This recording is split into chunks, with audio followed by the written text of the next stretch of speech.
Morning, folks, to everyone watching. We are waiting here mat side at mat number 3 at the Sport Ireland campus for the first batch of bouts to take place. We'll be kicking off with some black belt action any minute now. Fighters are weighing in, so stay tuned.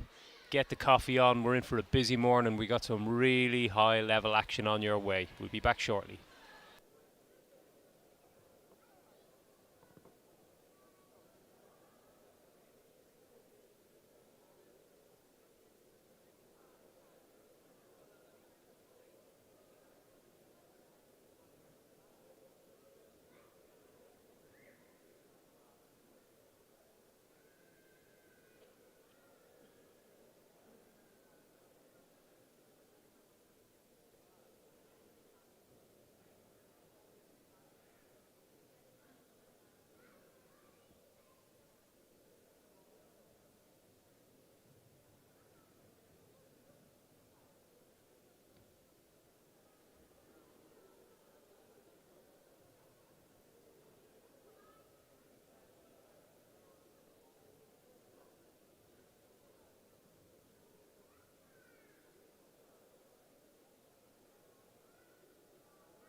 Looks like we're about to get underway here, folks. Mat number 3, black adult middleweight division. Two seasoned veterans of the game about to step on the mat. We got John Kelly in the white gi, Checkmat Dublin. We got Darren Curtis in the black gi, representing Attic Jiu-Jitsu. First match of the day. This is in what was a 4-man bracket. It's now a 3-man bracket because we have one competitor not here today. So these guys fighting it out for a place in the final. Kelly pulls guard straight away, looking to create an angle.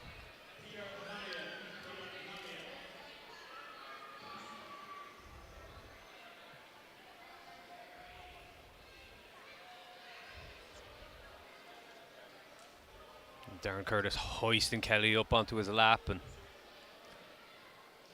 looking to pry that guard open. Kelly keeping him guessing with some attempts at the collar choke.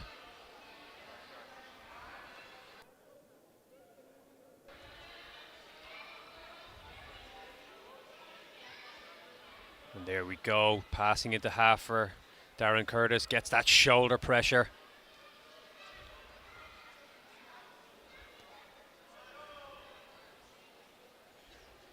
Working to get that full pass, get that right leg free.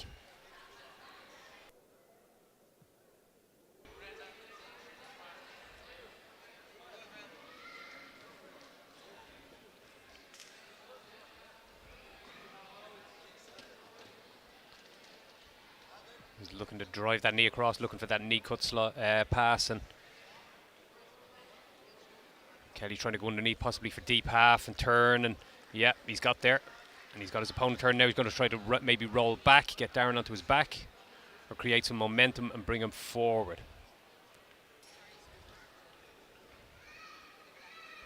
Darren, of course, has this underhook, which is very important in this position, and now he's able to get that nasty head pressure in on John Kelly and uses that to try and pry the legs open and create this passing opportunity. That leg still stuck in that three-quarter position. Kelly doing very well to maintain that deep half guard. But he needs to create a little bit of momentum here just to get Curtis thinking about stabilising his position. Curtis staying heavy on top, using that head anytime he takes the shoulder out, using the head to replace it and maintain that pressure. There he gets his pass now. Gets Kelly flat on his back. Gets the 3-point signal from the referee. Of course, this is an adult level match. Both guys are masters competitors, but they've entered the adult division, so you're looking at a 10-minute match.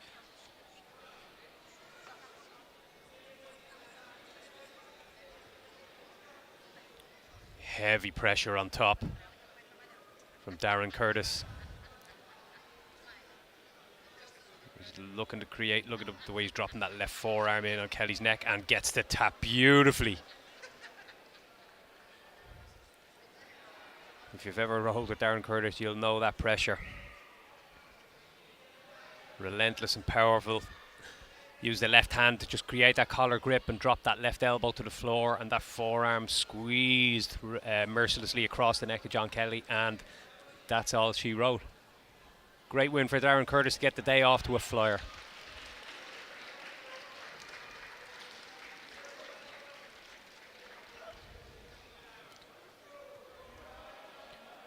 In this division, we also have Grant Carroll of Cayuzo and Peter Mamayev of Jungle BJJ, although Peter is not here. I spoke with him a couple of days ago and he was quite a bit off the weight limit, so he said he wasn't going to be here to compete. So in that what was a four-man bracket, presumably now Grant Carroll will go straight through to the final to meet Darren Curtis after that win in the first semi-final, so we may have to wait a little while for that match to take place.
So we're about to get our second match on mat number 3 underway, and it is a straight final in the black belt Master 1 ultra heavyweight division. We have John Sheridan of Satori, and we have Guillermo Toto of Oram BJJ, both Dublin based, both wearing black gis, but Guillermo has the green and yellow extra belt. So an interesting match here. And we're underway.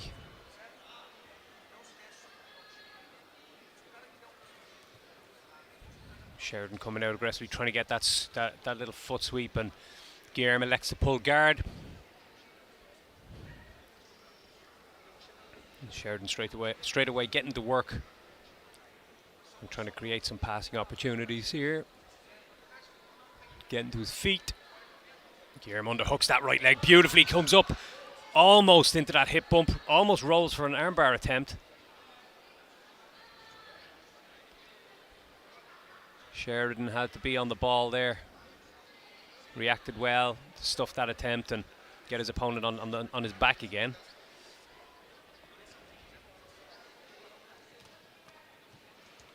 One little mistake at this level is all it takes and the game is up. Again, he's trying to underhook that leg and trying to get Sheridan swept. Manages to do so this time, comes up on top, dropping his weight heavy. Slides into side control. Sheridan scrambling to try and avoid being stuck on his back, has that left arm across his chest, but Toto's flattened him out pretty successfully now. There's the 3-point signal for the pass.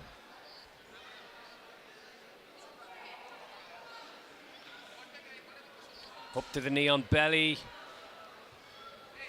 Gets the 2-point signal by the referee. And switches into that mount position, dropping both knees to the floor, gets his 4-point signal. Sheridan reverses it excellently and is now looking to pass, pushing down that right knee of Toto. Switches that left arm around to the head and drops his weight. Lovely little back step, almost successful in passing the guard. Toto weaves that right leg back in just as Sheridan was changing direction.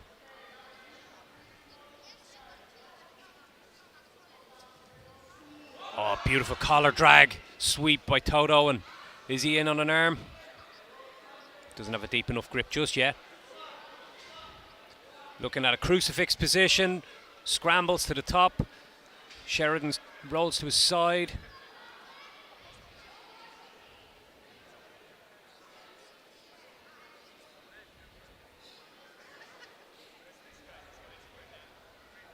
An extra 2-point signal for Toto here for the sweep.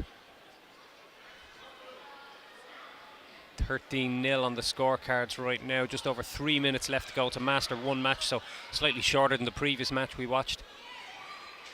Using that head pressure very well here and drives that knee on belly back into position, although Sheridan scrambles just to avoid giving away that extra score. Toto now working on that left arm, but Sheridan spins around for the back, drops the knee on the low back, both knees now. To get Sheridan to sit up and try and create space for those hooks. He's got one in, he's got two in. Referee does signal the 4 points, even though Sheridan has removed one of the hooks. It was just too little too late. And Toto now slides out to Sheridan's right, maintaining the body lock with the legs. Trying to work on a grip, possibly attack that right arm. Hip bumps back to the top. And gets his 4 points for the mount. That will put him 21-0 up with just over 2 minutes to go. Keeping heavy pressure on the outside of Sheridan's right shoulder here, you can see, to stop him turning back in. You see the way he's keeping his chest buried into the rear delt. He's possibly working for a gift wrap position here.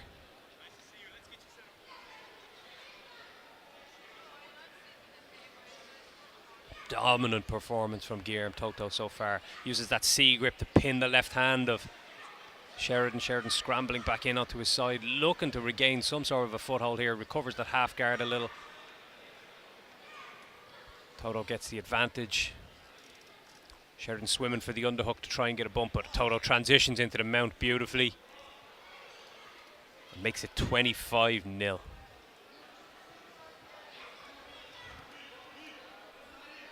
Switches around now, fishing for that arm lock. Is he going to finish with style here?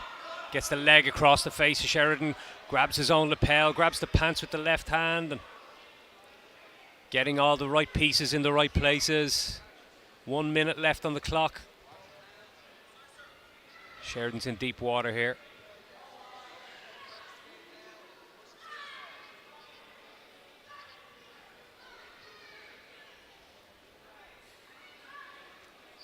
And there we have the tap with 45 seconds to go and 25 points on the scoreboard. Guillermo Toto finishes with a beautiful armbar over John Sheridan. Gold medal, straight final, excellent victory.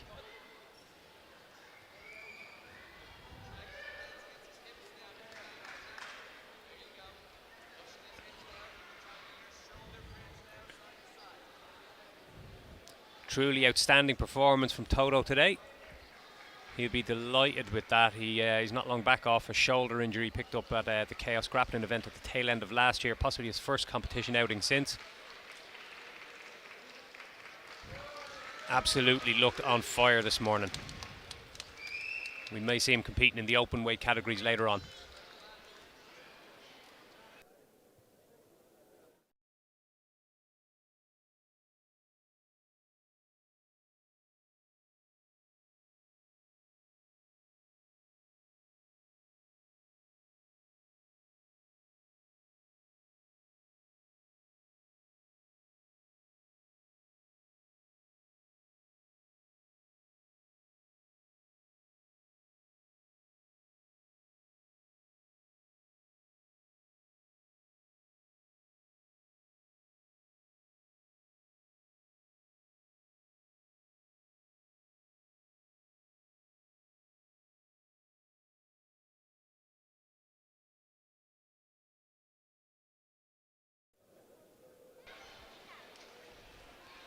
And we're going back to the action without much of a delay.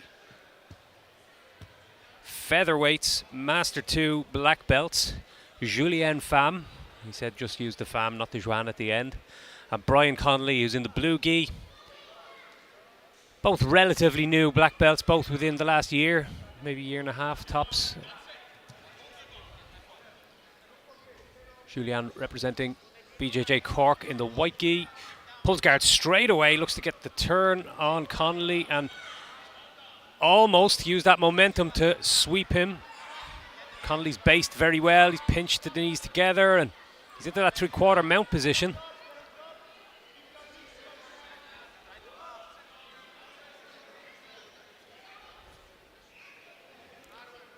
Pham swims underneath with the right.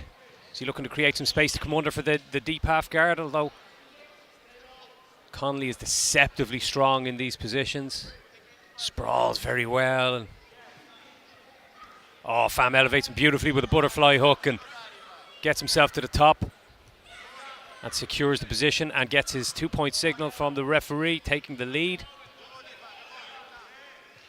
Master 2 match this, so it's just 5 minutes, and in these settings you can be watching that clock seeming like it's going very quickly once you go 2 points down. So Connolly has to put the foot on the gas a little to create some scrambles and create some scoring opportunities himself. Pham straight up to the feet. Connolly's looking to drop. He may try to cross the legs. Yeah, may try to get Pham off base, but great balance from Julien. And back step. Now he's going to try and work that half guard pass. Scrambles around. Almost. Connolly recovers the other leg. Beautifully done. But Connolly needs that left arm underhook to be a little bit deeper, either around the far side of the hips or to bring it up high and drive Julien's weight forward. Julien's keeping his base very low, being very strong with his shoulder pressure. His crossface is heavy and he's looking to try and incrementally free that right leg from the half guard of Connolly. Manages to do no, he hasn't. Camera angle deceived me. I thought he got the leg out temporarily, but Connolly has held it very well. 2:45 left on the clock, just the 2 points in it, so all to play for. Again, this is a straight final. Some of these black belt divisions, fairly small brackets, but good to see some of them populating nonetheless. And look at this excellent crossface from Pham, and he's used it well to create a pass, and there's his 3-point signal by the referee. Takes a 5-0 lead into the final 2 minutes of the match. Using that lapel grip with his left hand on Connolly's lapel just to keep him flat to the mat and keep that extra pressure.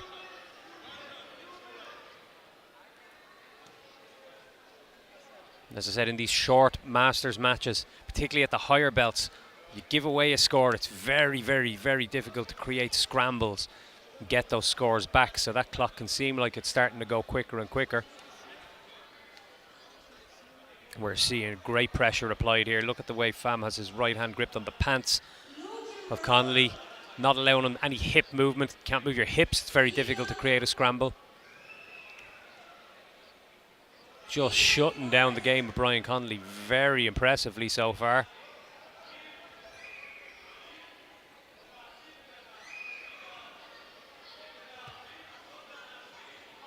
It's very difficult to try and just burst out of a position without giving up something worse, whether a submission or a mount or a back take. And we're seeing Pham almost taking the back take while Connolly was trying to work his way out.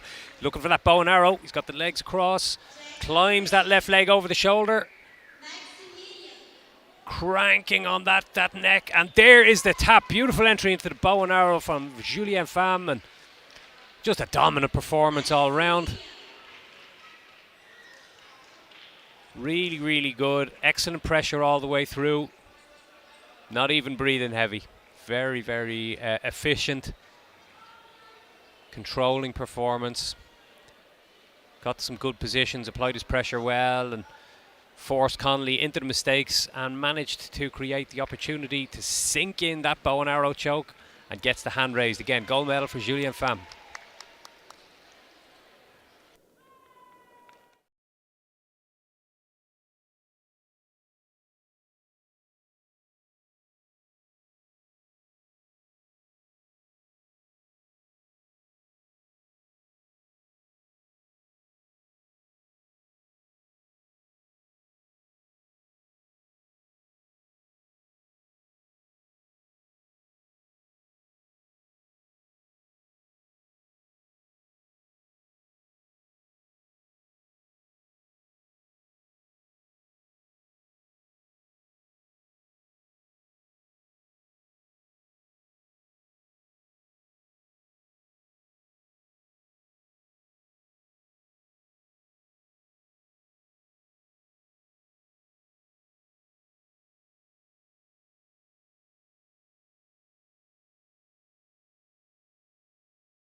So we are moving on next to the male gi brown belt adult heavyweight division.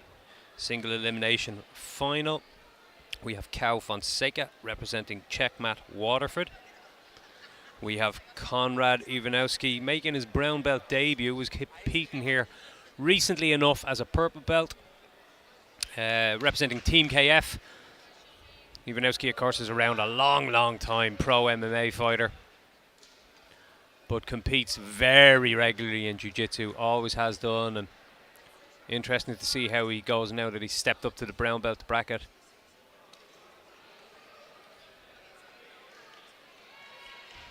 Both guys trying to get that low wrestling base and create the right grips. Konrad is looking for the ankle pick. The grips are playing a big part here now. You can see the way straight away when Fonseca came in for the trip, Iwanowski was trying to grab his leg upon entry, so we know what he wants.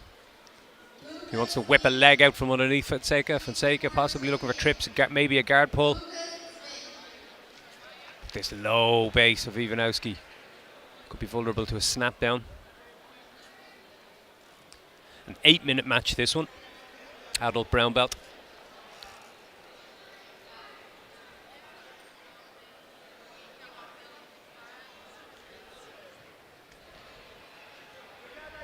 It's intense grip fighting going on here. They're locking horns, trying to move each other around, create that entry opportunity.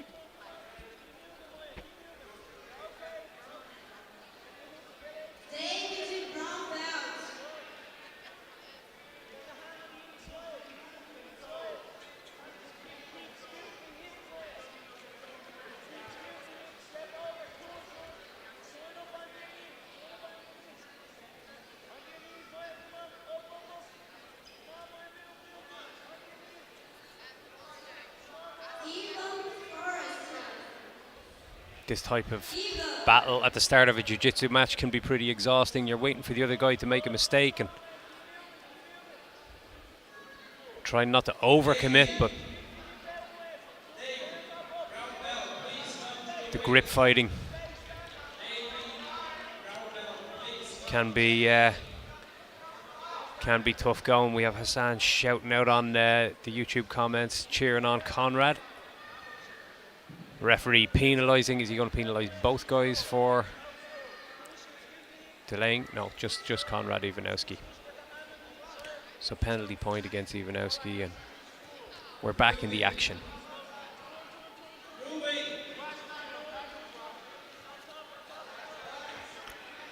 Bit more urgency now by Ivanowski. He's trying to get in on the legs of Fonseca.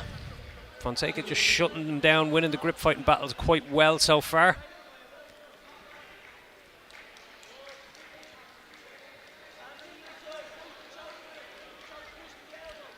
These trips work quite well if you can get your opponent moving a little first, if you can get his base moving, get his head away from that centre line above his feet. When both guys are heavy set and based and locking horns like this, it's very difficult to create that trip or that throw, so need to offset each other's bases a little better possibly. But Fonseca has a nice grip of the belt. Back to the collar now as Ivanowski tries to break away and enters for the Uchimata beautifully. Gets Ivanowski onto his back, gets the 2 points. The leg comes over the shoulder from Ivanowski, so Fonseca has to be conscious of his posture here. He could be in danger of a triangle attempt. Drives forward, which negates it somewhat. Uses that left elbow as a little frame on the inside of the right leg. Ivanowski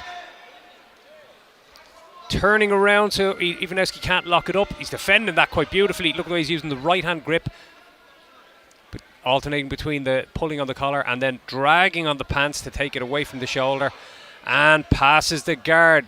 Looks to shut down the movement of Ivanowski. Gets the extra 3 points for the guard pass.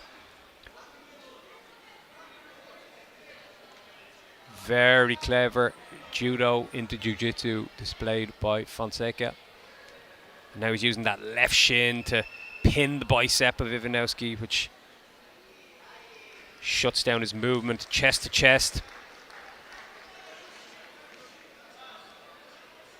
He's looking to isolate possibly that right arm. Comes back to bringing his right arm around and taking a grip on the lapel, or on the back of the collar.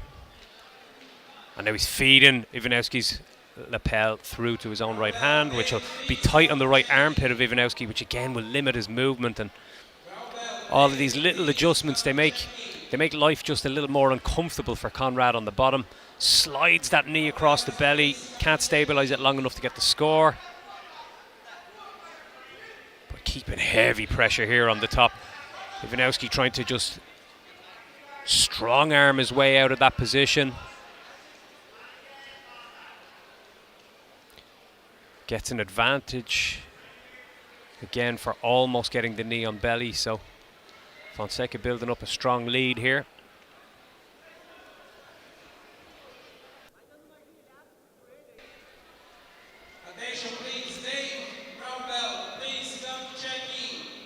Ivanowski working hard to get off his back here, but we're seeing some really good pressure from Fonseca. He's looking for possibly that Kimura setup here on the right arm of Ivanowski. And again, this match is a straight final.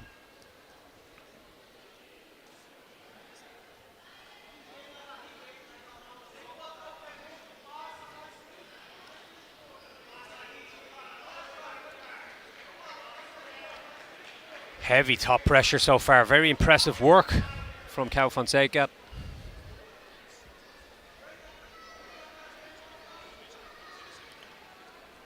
Using all the tips and tricks with the lapel, the collars, the grips to shut down the movement entirely of Conrad. And Conrad just cannot get a foothold in this game. The clock is ticking down. He's 5 points down, 1:45 left to go on the clock. The pressure on top from Fonseca is very impressive.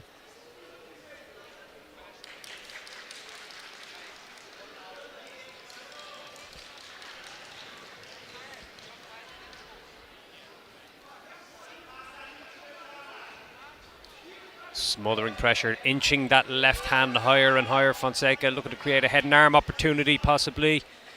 Using that left instep to try and pry his right leg out of the half guard. He's almost into full mount. Gets there, drops the hips, and gets that 4-point score signaled by the referee. Had it just long enough to secure the points.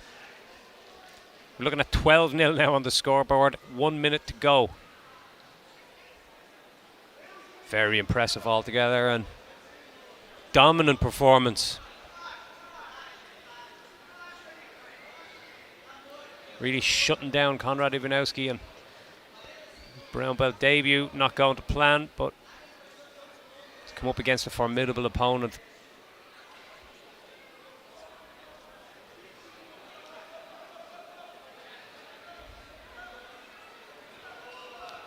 Passing into mount yet again and flattening the hips. Another 4 points secured.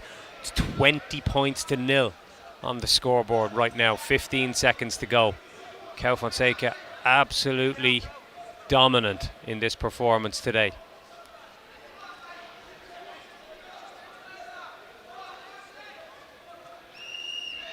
And the final whistle rings. Fonseca celebrates. One clear winner in that one.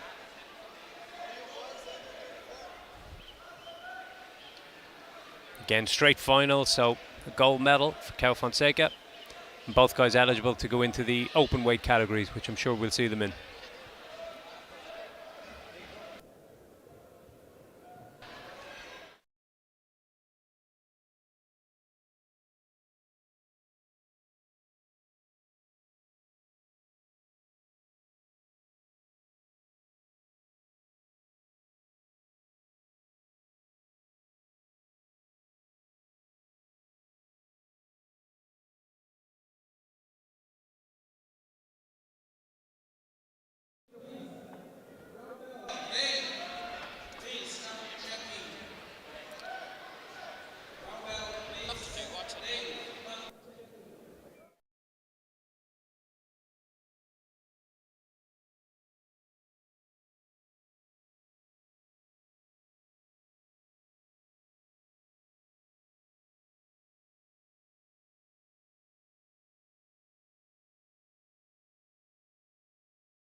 So we're straight back in action now. The next division we have the lightweight brown belt division, adult.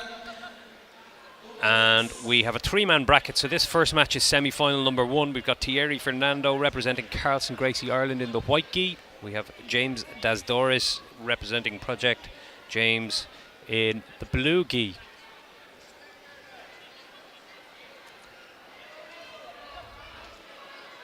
So after some Masters competitors, we're now into some slightly younger competitors. We might see a slightly quicker pace, and beautiful throw from Thierry Fernando, gets his 2 points. Thierry Fernando Menezes to give him his full title. He's into the closed guard of Das Dores, and referee moves them back to the centre. Nice quick start. 7.5 minutes left to go.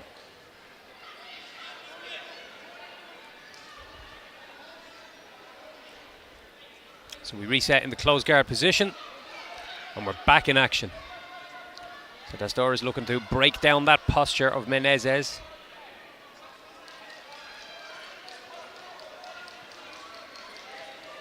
Menezes remaining calm, keeping that pressure on the hips, shutting down the hips of Das Dores.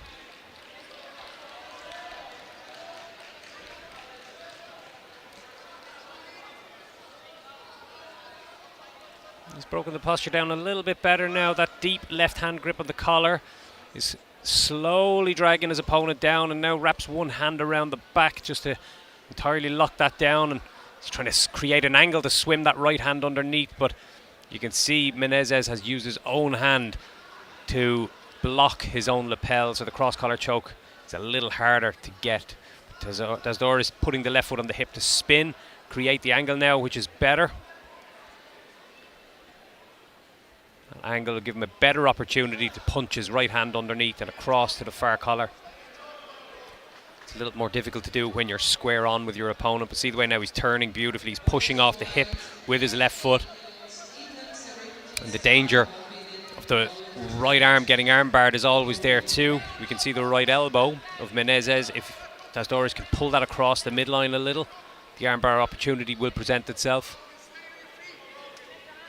Referee gives a penalty point against Menezes for just inactivity in that top position. It's a difficult position there because sometimes you're just you have to defend something. You can't be trying to progress. The guy on the bottom's been very aggressive, so you take the penalty point and move on. But Das Dores is doing very well just to attack that posture repeatedly now, and he is on the front foot here. Looking for an Ezekiel choke, switches that lapel or that sleeve grip and trying to slide that left hand under the neck. Menezes is doing well to slide backwards a little bit and release that pressure. Defends the choke very well. And Das Dores is back to work now, feeding that collar, getting that left hand deep into that collar, and again trying to break the posture. Switching now to the sleeve grips and back to the collars again to try and offset his opponent's base.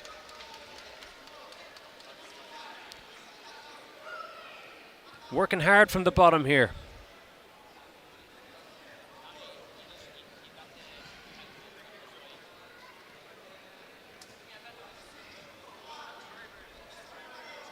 But just seemingly going for the same setups each time to try to break the posture. Maybe a bit of variety might be in order here. Das Dores maybe could open the guard play with some spiders, lassos, and different options are available here if one's not working. Collar sleeve guard possibly. Still got just over 4 minutes to go and just the 2 points in it, so all it takes is one moment to get that back.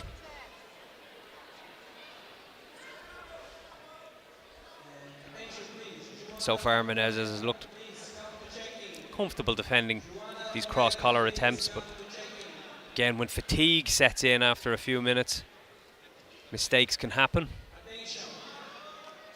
He's stopping Das Dores from swimming that right arm through. We've seen lots of closed guard attacks so far, but nothing of an open guard nature, so let's see how this plays out over the next kind of 3.5, 3:45 left on the clock.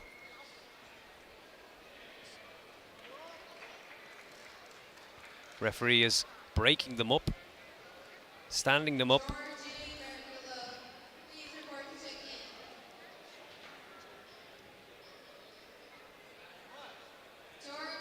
Did we see a tap?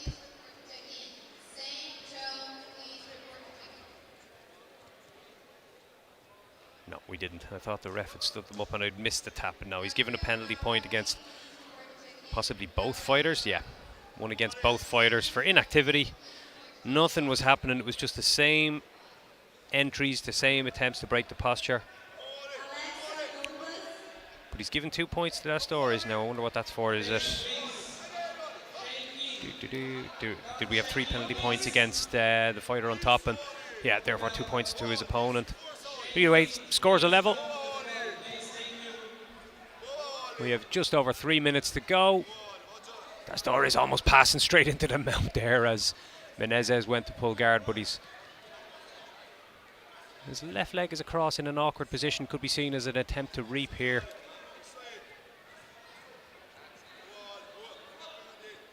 Referee looking at it very closely. Remember, we are under the IBJJF rule set, so Menezes does not want to be attacking that right foot of Dastores. His foot, no, it's not over the centre line. He's a single leg X position almost with his... Oh, it is over the centre line. He's going for the leg lock. The knee line is clear. It's nothing in danger here. Lovely little back step from Menezes. Gets the advantage.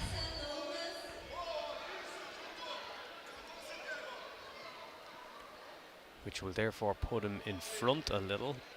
And we have just 2.5 minutes left on the clock. And there's a tap. The arm of Dastores caught in an arm lock, a belly down arm bar, and that's all she wrote.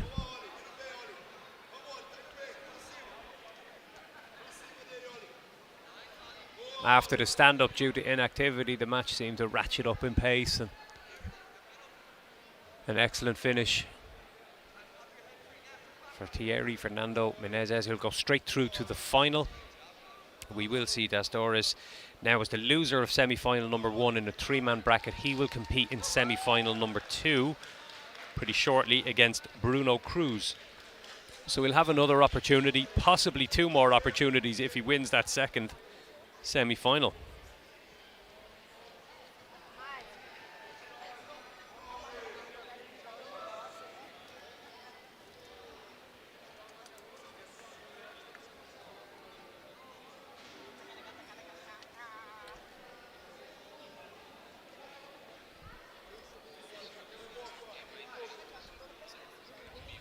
The action continues to build here. The atmosphere continues to build here as the crowd fills up. Lots of kids matches happening on all the other mats. We've already got our next match lined up here on mat number 3.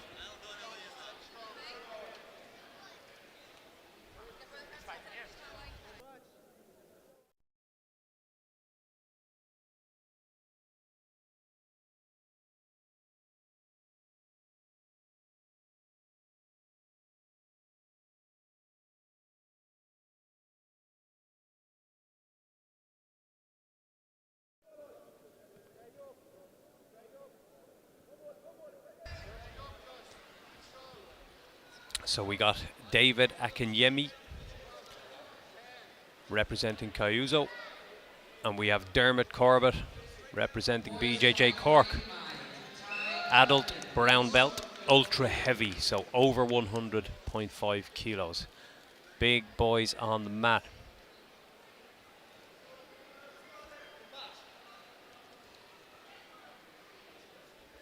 Corbett with the green and yellow additional belt. And he gets himself 2 points here for a takedown.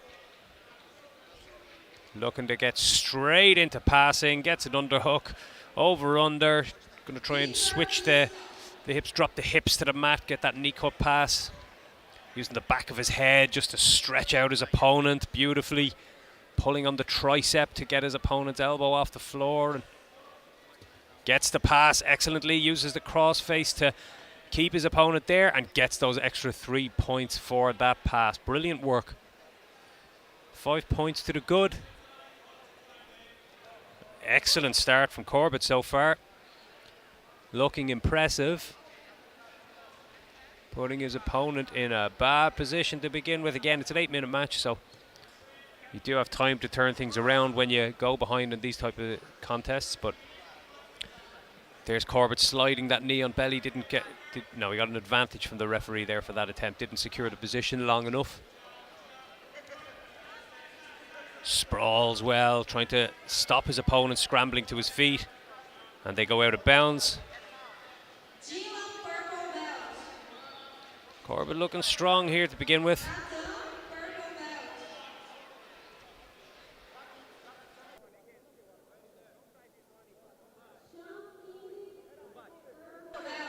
Referee resets him and we're away again.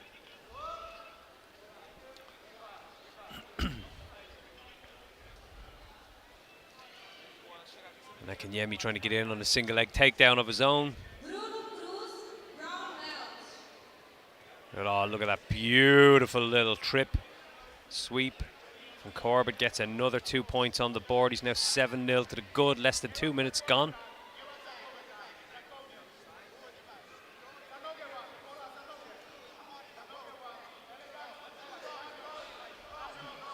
Akinyemi trying to swim through for a lasso guard possibly there with his right leg.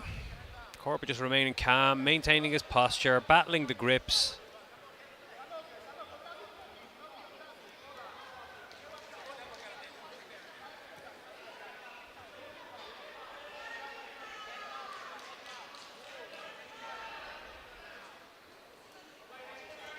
Again, looking for that knee cut position.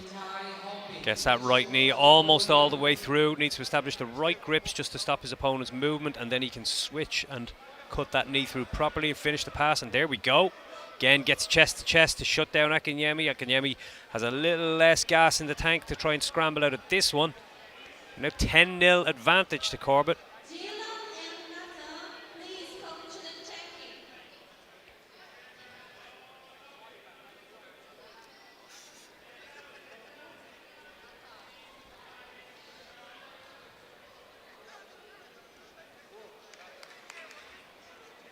Heavy pressure from the top from Corbett. This is a dominant performance. Just relentless with his top pressure, flattening out his opponent, stifling all his attempts to create mobility from the bottom, not allowing him to turn. A palm-to-palm grip, uses it to shut his opponent's head down and then transition beautifully to the mount, gets the extra 4 points. His opponent's now turning, trying to get that half guard back, but that grip, that C grip from Corbett, he's trying to turn it into a wrist lock. Corbett temporarily went to his, or Akinyemi temporarily went to his belly and almost gave up the back.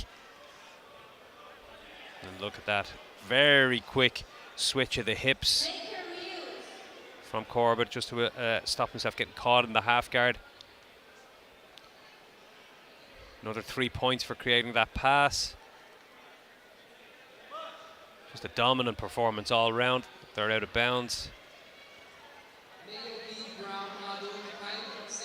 Referee brings him back to the center, where they're going to restart on the feet or on the floor.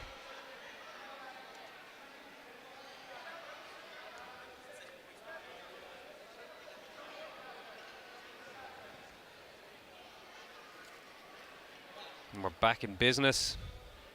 17-0 advantage to Corbett. He can take his time now. It's one thing he hasn't been doing so far. He's been steaming through Akinyemi like a freight train.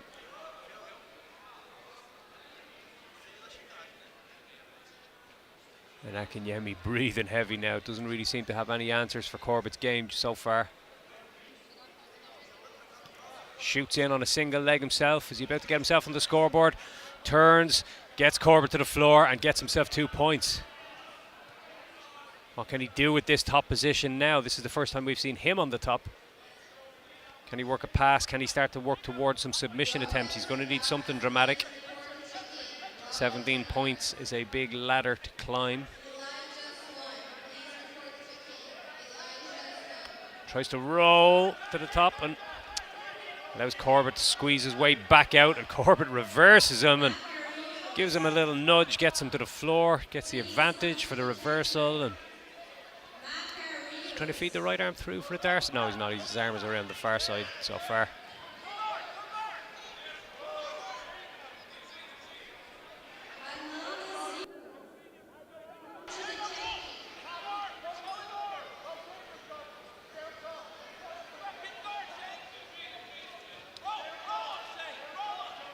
Heavy pressure so far.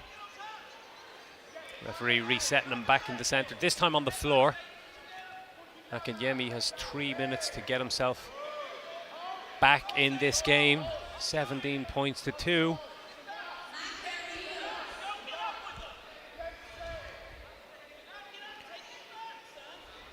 I'm sure a lot of the other brown belts who are thinking about entering the open weight categories are looking at this performance from Dermot Corbett and possibly rethinking their strategy for the day. The plus 100 kilo ultra heavyweights that can move like this and apply pressure like this are not the type of guys you want to come up against in an absolute division. Look at this, he's fishing for the more efficient, possibly making Akinyemi think about that footlock. Yemi goes belly down just to try and keep his arms safe, and Corbett spins around and tries to take the back. Again, he's into this knee cut position, which we've seen him pass from a couple of times. Doesn't have the underhook now, but there he does. So now he can use that and create that pass yet again. And slides the knee onto the belly. Gets 5 points for both of those transitions. Now 24-2 on the scoreboard. We've seen a couple of high scores on the board so far this morning.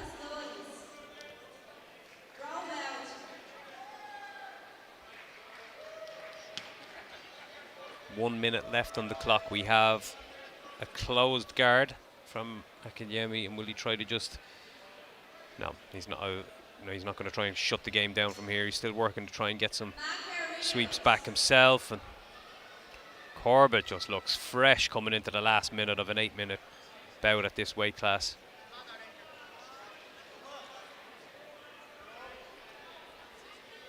One of the more impressive performances of the day, no doubt. Passing again. Akinyemi looks exhausted, no answers. Corbett looks like he can do whatever he wants to his opponent here. Winning all of the positional battles.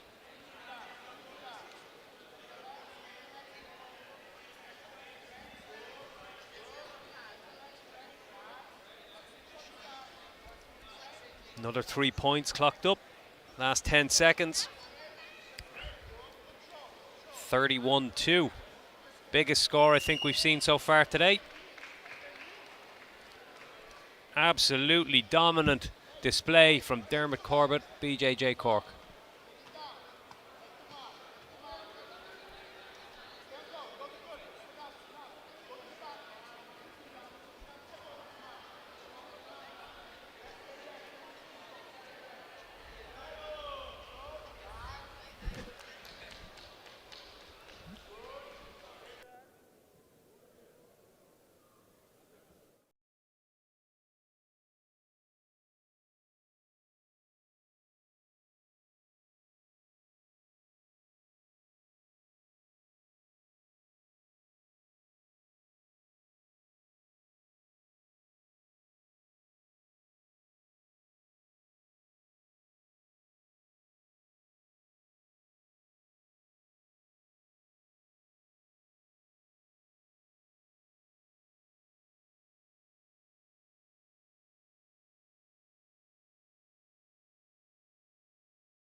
So we're moving swiftly along. We are about to see a light featherweight match, so we're at the opposite end of the weight divisions We just watched an ultra heavy match. Now we're on to light feather, adult purple belt. Again, straight final. We have a match between Sean King representing Cayuzo and Craig Daly representing Andre Ramos, BJJ. Both guys going to wear white gis. Sean King is going to wear the additional green and yellow belt.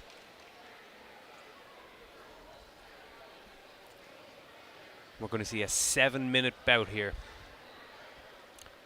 Adult purple belt.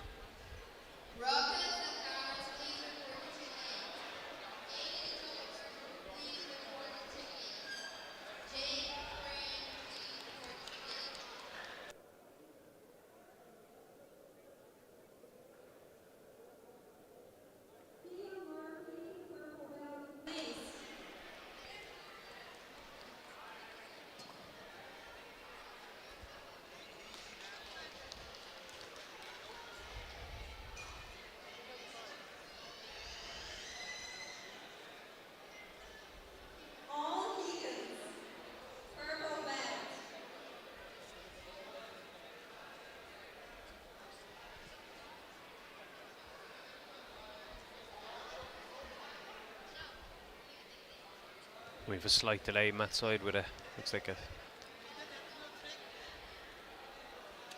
something on the mat, is it? Yeah, something needs a little tidying up after the last match. Blood, sweat and tears.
We're finally getting into action here. So, again, light feathers, much lighter than the guys in the previous match.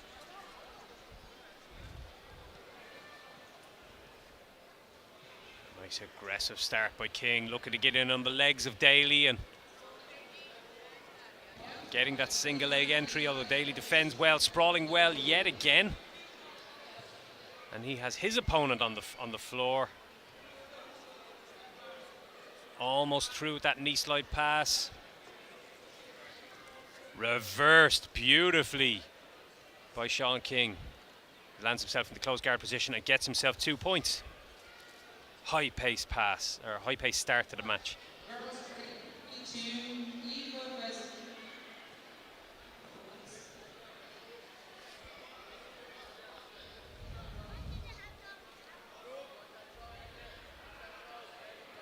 You can see the difference in pace compared to the ultra heavyweights who fought in the previous bout.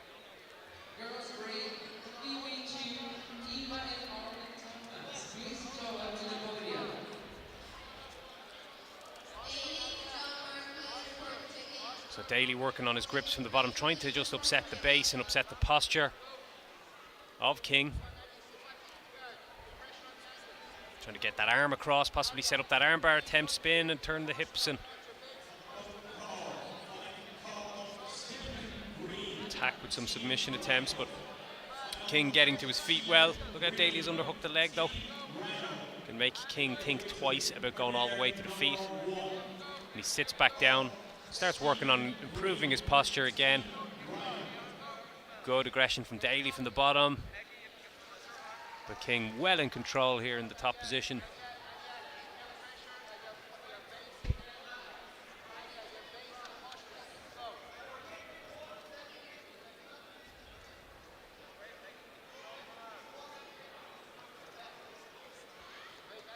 You know, King looking to try and establish control over the hips and the movement here of Daly, just so he can limit those sweep attempts, submission attempts, and maybe get himself to his feet and shake his opponent off. But his opponent just making life very uncomfortable for him on the bottom and not giving him that moment to get to those good positions.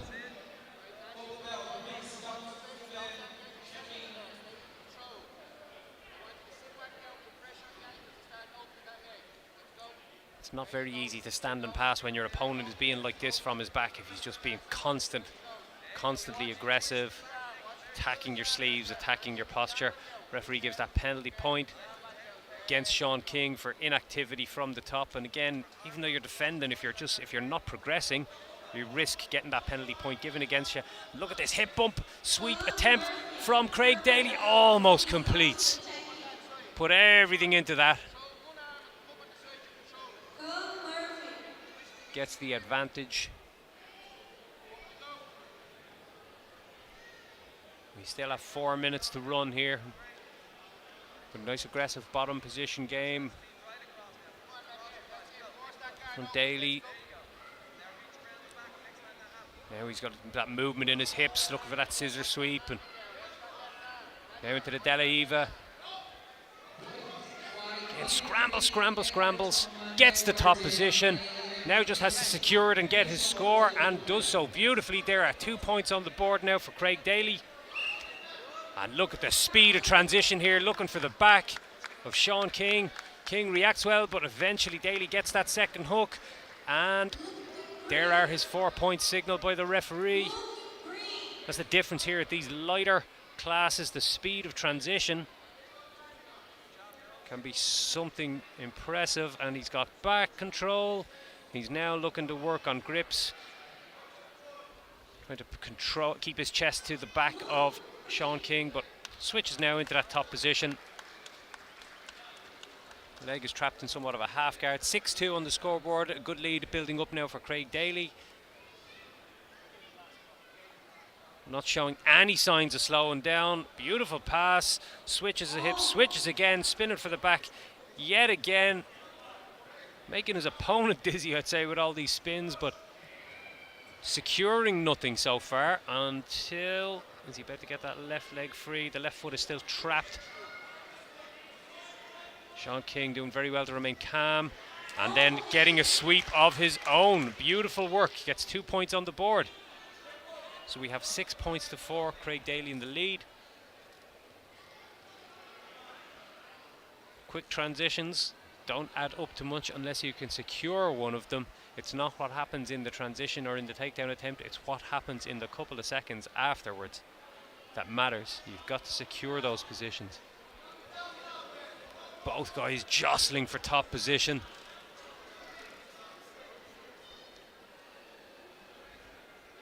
We have 150 left to run on this, which has been a very, very entertaining bout so far. King almost transitioned into mount there. Daly reacted very well just to switch his half guard from one leg to the other in the transition. But you'd have to imagine the gas tank could be feeling those intense scrambles earlier in the match as we go into the home stretch, the final stretch. Daly gets himself back to top position, but he's having to defend the submission attempt. He's got 2 points on the board here. So now we go to 8-4 on the scoreboard, and we have 75 seconds left to run, so Sean King is going to need something substantial to get this back, or a submission attempt. He's possibly looking to come up and take the back here of Craig Daly, which would draw us level on the scoreboards. He's got one hook in that half guard. He can use that because if he can get his opponent onto his side and he can hip out, he can take that back. He's very high now, so it's probably not going to happen now, but trying to turn underneath, possibly attack that left arm. Daly steps over excellently just to keep it safe. And now all he needs to do is just maintain this top position and he can ride out the final 30 seconds, although drops back. King has a foot to attack, doesn't seem to have any pressure on the hips of Craig Daly, which wouldn't allow him to stretch out that leg. Comes up on top, gets his 2 points, brings it back to 8-6. Attacks the arm, Daly spins well to defend, climbs to the top. The advantage is given for the armbar attempt, and last 10 seconds on the clock.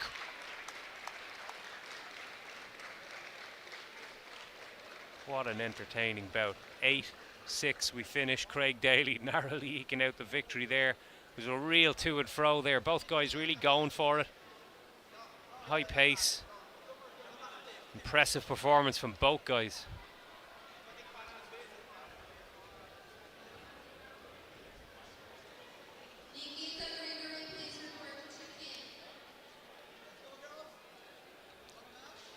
And again, that was a straight final. So gold medal in the bag for Craig Daly.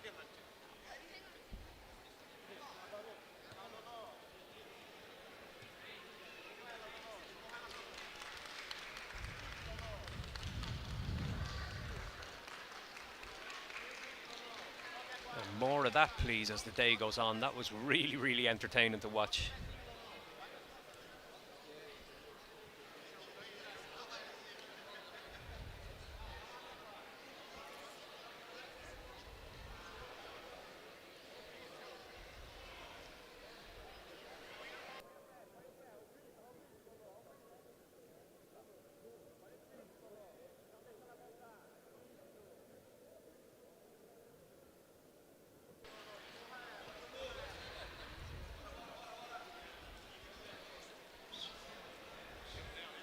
Looks like we're about to move on to, or back to, the brown belt lightweight division semi-final number 2. Remember, this is a 3-man bracket, so the guy who lost semi-final number 1 gets another shot by taking the empty slot in semi-final number 2. That's James Dasdores. He's about to step back in. He lost earlier in semi-final number 1 to Thierry Fernando Menezes, who has gone to the final. Dasdores competes in semi-final number 2 now against Bruno Cruz of Vieira Martial Arts. Both guys wearing blue gis. Bruno Cruz wearing the additional green and yellow belt. Adult brown belt lightweight. This will be an 8-minute match, and it's semi-final number 2. Both guys contesting for a place in the final against Menezes. Dasdores jumping guard straight away, looking for that Ezekiel. He has that grip on his own sleeve. Let's go. Cruz just has to keep calm, maintain his posture.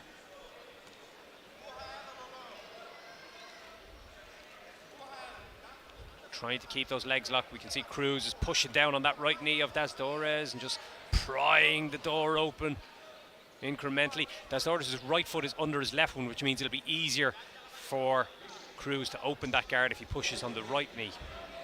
If the legs were the other way around, that lock is a little bit tighter. Dasdores hasn't seemed to recognise that yet. He would have switched the feet if he had. And it's just going to be a matter of time before we see that guard open. And now you can see he's pushing on the left knee, but the left leg is the top ankle in that lock, which makes it more difficult to pry it open if you're going that way. There's only so long you can hold this closed guard position, particularly when you get lower down on the legs. See there, because those base legs of the top player are that bit wider, so you carry your weight for so long. Dasdores trying to spin underneath. Cruz looking to work his pass. Gets it. His head is stuck in a no-arm triangle, which more often than not is not too bad of a position, not too dangerous a position to be in. There's a squeeze on the head, but it's only on very rare occasions. You'd have to be very lucky to get finished with one of those.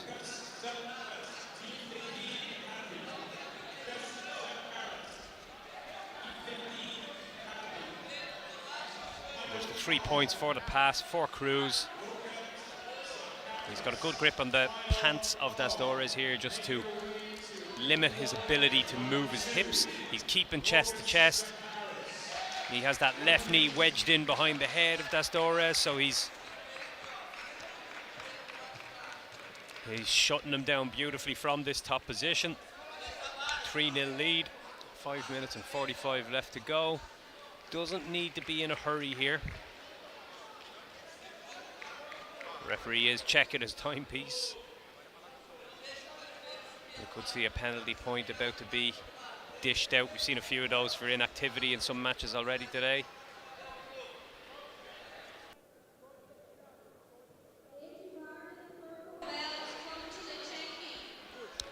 And there's the penalty point for Cruz for inactivity from the top.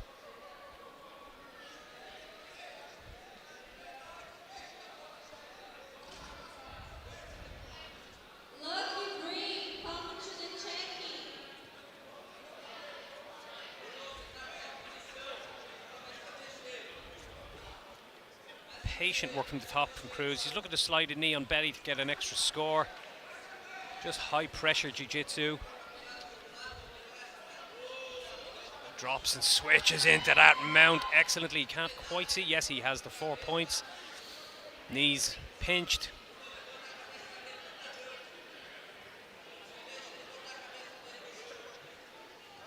And looking pretty dominant so far. 7 points to the good.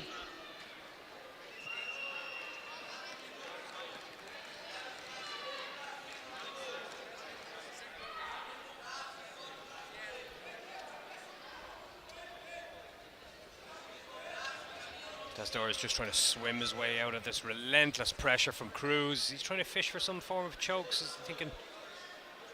He's just at times playing with the collar of Cruz rather than working on getting to the hips and getting his opponent's base upset and moving his opponent. He seems more interested in looking at his collars. So you're thinking loop chokes, baseball chokes, Ezekiel's, things like that, rather than thinking sweeps and recovering a half guard even and climbing his way back up to a better position. Referee stops them to reset them back in the center.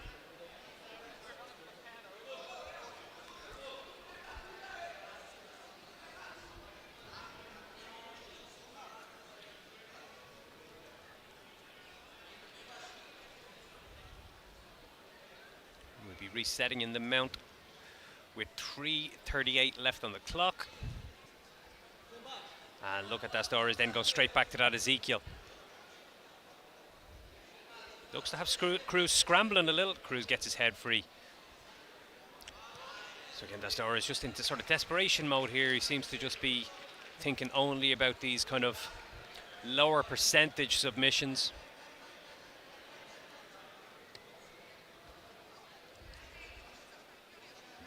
With time on the clock, you can be sometimes... Oh, look at the work, a triangle position here. Cruz rolls to his back, has the triangle almost locked. It's on the foot more so than it is on the knee. Doesn't have the angle. Looking to cinch it up a little bit tighter. Looking to turn and gets that tap. Excellent work from Cruz. Bruno Cruz with a brilliant performance. Managed to stand past his opponent's guard, get to a mount, and then use that mount to set up a submissions. Patience when it was needed. And managed to get that submission and finish with aplomb. So he goes through to the final to compete against Thierry Menezes shortly.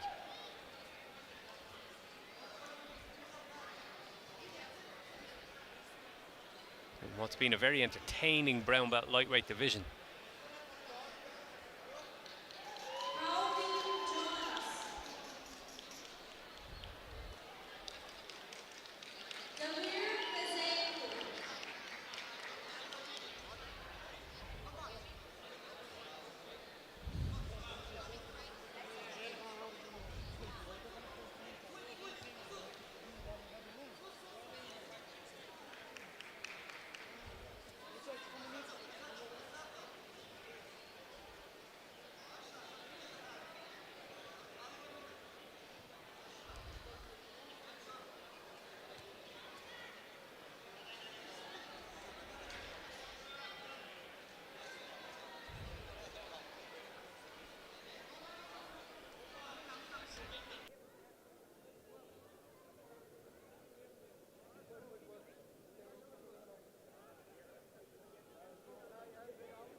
So, final of the brown belt middleweight division. We saw one semi-final earlier. It was a 4-man bracket initially, and we had one fighter not here competing today out of that division. So Grant Carroll gets a bye straight into the final. So this is his first match of the day, and he's up against Darren Curtis, who's wearing the additional green and yellow belt. Darren had a dominant win over John Kelly in the semi-final, which was the first match of the day. So back in action straight away here. Darren pulls half guard, catches the opposite foot of Carroll and uses it to transition up to the hips and climbs his way up, takes one hook, drops to the floor. Lockdown on that right leg. Carroll looks uncomfortable, and Carroll, of course, is up a weight class here, so he's got his hands full with Darren Curtis, who's a beast at this weight class, never mind against someone from a lower weight class. He's got his chest to the back of Grant Carroll and applying the pressure so far. Turns that left leg into a second hook and gets the points for taking the back. Is he looking to work his way straight to a submission from here? Gets to the top, digs that left arm in to stop Grant Carroll from locking up the half guard. Now trying to pass. There's the pass now from Curtis. Heavy cross face. Chest to chest. He's got another 3 points on the board. We are 7-0 so far. A quick start for Darren Curtis. Referee stops them. He's going to reset them in the centre.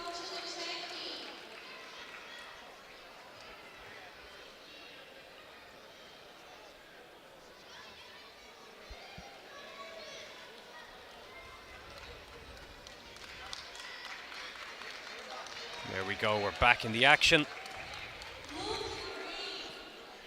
A pretty relentless start from Darren Curtis. This is the kind of only gear he knows.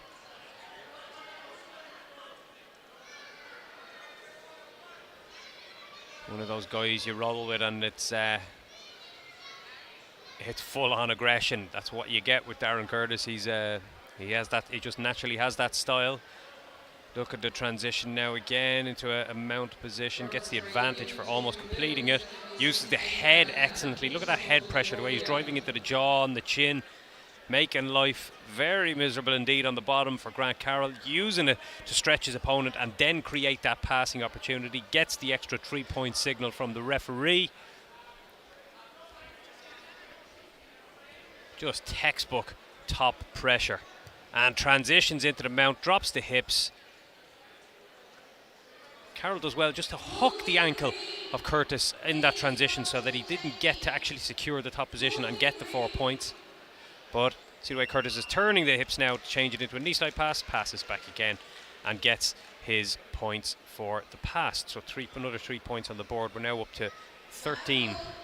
Substantial advantage, but it's relentless from Curtis. Goes into that north-south position. Look at the way he has the arms crossed of Carroll. It's making it breathing very heavy. Carroll trying to use his left leg just to hook the legs of Curtis and squares himself back up well with his opponent. Recovers a closed guard. Spinning for an arm lock attempt himself almost. And there's the tap. Cross collar choke from inside the guard.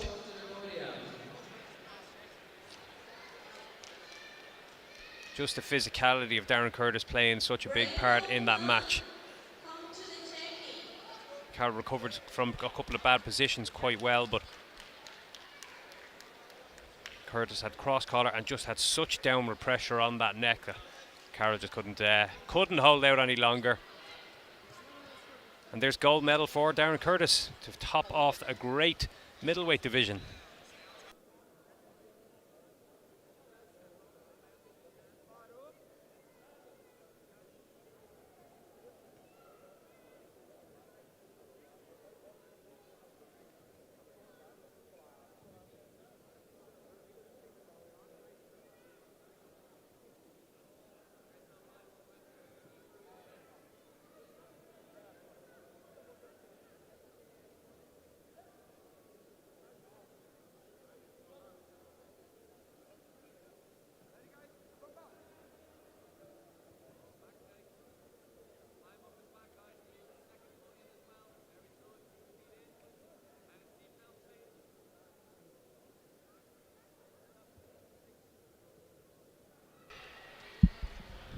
So we're moving swiftly along now. Purple belt adult featherweight match coming straight up. Again, a straight final.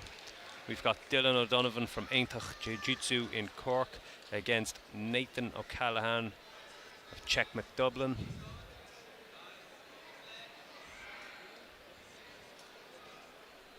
Nathan O'Callaghan in the white gi. Dylan O'Donovan in the black gi, which makes things a little easier for the officials and for the commentary and for the guys watching at home.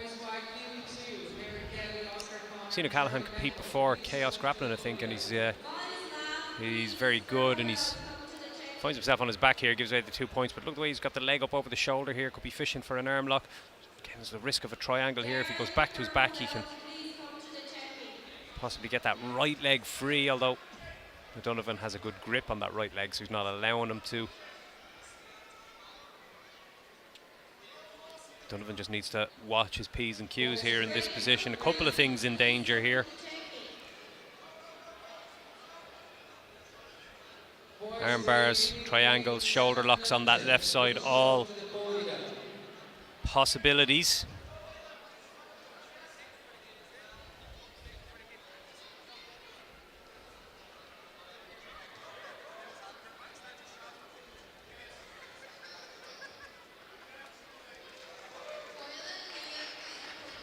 Donovan already 2 points to the good from that initial exchange. Looking to add an extra 3 for the pass if he can get himself all of the way out.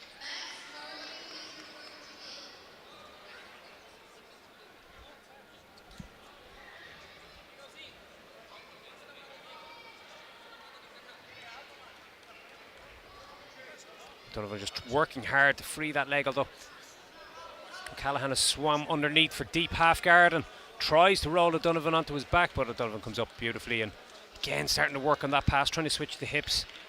O'Callaghan not allowing him to settle in that position.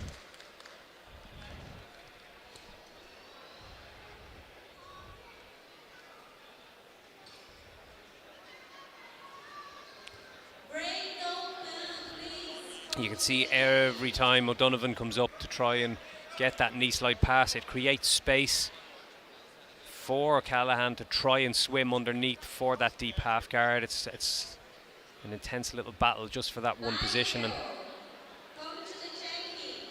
who wins that initial battle now will decide probably who goes forward and has the better chance to win this match.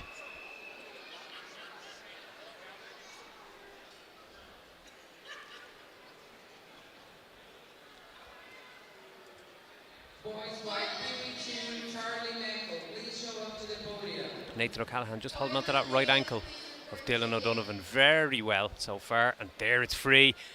Has to just stabilise the position here, puts the knee on the belly, gets the 3 for the pass, gets the 2 for the knee on belly. Very, very impressive little transition from Dylan O'Donovan there. So 7-0 to the good here as we go into the final 4 minutes of this bout. Transitions now to Mount. And yeah, just securing his positions, taking his time here. Gets that extra 4 points, puts himself 11-0 up. It's not just the speed of transition, it's what you do in the few seconds after it that matters the most.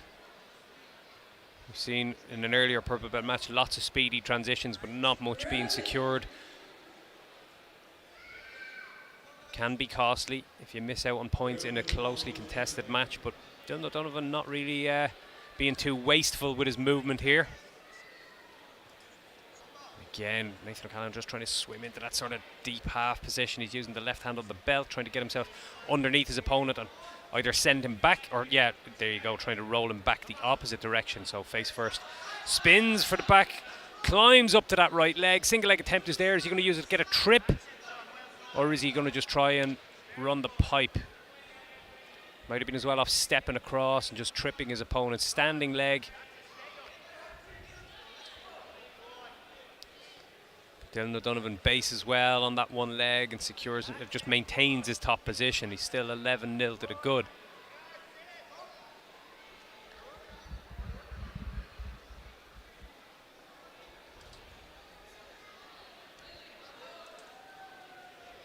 Now's the time for a little bit of patience. We've established a good lead, let your opponent make some mistakes. Your opponent, when they're this far down on the scoreboard, they need something a little more dramatic. They need to gamble a little more to get back in the match and create some sweeping or submission attempts, and that can lead to mistakes, and submissions can present themselves.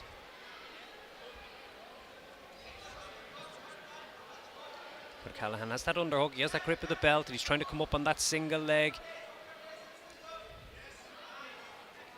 Patience from O'Donovan on top. Look, he's looking good so far.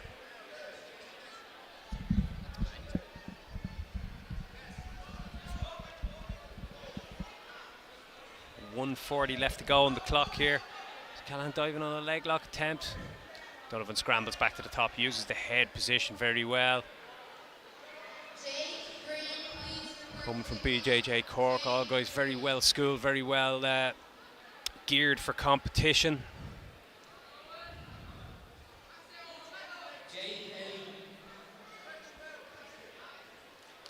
Single leg X-guard sort of position from Callahan. He's going to try and scramble himself to the top, gets himself to the top position, needs to base back and maintain the top. Hasn't really managed to do it just yet, so no points given as of yet. They sort of landed in this side-by-side 50-50 position. Although the inverted triangle or reverse triangle is a bit of a threat here, though the arm is not across the neck of O'Donovan, so I think he's going to be okay to find some space to breathe. But maybe O'Callaghan can use it, and maybe he can attack this left arm of Dylan O'Donovan if he can break the grips. And O'Donovan's in a fairly secure position here, just needs to keep his base. 30 seconds to go, 11 points to the good.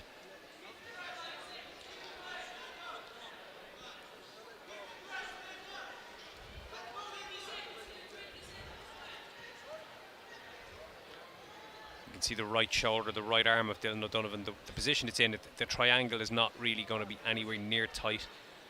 And there you go, Callahan has to let it go. Your own arm has to be sort of across your neck, of course, to apply pressure to the neck, so gets the advantage. And there's the final whistle. So fairly comprehensive victory for Dylan O'Donovan, a very good performance. Straight into a gold medal. Good work all round.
So we're moving on to the final of the brown belt adult lightweight division.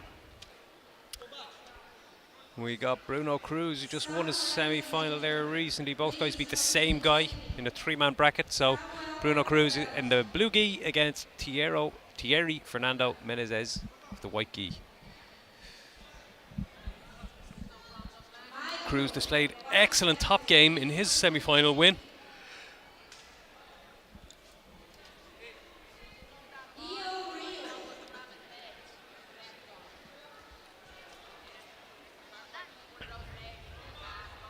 An 8-minute bout, and Cruz again looking to establish that top position and trying to pass that right knee of Menezes.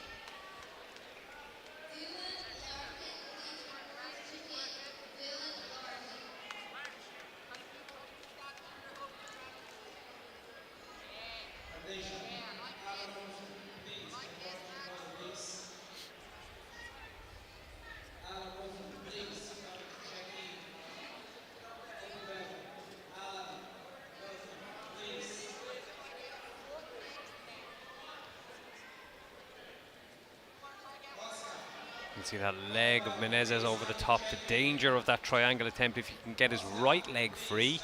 So his right leg is pinned across the body, so he needs to get that out. You can see his toes are trapped behind the right elbow of Cruz, which is stopping him from getting it free to bring it through the other side of the body for a triangle attempt. Well, Menezes finds himself now in the top position and gets the 2 points. We haven't seen Cruz on his back yet, so it'll be interesting to see how he responds now. An awkward grip from Menezes, but look the way he's dropping his right elbow into the throat of Cruz. Now he switches the grip and he's looking to just secure his position a little here.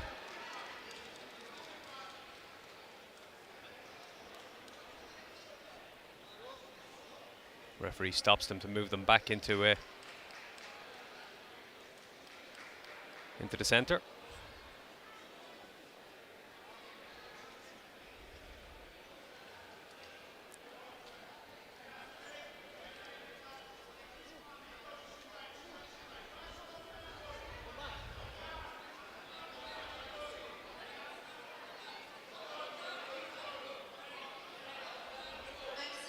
Menezes has that right leg trapped inside the half guard of Cruz, who's got a deep underhook and is looking to come up into that position, that dogfight position, and trying to catch that far leg and roll back beautifully done by Bruno Cruz. Make your opponent think you're trying to trip him and drive him back, and then when he pushes into you, you roll underneath him and reverse him. Excellent use of momentum. The arm bar is the arm's in danger here, and he's dived back. I think Menezes has his hands in a safe position here, steps over. Had a grip of his own lapel, which stopped Cruz from actually isolating the arm to get it straightened out. Excellent defense from Menezes. Beautiful work.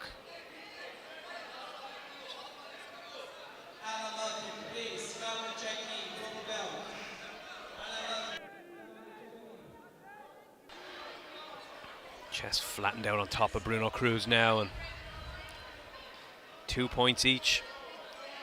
4:45 left on the clock.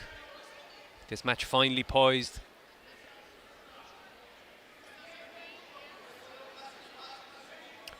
You can see Menezes' right leg now. He wants to establish some good control of the upper body, maybe an underhook with the right arm, so then he can switch his hips and get that knee cut pass, start working on freeing that leg. If you don't have a good control of the person's head and shoulders, it's not really a viable option to go for that pass, but instead of going for an underhook, he's trying to fish for possibly a little dart here. A cross-collar attempt, that's what it is. He's got really tight pressure here, like a baseball bat choke. Cruz just keeping a hand inside and not allowing the pressure to close down entirely on his neck. Maintaining patience, keeping the ankle of Menezes locked up so he doesn't get the points on the board.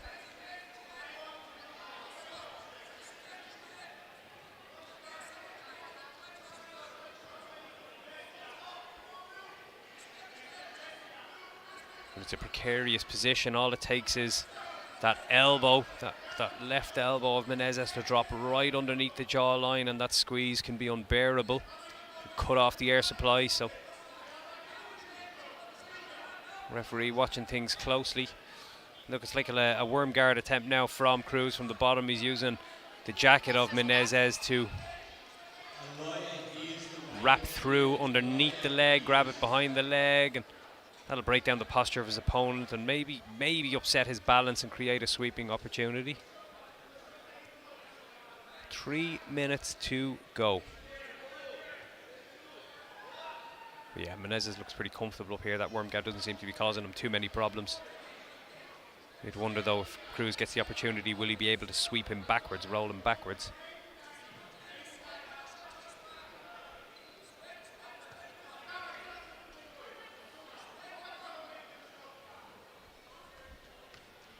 He's still working hard here from the bottom. Cruz again comes up in that dogfight position and reverses his opponent excellently and goes 2 points clear on the scoreboard with just over 2 minutes to go.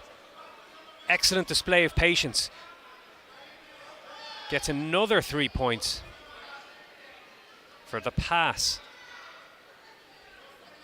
So just maintaining that little lock on his opponent's ankle from the bottom position, maintaining his underhook, being patient, being calm, waiting for his opponent to overcommit to something, and then getting that reversal. That's excellent jiu-jitsu from Bruno Cruz. Very calm from the bottom, very methodical. And coming up in that dogfight position, he looked very, very good so far. So we've got just over 2 minutes to go, and now he's established out of nowhere a 7-2 lead. So Menezes in the white gi has it all to do. In a match that was going pretty well, he was on top and he was fishing for a submission. Now finds himself 5 points down in bottom side control. And we saw how Cruz was dominant from these top positions in his semi-final. Once he got this top position, he didn't seem to be giving it up too easily. Look at that pressure he's applying now from the top. Taking his time. Alternating between the cross face, bringing the elbow the other side, and gets that switch to the knee on belly, gets another 3 points on the board, has a little glance to see when the points are signalled, and then switches instantly to the north-south.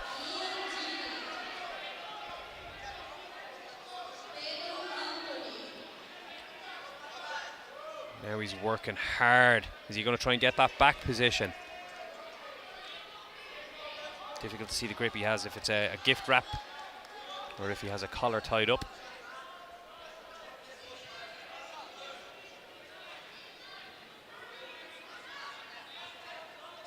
So we got 9-2 lead going into the final minute for Bruno Cruz of Vieira Martial Arts.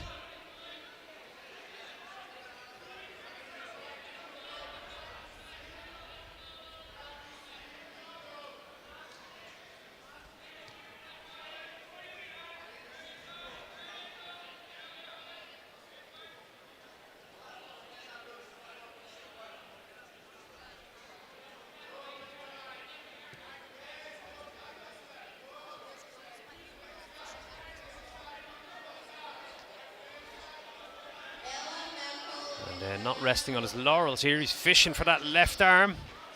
Got the double wrist lock, 24 seconds to go, and he's trying to pry that left arm of Menezes out and aggressively chasing this arm bar. Gets the right leg over the head. Could be a bicep slicer here. And runs out of time, but what a performance in a very entertaining final from Bruno Cruz. The match was finely poised, and in the last 2 minutes just turned it on its head by executing a beautiful half guard sweep, passing the guard and then transitioning to knee on belly. That's how you rack up points and steam away from your opponent. Almost finished with a submission and put a big impressive stamp on the win, but a gold medal in a very entertaining brown belt lightweight adult division. 3 excellent matches all in all.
So next up we've got purple belt lightweights.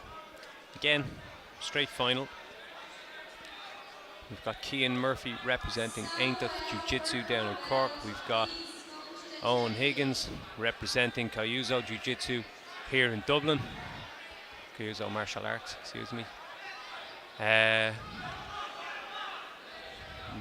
Higgins in the black gi, Murphy in the white, pulling guard straight away.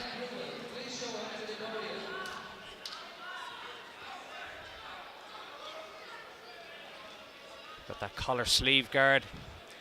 Murphy been very aggressive on the bottom, trying to break down his opponent's posture, trying to get that shallow lasso, that foot on the shoulder. This is what you want when you go for those positions. You want your opponent's posture broken down, so it's easier to get underneath them, get them moving. Switches the leg beautifully. Back to the hips, attacking with the triangle attempts. Pretty aggressive, fast start.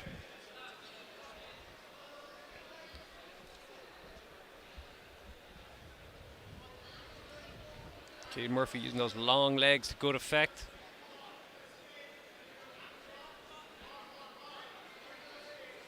There's that triangle attempt again. He's thinking constantly about getting that leg over the shoulder and wrapped around the neck, and not giving his opponent a moment to settle or to get his base or posture. Into that kuru guard almost, which is like a modified version of the single leg X guard. Thought about a footlock there, but didn't have the leg deep enough. Scrambles back to maintain that top position, and the referee stops them. Will we see 2 points being signalled here for Cian Murphy after moving from bottom to the top? No, just an advantage.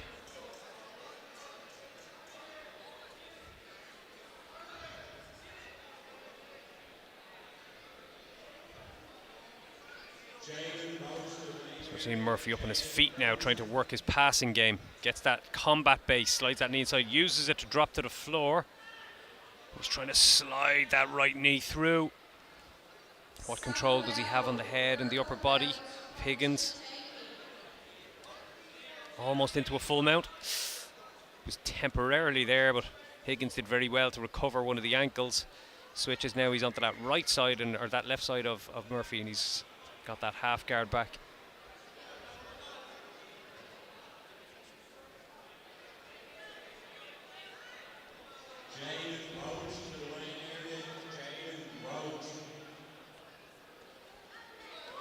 So now we're seeing a reversal of the position we saw in the first minute or so of the match. We're seeing Higgins on the bottom trying to establish his guard game, trying to break down the posture of Murphy. Murphy working his passing game. Again, almost getting that final step through. Having to break off momentarily just to go back to working on the grips, the grip fighting. Again, Higgins has the far hip, he has the half guard locked up. His opponent gets overzealous. This could happen, he could come up to the top, although look at this jumping triangle attempt from Cian Murphy. And he's locked this up pretty tight. He just needs to cut a better angle. He needs to swim this right arm underneath, turn a little, and there he goes. He gets the tap. A very impressive finish. Almost a flying triangle from Murphy. A very, very sharp reaction to what was almost a good half guard sweep from Higgins.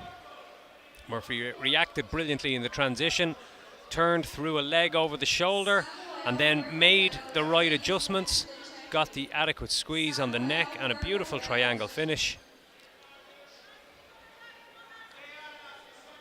He'll be very, very happy with that performance and with that finish. Looked excellent throughout, and managed to get the hand raised and the gold medal.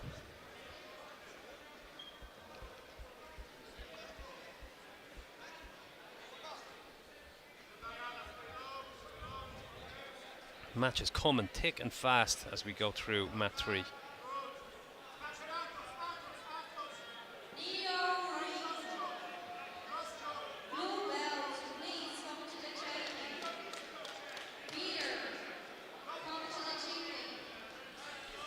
Oh, good luck with this. Edvardas Kirzanskas. Okay, I think I got that right, from Lithuania, representing BJJ Cork, and he's up against Nicholas Donnelly, representing PGT Ireland. Nicholas is wearing the additional green and yellow belt. I'm just going to call him Edvardas because the surname's a bit of a mouthful. Purple belt, middleweight. Again, we're looking at a 7-minute match. Donnelly straight in on a possibly could turn into a triangle attempt, although Edvardas is doing very well to turn. Comes back around now, double unders. And looking to work his own passing now. And Donnelly's got a butterfly hook in there. Is he going to try and elevate his opponent a little? His opponent's keeping a good base over to that far side. Steps over almost all of the way. He's still got that knee shield in there, Donnelly, and one leg over the shoulder. No danger of the triangle because of the left foot position of Donnelly. Referee is resetting them, moving them across to the centre of the mat.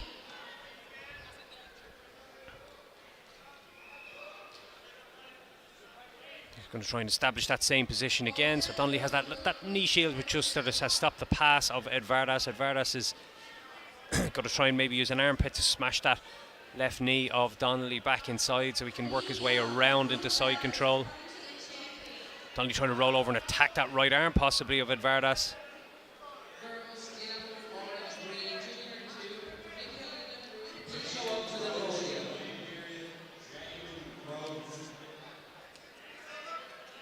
Can't quite see what Donnelly is attacking. Is he attacking the right arm, possibly a Kimura or a shoulder lock or an arm bar attempt, or is he focused more on the neck? It's difficult to see from this position.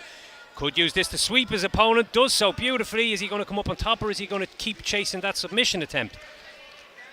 Yeah, it looks like a Kimura grip on that right arm of Edvardas. Edvardas controlling the left leg of Donnelly just to stop him getting that leg into a position where he can base or maybe climb back to a top position. It's not so much a Kimura grip just yet, it's more of an arm lock position because he has the left arm through, not the right arm through the elbow. But he's attacking it aggressively, Donnelly. He's got a leg, almost had a leg across the face. Edvardas does well to get himself back out of danger, back to the top position. Just the advantage given to Donnelly, and collar sleeve almost, well, more of a De La Riva guard for Donnelly. Edvardas controlling the right leg of Donnelly to stop him looping back inside. Donnelly looking again for that sweep, finds himself back onto his back, maintaining the position. Very active guard game here from Donnelly, and he's looking to kick his opponent out, take the back. If he can keep his opponent tight to him, there's one hook, rolls him across, takes the second hook, establishes back control, gets 4 points. Excellent work from Nicholas Donnelly. And now he's straight to work on the neck of Edvardas Kirzanskas.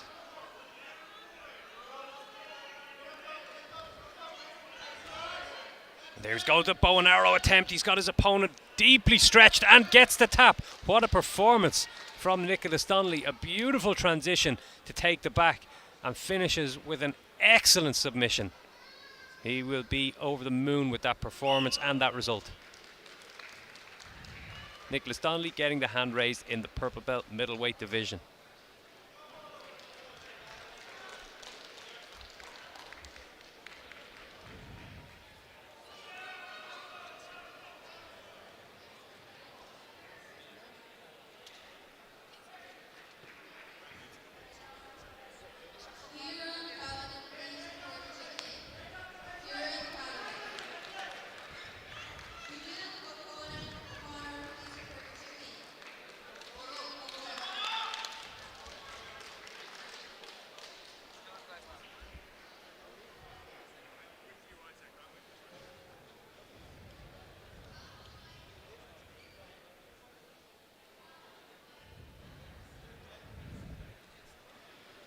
So our next match is our medium heavy purple weight division. We've got Borislav Alilovic representing Team KF. We have Darren Bushby from the UK. Darren's in the black gi. Borislav Alilovic in the white gi. Again, 7-minute adult purple belt match, medium heavy. So straight back into the action.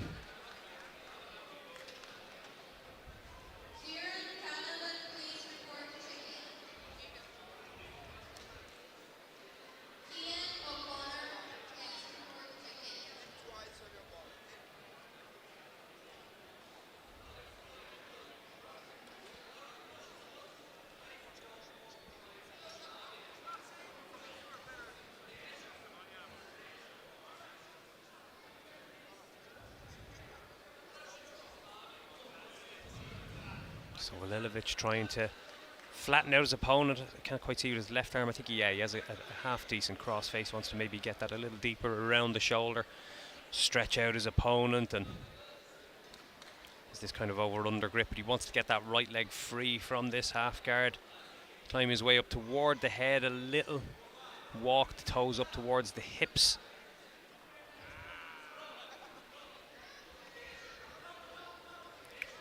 Yeah, he's got that shoulder pressure. He can maybe elevate his hips a little bit higher and walk.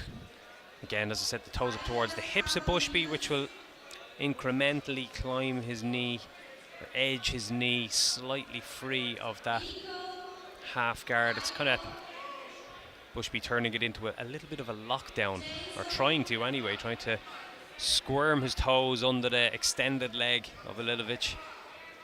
Lilovic has bent the knee now, so it's making that lockdown sort of a non-option for Bushby from the bottom. Bushby got the half guard, doesn't have an underhook on that same side, so it kind of limits his options for movement. Lilovic switches the hips, lovely, passes the guard, stays heavy, chest to chest. Hands are locked, gets those 3 points for passing the guard.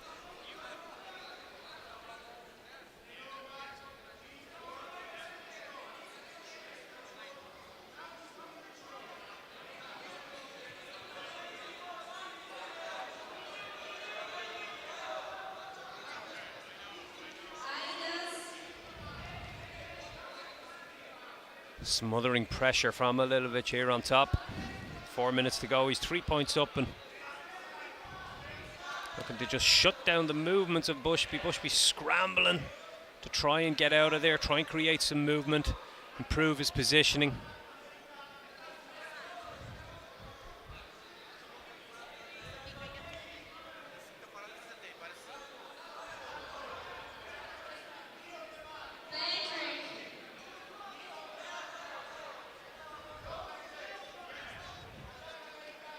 This is good patient work on top from Lilovic.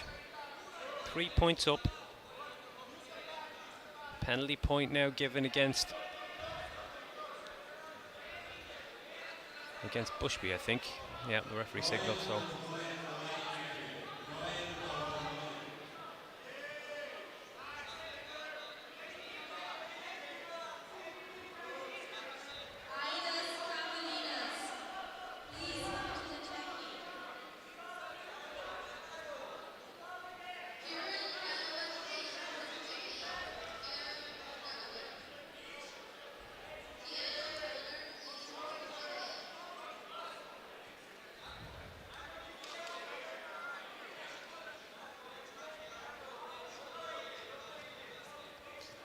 Bushby doesn't seem to have the answers to the pressure on top from Lilovic here so far. You can see the grip that Lilovic has on the outside of the pants, just shutting down the hip movement of Bushby. Little knee in the jaw. Pressure, takes his arm out so he's not in danger. As Bushby seems now he's a grip on the leg, can he use it to create a sweep? Of course, at IBJJF rules, your leg lock options at purple belt are pretty limited. And Lilovic scrambles to the top very well, sits down heavy in that almost mounted triangle position now is available. The arm's in danger, he's quite high, so yeah, Bushby can turn and pop the head free, but he's got his leg wrapped around the back of Lilovic in an awkward position here, which makes it difficult for Lilovic to maintain that position. Almost a 50-50 guard position here now, so I've seen Lilovic just maintain that top pressure and not allow his opponent to create sweeping opportunities. Again, you can't sweep someone if there's not a bit of momentum there. You're not offsetting their base, so.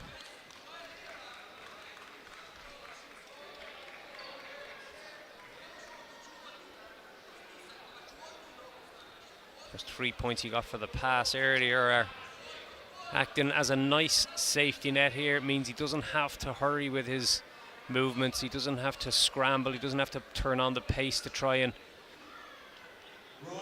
establish more scores. He just needs to not allow his opponent back into the game. Penalty points have been given again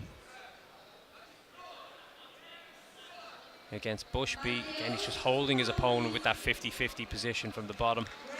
He's about to have his guard passed for the second time in this bout, and you can see how tight that pressure is from Milivojevic, and he's got that head and arm position almost, and he's waiting to see, is he getting the score given? There it is, there's the 3-point signal by the referee. Is he going to try and cinch up this arm triangle? He is now, yeah. Once he had the points given, he's thinking about cinching it a little deeper.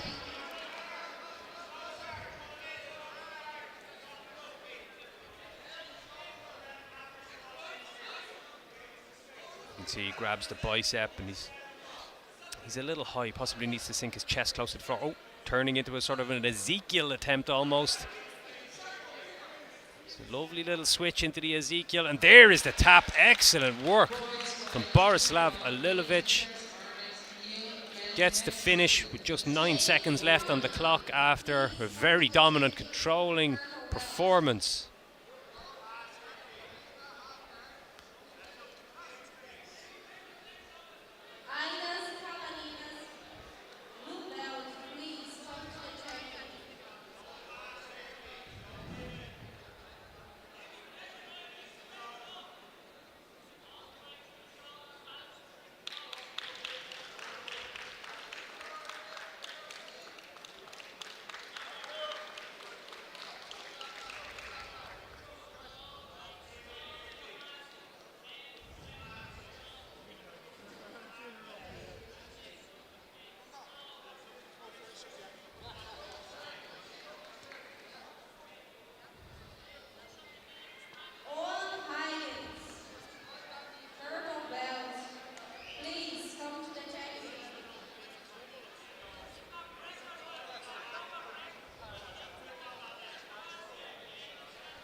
We got Alan Murphy representing Royal Grappling Academy. We have Rokas Nazis. Murphy straight in on that shot.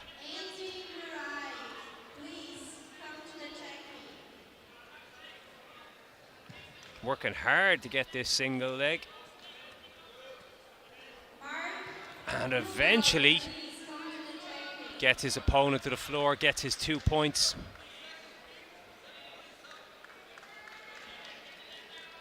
Rokas, of course, representing East Coast Jiu-Jitsu.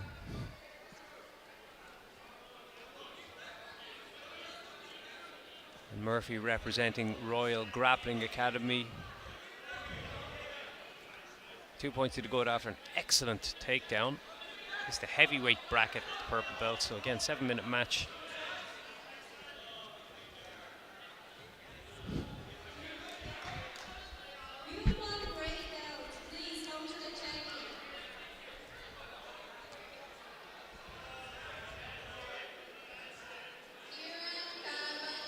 Rokas trying to establish that De La Riva grip and maybe use that right leg to stretch his opponent out by pushing on the far left leg. Comes back to the hip and back to the De La Hiva, alternating between the two. Using the sleeve grips to break down the posture of Murphy.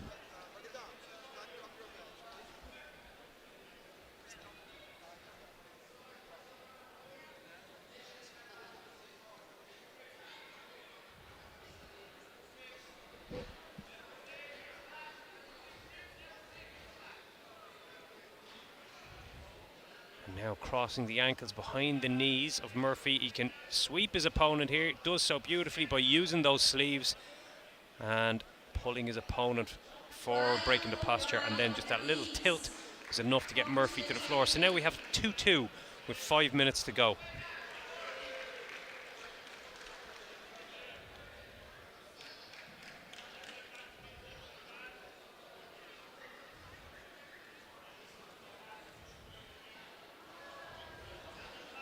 Murphy looking to scramble his way back to the top.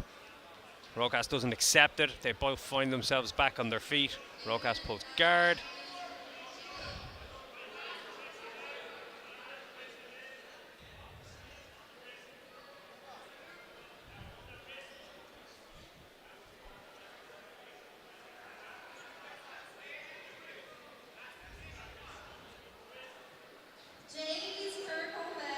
High pressure here from Murphy on the top. The next step here would be to try and pass this half guard of Rokas. And Rokas not making it too easy for him on the bottom here. So Murphy using that left arm to climb up higher towards the head. And if he can maybe get a deeper underhook of the head, use that cross face to stretch his opponent out, that'll give him a better chance to free that right leg from the half guard. Half guard here for Rokas, but he doesn't have an underhook with his left arm, so that limits his options from the bottom here. He's climbing up to the elbow here, but if he had this left arm of his underhooking the right side of Murphy's body, he'd have a lot more options for getting his opponent moving. Can't quite see what the left arm of Rokas is doing over there. Murphy springs around here trying to take the back almost, but a good little scramble. Rokas trying to look for this right arm to isolate it in the Kimura maybe. Murphy just keeping heavy pressure, climbing up incrementally.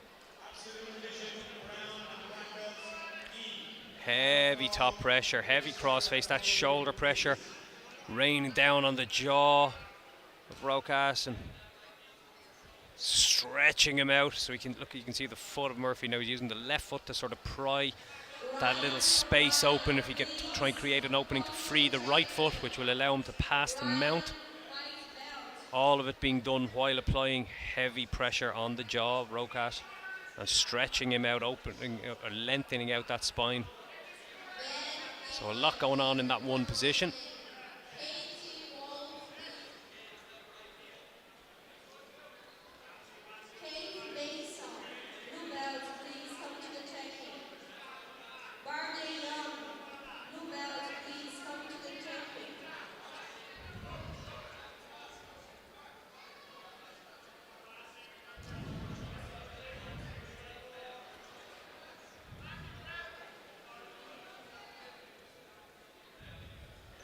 It's a real battle of wills to try and see who can either free this leg or get it out. Rokas just got a penalty point given against him because he's just holding on the bottom here. Murphy doing all the right things, applying the pressure. 1:40 left on the clock.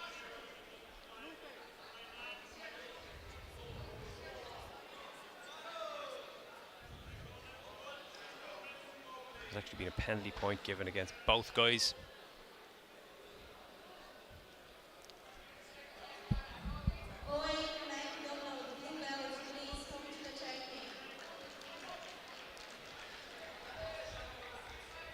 Grinding style from the top. Is Murphy trying to climb this? Yeah, he's looking for that arm triangle, and Rokas recognises it, defends well by rolling to his side and bringing that elbow back into a safe position.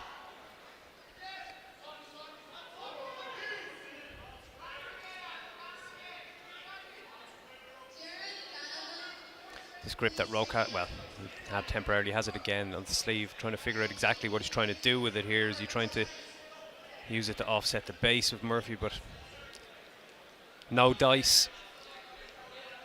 But he seems to be just going on that grip, that sleeve grip, repeatedly, but not really doing a whole lot with it. I mean, it's not stopping Murphy from doing anything. Murphy's got his left hand now on the lapel of Rokas, is using it to drag his opponent back down to the floor. Now gets that leg free eventually. Not getting the pass because Rokas has turtled, but going to get an advantage to probably secure the win, or enough to get the decision anyway. And back to that sort of half guard position again. No pass came, but you have to imagine, yeah, Murphy's probably done enough there to get the victory.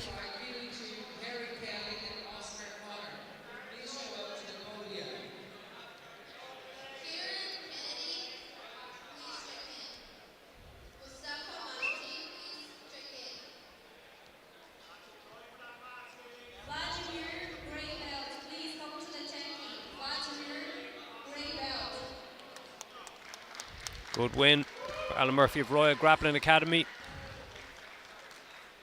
in what was a bruising encounter.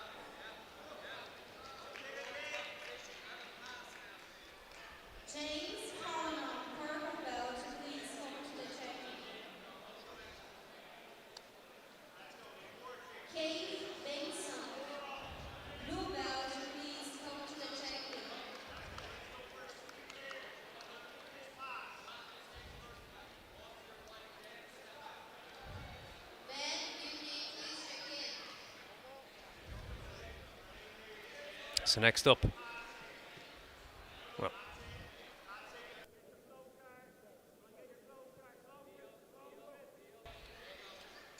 screen's changing in real time here. Jack McWeeny versus Edson Jr. Edson in the white, Jack in the blue. Edson representing SPG Ireland, Jack McWeeny representing Royal Grappling Academy, purple belt super heavy division.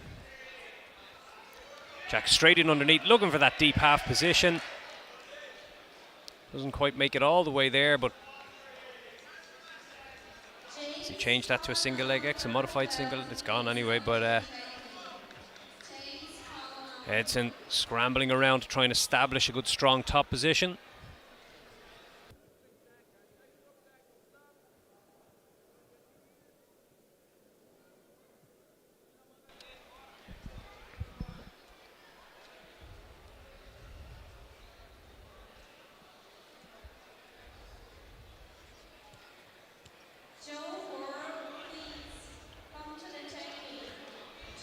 Still no scores just yet. Oh, Edson diving on the back, manages to get, are both hooks in, one is almost there. Gets an advantage. Jack scrambles well to stop that second hook, and now he's in on the takedown attempt of his own, but stuffed beautifully. A great sprawl by Edson Jr., and he's done quite well there.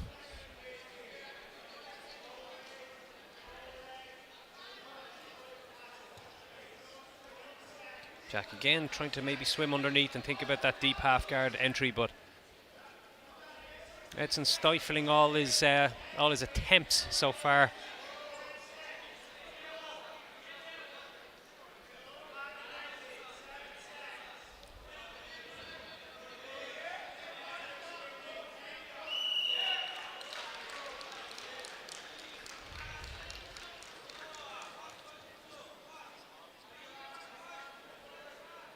Edson putting a high pace here on McGreeny. Again, McGreeny reacts quite well to stop the two hooks being established and stop giving away the 4 points. We've nothing on the scoreboard just yet, so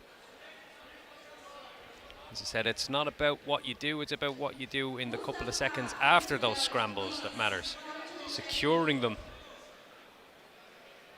securing those positions is the most important part.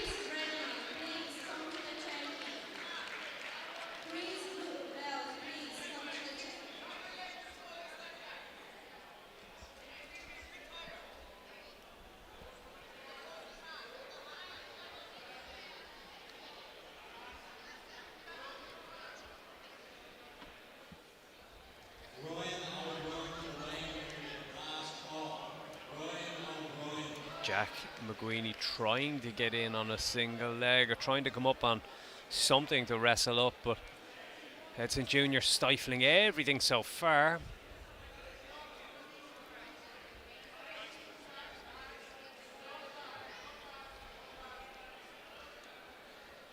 And trying to ragdoll his opponent onto his back, and the knee is still caught, the right leg is still caught in a half guard position.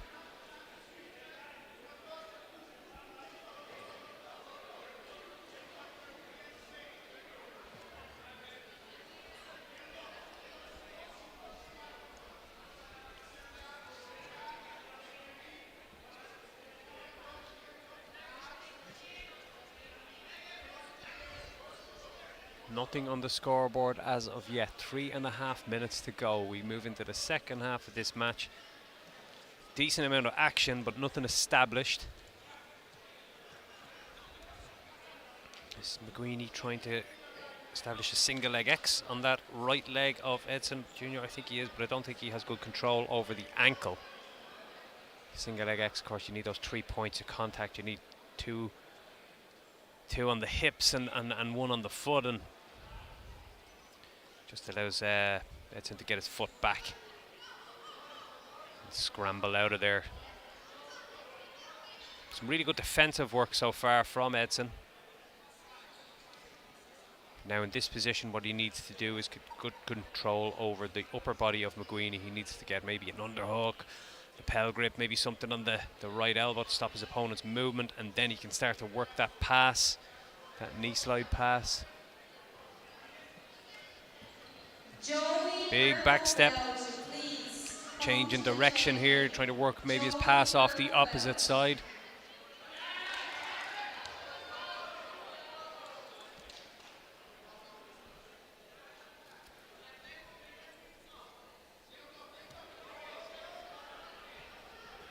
We could see McGueeney coming up for a back take attempt now. He's tight around the hips of Edson Jr., so he's scrambled up quite well. Again, nothing given away on the scoreboard. 2 minutes left to go.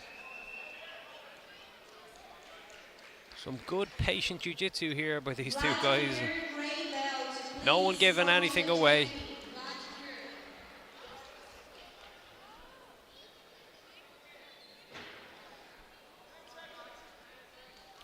So as we go into the final 2 minutes, it's all to play for.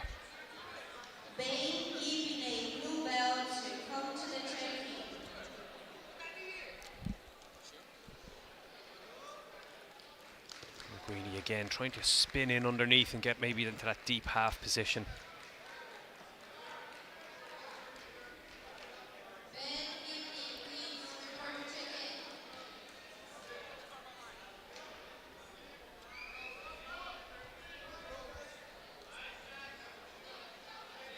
He's got back to that single leg X that he momentarily established earlier, but he needs control over that right ankle of Edson Jr. And Edson Jr. trying to turn it into a pass to Mount, but McGueeney having none of it, gets the knee back inside. Not a whole lot going on here, so the referee may have a tough decision to make as we go into the final stretch, although I do see an advantage on the scoreboard for Edson Jr., so maybe not, but McGueeney needs to make something happen. So he got 54 seconds. Needs to claw that advantage back, maybe get a score on the board to take this match.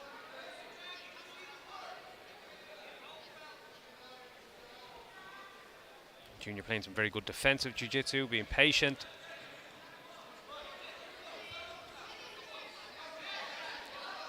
Lovely little turn underneath from McGueeney, spinning, trying to get a grip of the leg. Go into the final 25 seconds.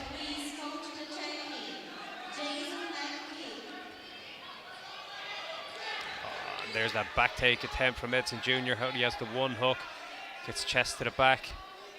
And McGueeney does well to stop that other leg. Last 10 seconds. And that should be enough from Edson Jr. to ride out the clock here and take the win by that single advantage. A very closely contested match in the ultra heavy division.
So we're back in action. We've got Cian Murphy there in the white gi, Owen Higgins in the black. Final of the lightweight division. And look at this triangle attempt straight off the bat from Cian Murphy. Grabs the ankle, attempts to cinch things up. Look, he's pushing with that foot on the hip to try and create more angle. Now he should have enough squeeze to get the job done here. Curls the toes. Again, Higgins just holding on very well in this triangle. Murphy trying to swim his right hand underneath, create an underhook, create more angle, really intensify that strangle. But he has Higgins in a bad spot here, straight off the bat, inside the first minute of this match. The triangle attempt is gone. Higgins did very well to survive there. It looked like it was game, set and match, but we saw Murphy being very dangerous and aggressive off his back in his first match earlier, and now looking very impressive again in match number 2. Gets that sweep into the top position.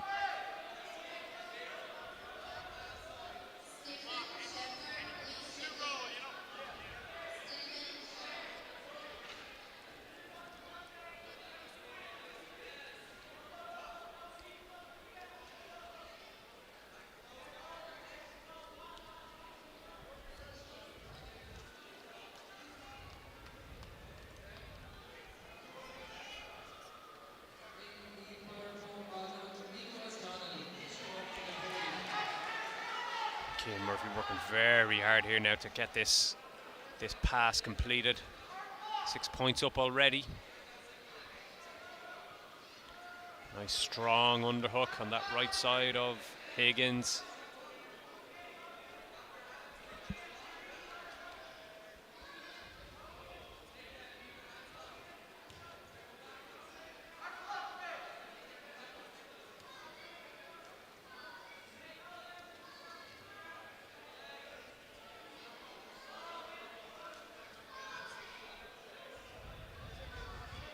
Higgins just trying to establish a little bit of space between him and his opponent, and then start attacking that posture of Murphy. But Murphy's just got a lovely base, very calm in the top position here.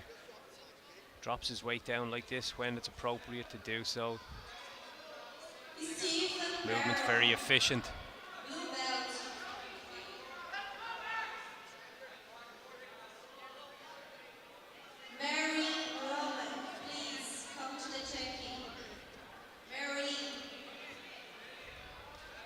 Scramble back to the feet, and we see Murphy pull guard straight away again, getting that foot on the hip, just to use it like a boxer's jab, just keeping that space while the hands are breaking down the posture.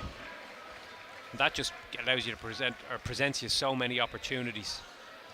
He just pulls close guard off at this time, trying to climb that guard up a little higher perhaps, and we may see more triangle attempts. He seems to have good dexterity and move his legs pretty well in those positions.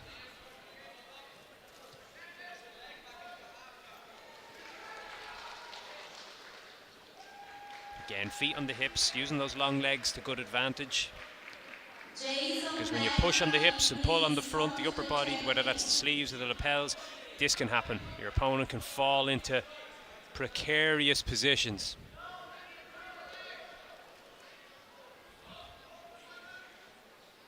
He's keeping his upper body posture low, gets the 2 points on the board here, but not posturing up too high and allowing his opponent to wrap his legs back into the game.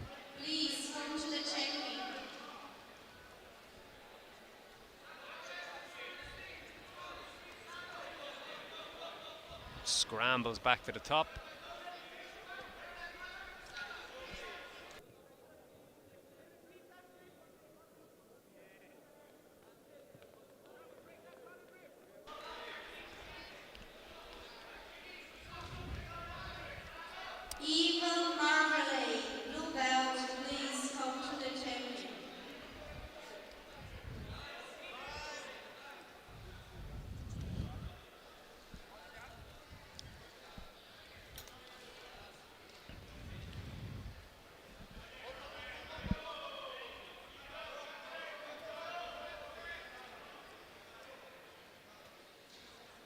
And an excellent win. Kieran Murphy, 2 great wins under his belt so far today. Looks very adept when playing off his back. Uses the lapels and the sleeve grips to great effect. Uses great control over his opponent's posture. Brilliant performance.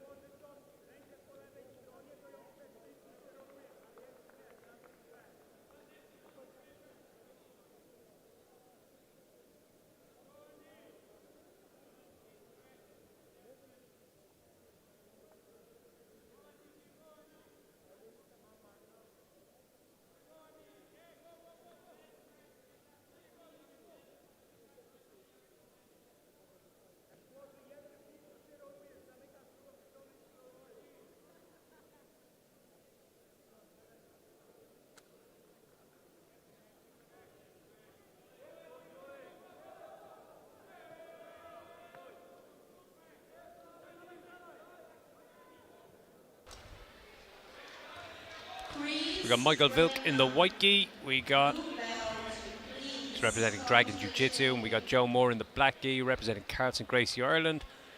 The guys are straight back to action. Medium heavy division, purple belts. We're in the Masters category now, so slightly shorter match. 5 minutes. Vilk pulls guard straight away. And now trying to work on the posture. And possible flower sweep setup going on here. He's got the pants grip and he's more having none of it.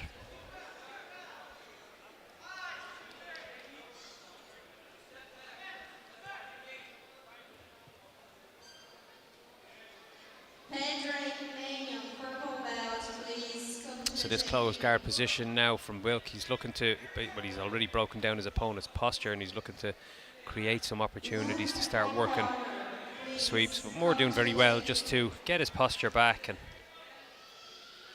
is he going to try and stand up a little? He's trying to get sleeve control of Wilk on the bottom, looking for double sleeve control. So yeah, is he going to try and stand up once he has that, or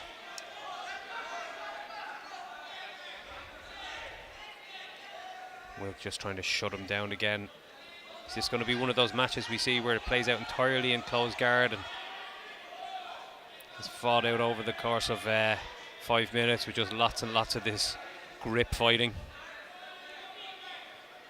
Those matches can be, they can look like they're non-eventful to the naked eye, but they can be exhausting to take part in. Although Wilk opens up his guard now, trying to look for that lasso, swims the leg, get the left leg in beautifully, using the right foot on the hip to stretch his opponent. Needs to maybe pull this left knee back a little bit towards his head, and then he can turn it outwards and upset the base of Moore.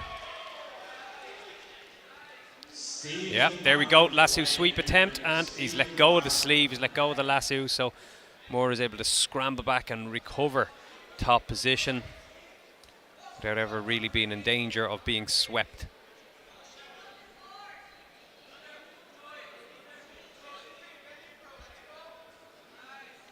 Of course, the lasso guard at purple belt, the sweeps are available. The bicep slicer options are not. Once you go to brown belt, they become fair game under this rule set.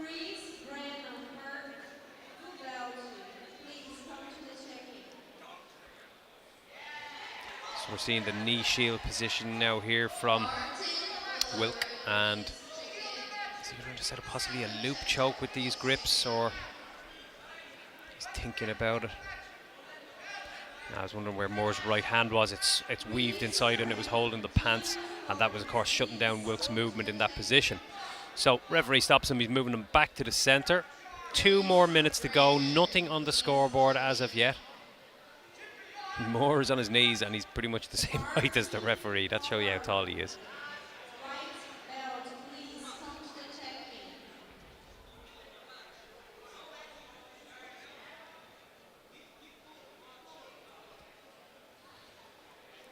So a fairly cat and mouse type exchange so far in this guard position. Not much has really happened. We go into the final 90 seconds. We need somebody Like to do what Joe Moore's doing now, basically give the referee something to think about. If you can't score, at least get well on the road to doing so that when it comes time, and if it is go to a decision, then that could swing your way. But Moore now working to try and get this right leg free and establish a pass. There he goes, he's weaving that right hand back in, maybe to shut down the right leg of Wilk, and then he can come back to, he can pop up again and try to switch and drive that right knee out into a sort of a knee cut pass. But you can see Wilk has the grip and the collar, so that's limiting Moore's movement, not allowing him to get his head inside to open up his opponent's posture.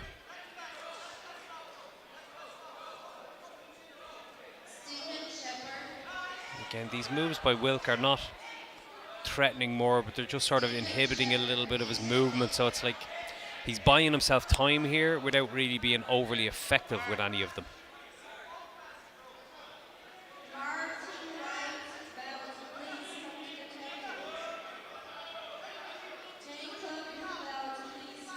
Moore needs to just work a little harder to try to get that right knee free. He does so a little bit now, but we're back to that guard position. Now, this lapel that Wilk has over the shoulder can be a little bit more useful here. Cross collar attempts, etc., because he has his opponent in the close guard. Let's go, goes to the sleeves, breaks down his opponent's posture. And time is up from what was a fairly non-eventful match, but again, for a referee, this can be a tough one to have to make a decision. No advantages, nothing too close to being an advantage. Referee has to kind of pick who he thought came closest and was pushing the pace. Gives it to Wilk, but one of those matches that, you know, neither guy could have any complaints really, because neither guy was active enough to put a stamp on it and get the victory. Thankfully, some of the matches have been a little bit more back and forth than that one today.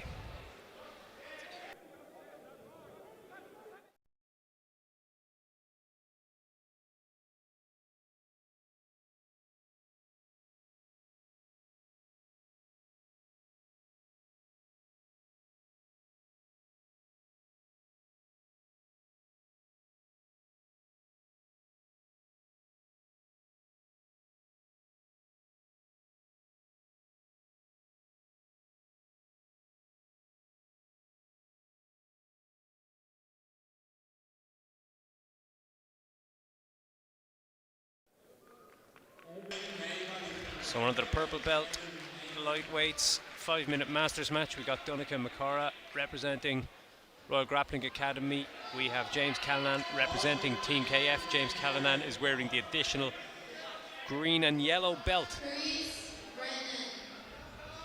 Trained with James for a long time over the years, and he's very strong, experienced grappler.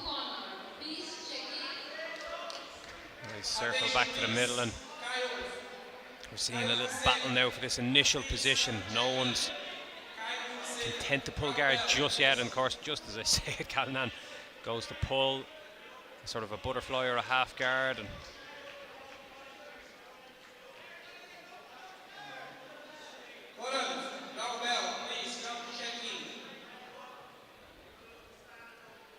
so Makara trying to pass around to his left side and maybe shoulder smash that butterfly of Callanan down to the floor. Callanan, of course, just has the overhook here on Makara's right arm.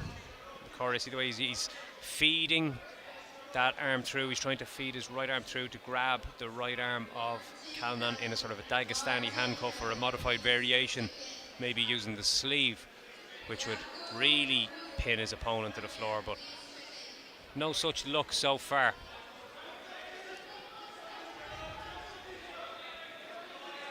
Both guys basically looking to establish some good grips here on the bottom. And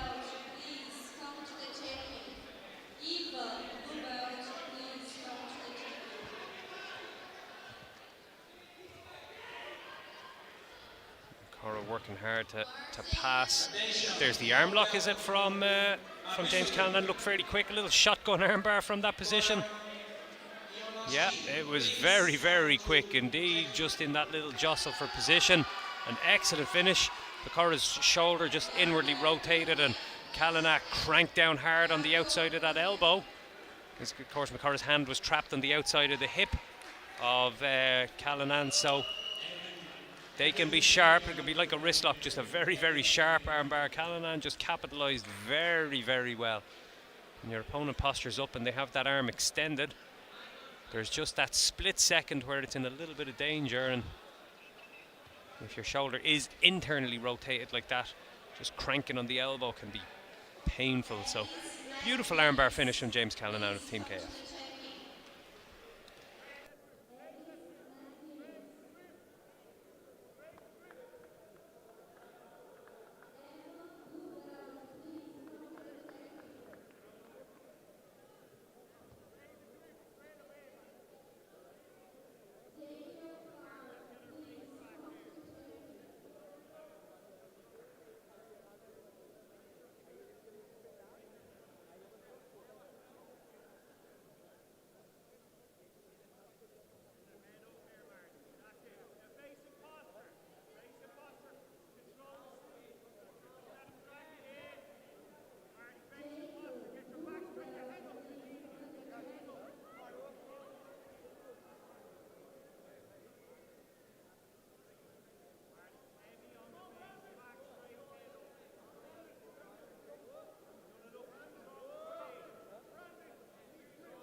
So now we're seeing the first of the brown belt open class matches. We have Konrad Iwanowski against Cao Fonseca. Iwanowski took a heavy defeat on points earlier, so looking to come out and establish somewhat of a better result and or performance now in his second bite at the cherry. James. Iwanowski's in on a single and Fonseca turns it into a beautiful hip throw and trying to backstep now to pass that guard.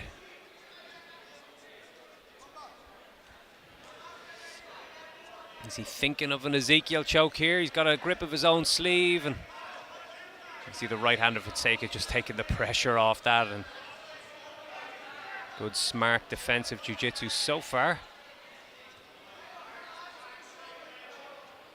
Iwanowski ain't giving up on it just yet though. He's working hard, and Fonseca pops the head out of there, back to safety. 2 points to the good.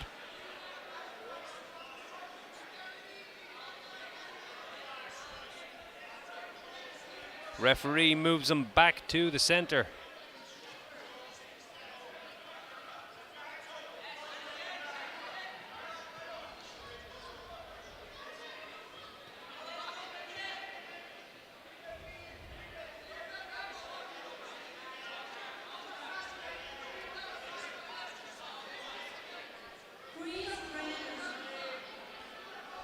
These guys competed against each other earlier this morning in the heavyweight division.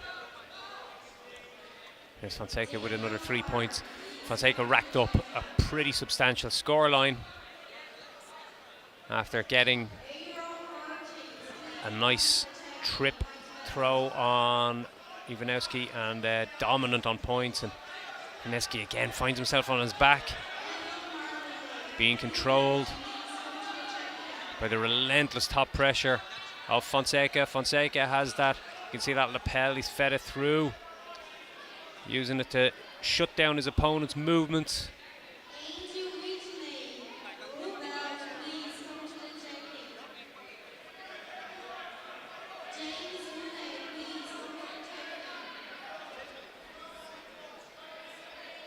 Heavy top pressure. Look how he just never takes any pressure off either the chest or the head. Or just Iwanowski and barely allows him to bridge and create any movement. Iwanowski's having to use every little bit of energy and strength that he has just to get his back off the floor. But at 5 points down with 5.5 minutes to go, he's got a bit of a hurdle to get over.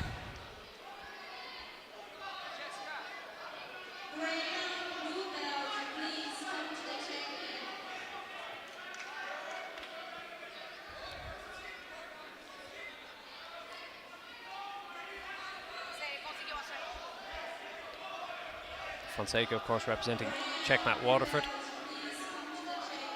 Iwanowski representing Team KF here in Dublin.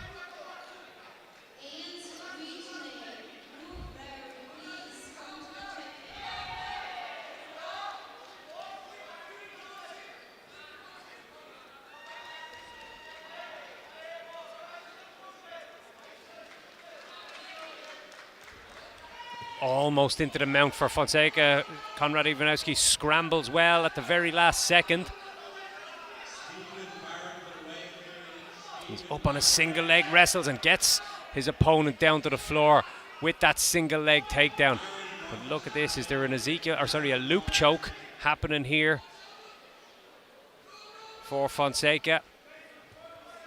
Uses it just to roll his opponent back over again. So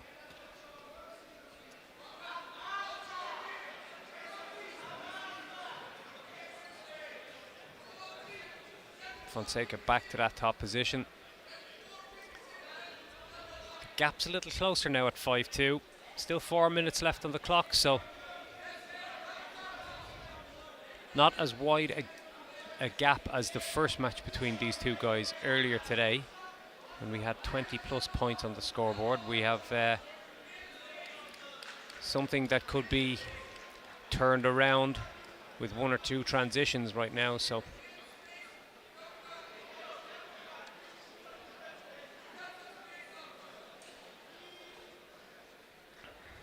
but we can see Fonseca using a lot more patience, precision, pressure, and Iwanowski using a lot of energy in these little bursts. Reverses his opponent into close guard.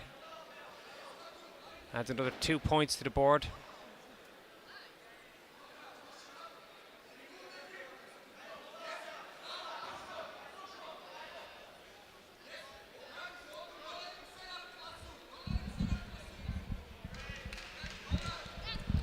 Didn't get the 2 points earlier, it was up on the scoreboard as a mistake, so I think we're 5-2 to Fonseca right now. That's what I see on the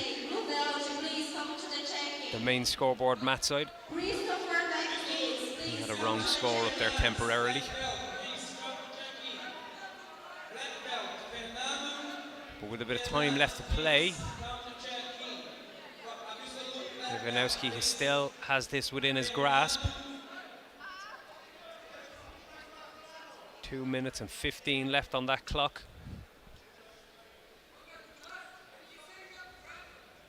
And this pressure from Iwanowski, you'd wonder, could it be wearing on Fonseca a little?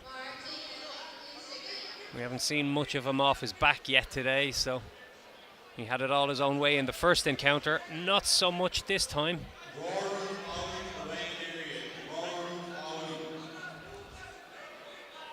Konrad Iwanowski working hard now because he's going to need a pass. The danger of a triangle is there somewhat. One arm in, one arm out, although he's kind of keeping his elbow back a little bit now. He's not allowing his opponent to pull that through. It's just a battle of the grips now at the moment with 90 seconds left on the clock, and one mistake could end it all.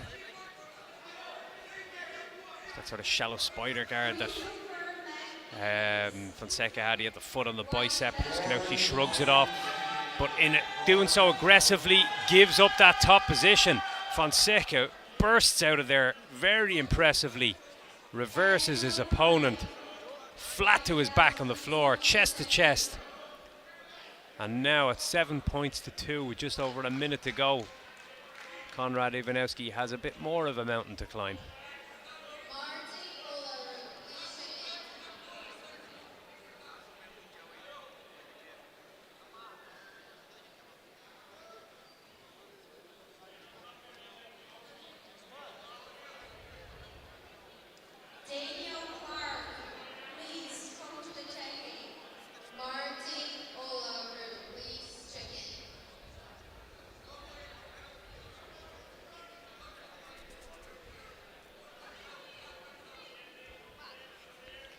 So the old wily veterans trick, take your time, tie in your belt, get a chance to recover, reassess your options, and then lock horns for the last 70 seconds of this match.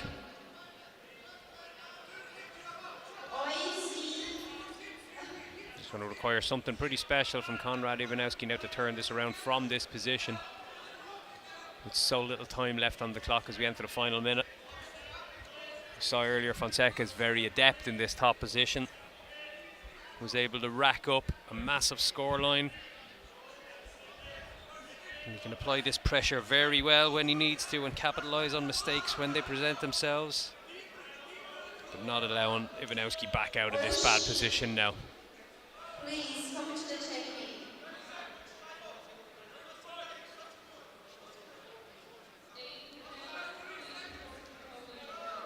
Eric, white belt, please come to the technique.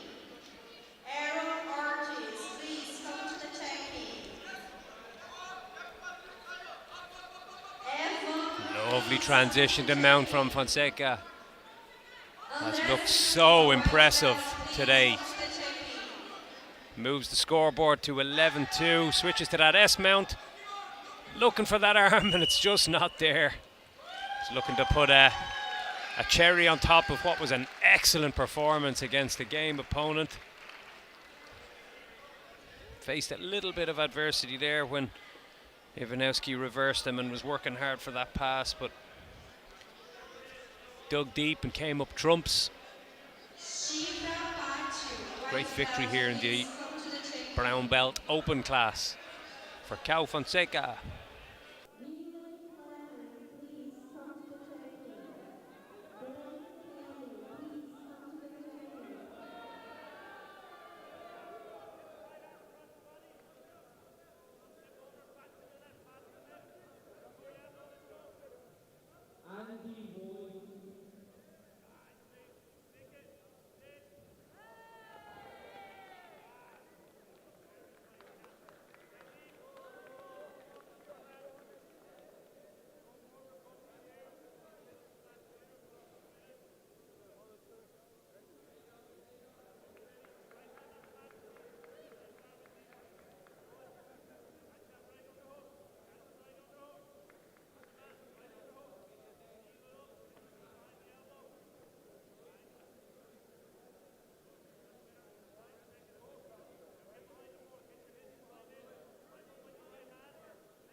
So we got Joe Moore and Neil Kelly here. Joe Moore in the black gi representing Carlson Gracie, Ireland. Neil Kelly in the white gi representing Hillian Gracie, Ireland.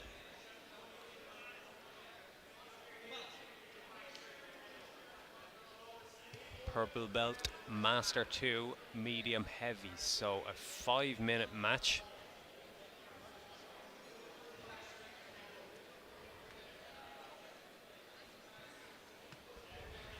Neil Kelly scrambling to try to get to the back of Joe Moore.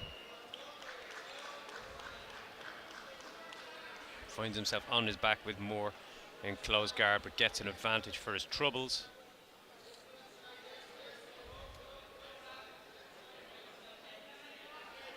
This is a 3-man bracket, so Joe Moore lost semi-final number 1, and in a 3-man bracket you get another shot by going in semi-final number 2 here. Michael Wilk, of course, won that referee's decision over Moore in the semi-final number 1, and he awaits the winner of this match in the final. Already this match proven to be a little bit more exciting than that first semi-final. Neil Kelly swimming, trying to attack the back and applying that pressure. Gets himself 2 points on the scoreboard.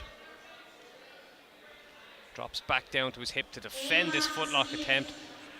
Trying to clear the hip and step over that right leg of Joe Moore and come back into top position. Joe Moore has an interesting butterfly hook here with the left leg, so will he use it to pull his opponent forward a little? His opponent is sitting quite heavy on his base, so the hook not much use just yet, or hooks.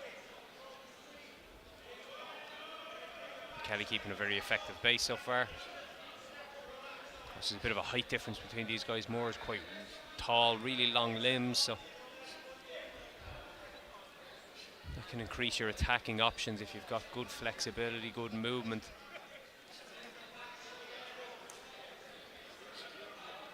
Evan Maybury to the weighing area. Last call. Evan Maybury.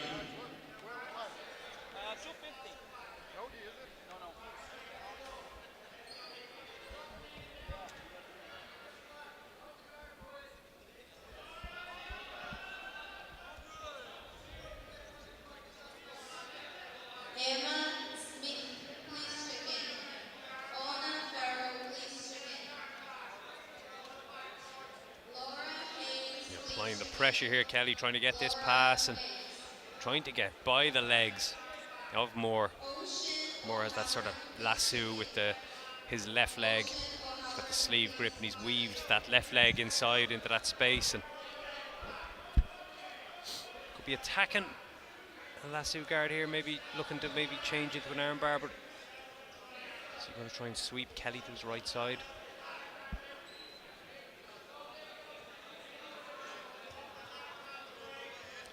Kelly just remaining calm on top, trying to come around. He's doing the right thing, Putera white trying to come belt. around to the outside of that lasso and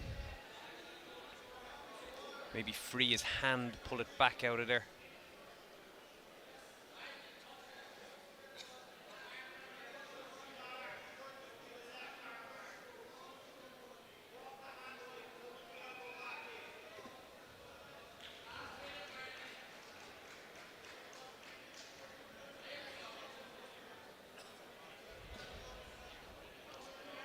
Jacket's in an awkward position now. It's up and over the head, and the referee's got to stop and bring it back. Now we're back in action, and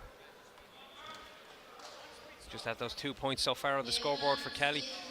Now Joe's doing well. Use that lasso and transition it into a De La Riva hook. If he can get that right leg free, what he can do is he can put the right foot on the bicep of Kelly, or he can throw it over the top for a triangle attempt.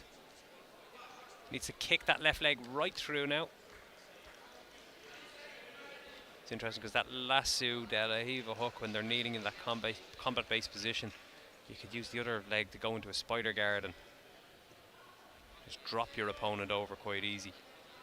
Kelly's doing well, just keeping his head in a safe position, staying James low, Mooney, stifling the triangle please attempts. come to the check-in. Christopher McGuinness, please come to There's the another check-in. advantage on the board for Kelly, and now he's Haslam rolling to try and Bar, take the back of please Moore. come to the Moore check-in. pushes that second hook away just in time. Attacking a Kimura grip of his own, or is he fishing for a wrist lock possibly? Blue, There we go, Kelly gets that second hook.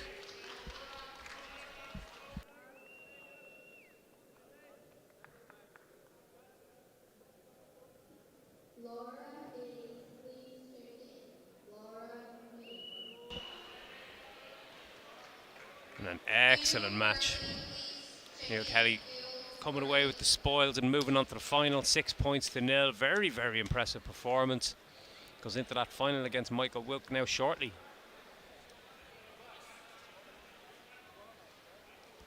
Emma Smith, please check in. Ona Farrow, please check in.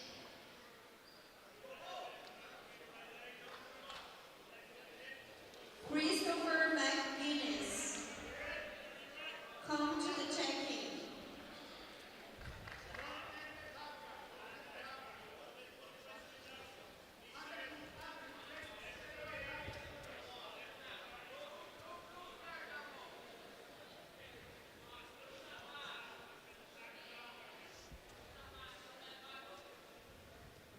Evan Maybury to the weighing area. Evan Maybury.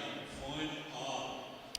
So just like we just saw, we also have the second match now of another three-man bracket. We've got the purple belt Master 2 lightweight division. We saw James Callanan win by armbar against Donica Makora, and now Donica goes back into the pot to compete in semi-final number 2 against Padraig Mannion of Cayuzo. Padraig is going to come out here wearing the white gi.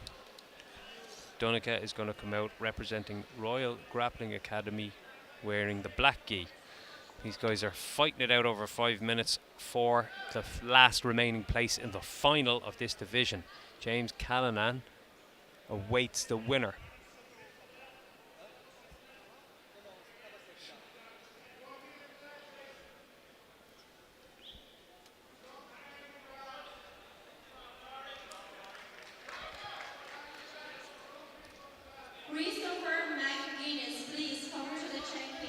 So we're away.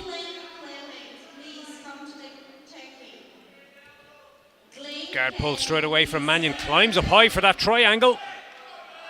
Looks to have his opponent in a bit of danger.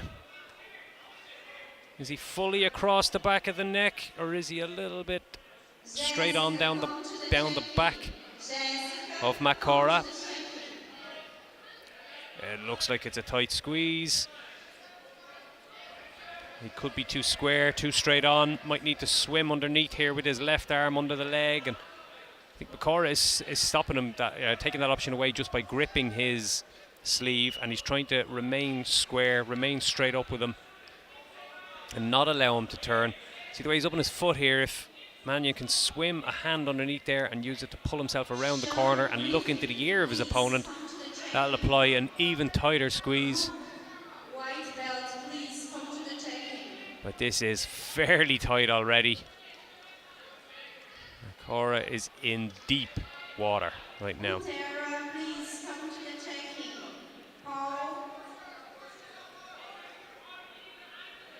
Not the most ideal start you'd ever want. We can see there Mannion swimming his left hand underneath and trying to apply that pressure by turning the angle.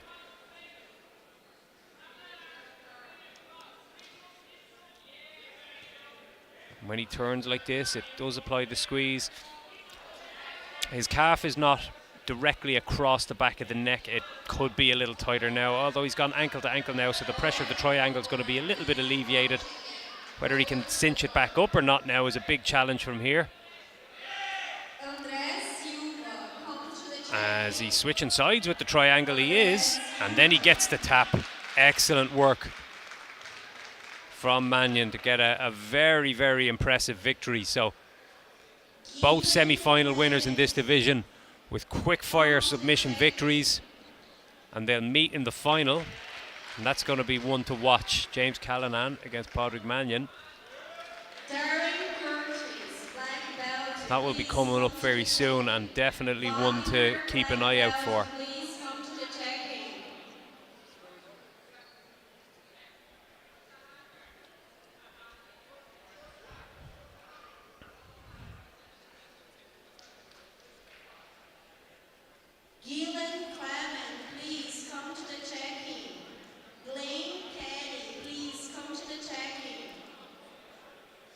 So next up, we've got a really, really entertaining scrap lined up in the Black Belt Open class. We got Fernando Fernandez representing Team KF. And we've got Guillermo Toto, who we saw with a super impressive performance, a great win over John Sheridan earlier this morning in a straight final in his weight category, representing his own club, Aurum BJJ.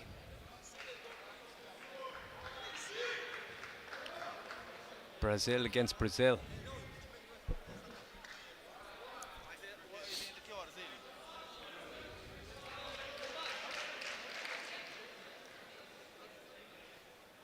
So, Masters category, it's a 5-minute match. 5 minutes, when something goes against you on the scoreboard at this level, can go by in a heartbeat.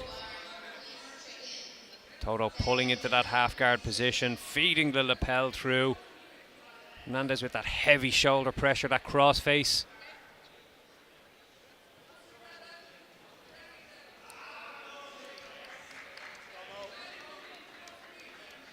He's trying to pry that half guard open and free his right knee, and Toto swimming underneath, trying to get a little deeper on that half guard, around to the far side of that right hip.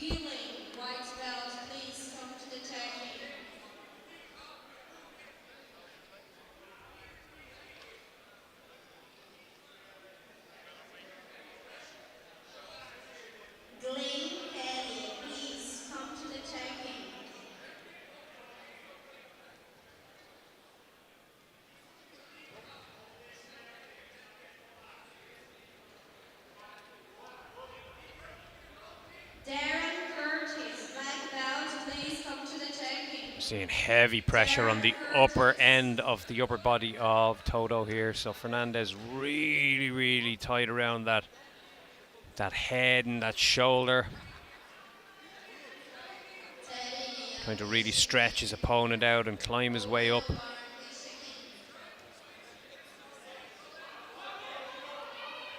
you can see Toto trying to just pendulum his opponent over, but gives up a bad position in that transition. Is he giving up the back? He absolutely has, and that bow and arrow is coming in thick and fast, and very well defended by Toto. Just managed to free his neck from that position, but the problem is he's giving up the mount in the transition. And there's the 4 points being signalled by the referee, and an advantage for the very close bow and arrow attempt. He's now working on an Ezekiel in this position, and it's causing Toto some problems. He's having to defend. Real pressure being applied here. Extending the hips.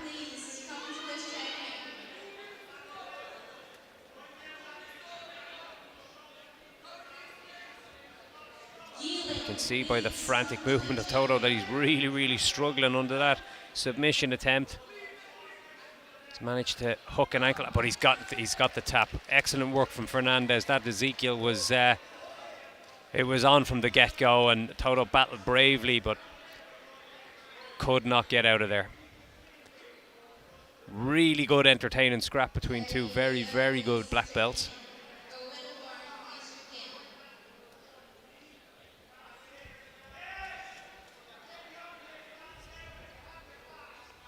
And the hand is raised for Fernandez of Team KF.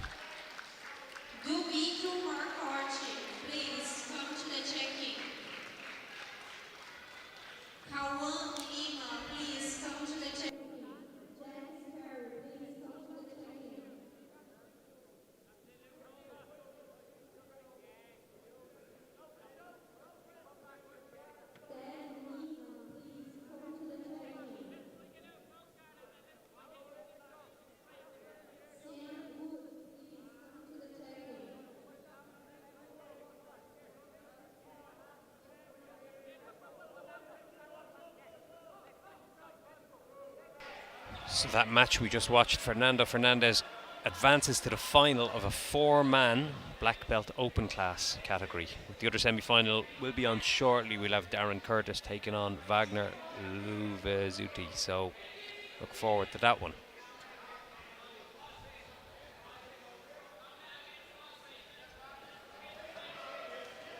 Right now we have the first match of the blue belt adult middleweight division. This is the only blue belt division we have running on this mat today. So quarterfinal number 1, we've got Sean McElroy of Royal Grappling Academy, and we have Ronan Prenti representing Team KF, wearing the additional green and yellow belt.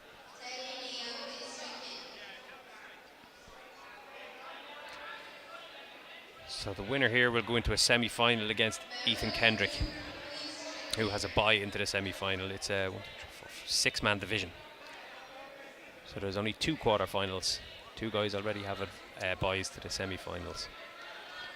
So these guys got the short straw. They got to fight for their place on the podium.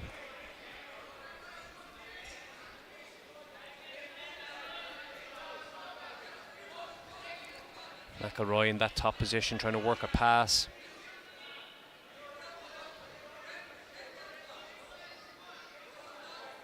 Seeing Prenti is trying to establish a single leg X guard almost, and wedge that heel in across the hip of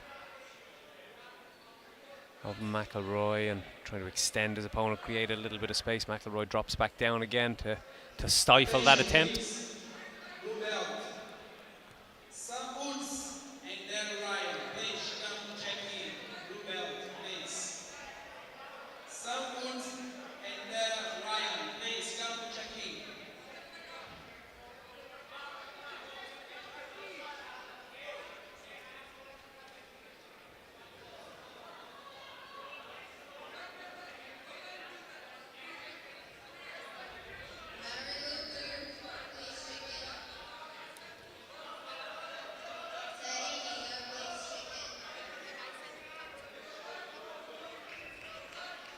McElroy working hard but getting seemingly nowhere, so maybe pops back to his feet, and you can see Prenti trying to just establish that distance control by getting feet on the hips. Now pulls his opponent back into a closed guard.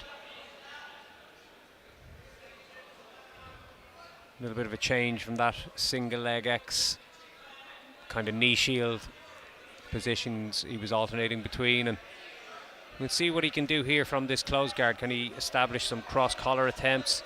Working hard at the lapels here to try to break down his opponent's postures. Opponent up straight away, maybe leaning back a little, so possibly vulnerable to a hip bump sweep.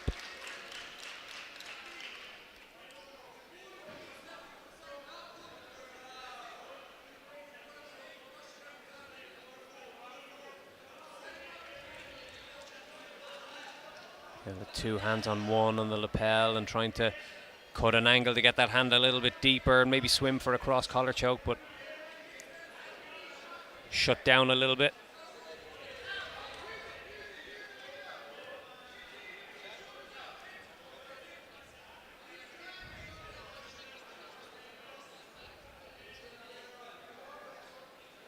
Both guys kind of cancelling each other out a little bit here.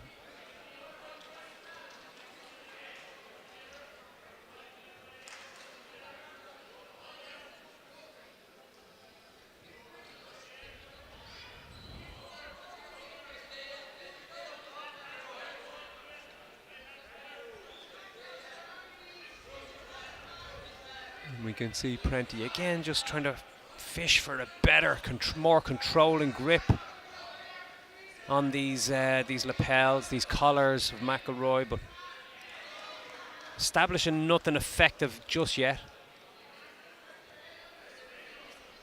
Attention, please. Blue belt, everybody.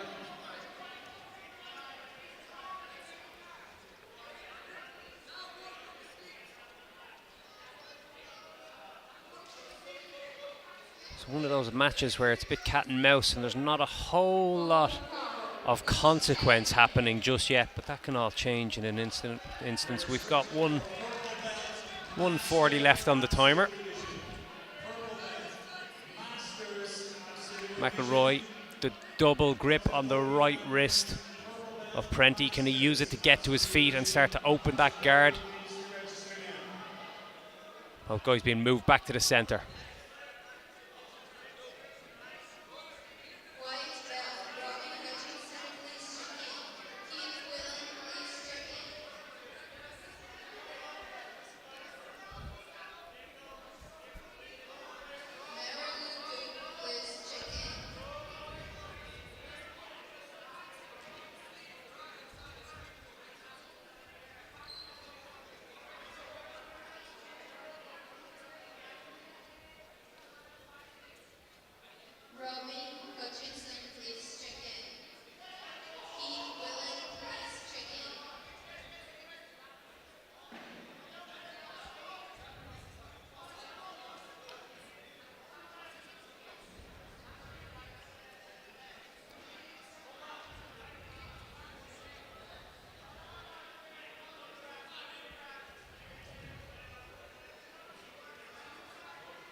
So we're back.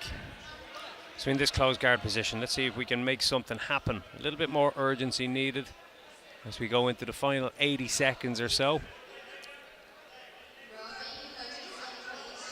Prenti working hard now from the bottom, swimming underneath. Is he going to try and get a sweep here, trying to offset his opponent's base?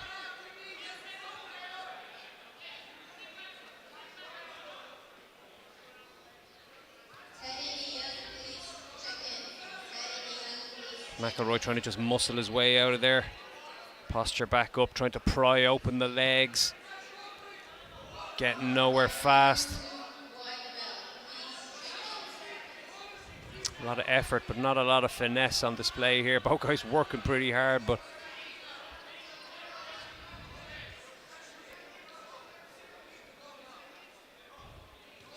neither having much success when it comes to the scoreboard. Now, McElroy starting to try and establish a passing game. Almost gets one knee to the floor on the outside of the hips. Yep. Getting there, but struggling to keep it there. Last 20 seconds on the clock. Working hard, chasing that pass. Might be enough to secure him a victory decision in a close encounter to this modified version of the dogfight position. Can he sweep his opponent to the floor here again? He does. He gets his opponent to the ground, and the final whistle goes. No scores on the board.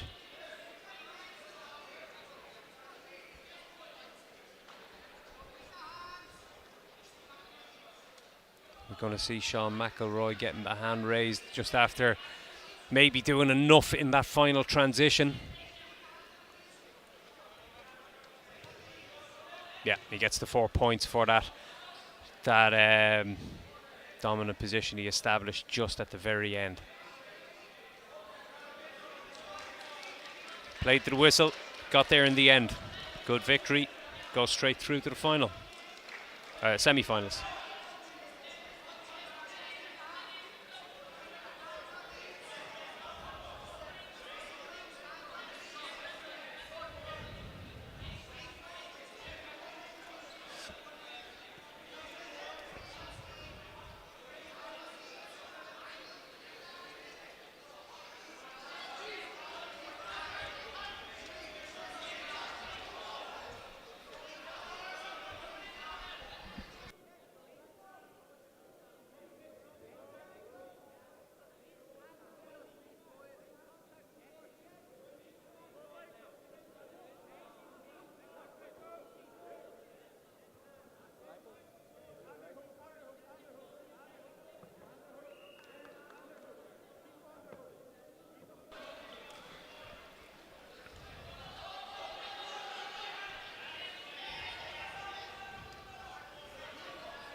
Please, Jessica, come to check in. Jessica. Okay, so we're into the final of this purple belt bracket. We have Michael Wilk, we have Neil Kelly. Neil Kelly wearing the additional green and yellow belt. Kelly had a good impressive win in his semi-final not too long ago. Wilk came through a very close decision victory. Kelly gets the 2 points straight off the bat to go into a lead in the first 20 seconds.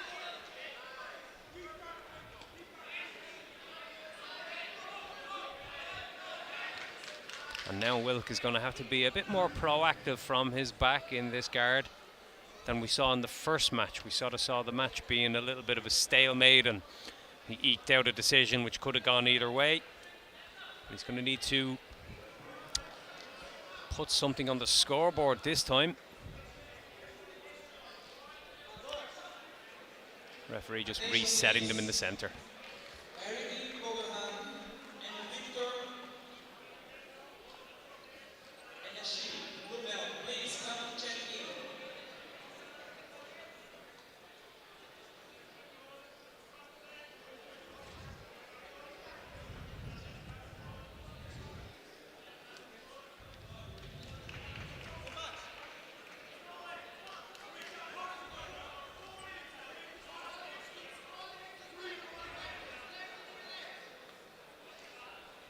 Attention, please. Nathan, blue belt. Ethan, blue belt, please come to check in. Ethan. So Wilk trying to stretch out his opponent and break down the posture of Kelly. Kelly stifles it well and postures up, gets his base back. Trying to just get his elbows back a little bit. We can see the way Wilk is pulling on them just to break down that posture a little.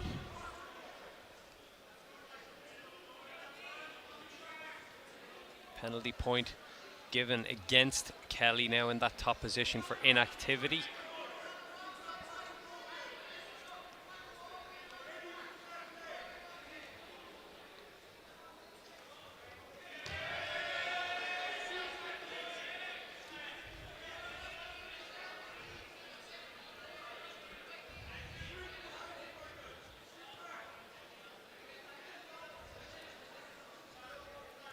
Now we see Kelly trying to start working that passing game, weaves that hand through and shuts down the legs of Wilk. Almost gets that pass, gets his right leg trapped in that half guard position.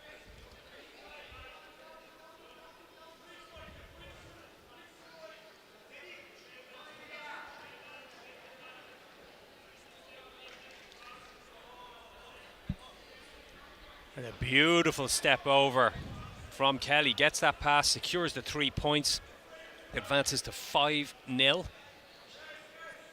Wilk tries to spin, recover, but to no avail.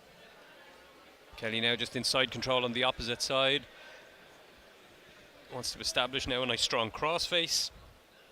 Climb up nice and high as an opponent. He's using, you can see the little weave of the legs. He's using that left leg as a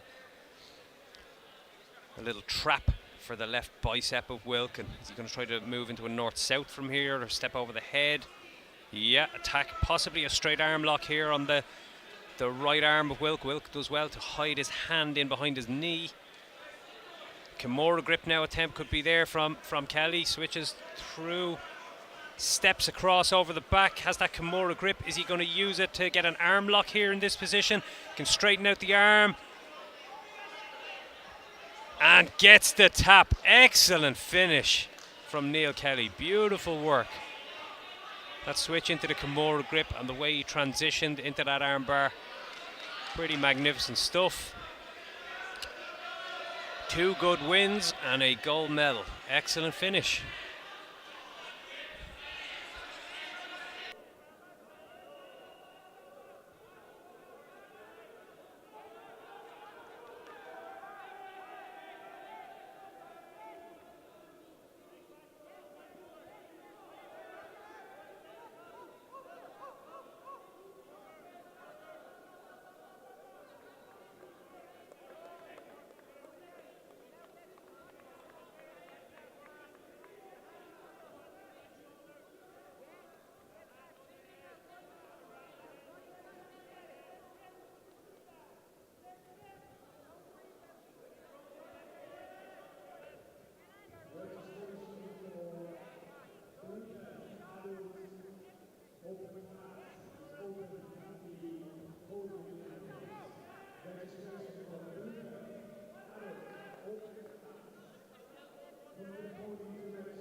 So we got the second semi-final of the male Masters Black Belt Open class. We've got Darren Curtis facing Wagner Luvazuti. Make sure I'm getting the pronunciation right. We saw Darren with a very impressive couple of victories this morning over John Kelly and Grant Carroll.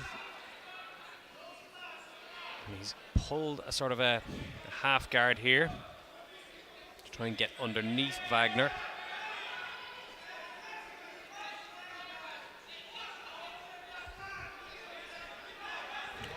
Trying to roll underneath and reverse Wagner to the opposite side, but to no avail. Tries it again. Didn't have quite the momentum to pull that sweep off this time.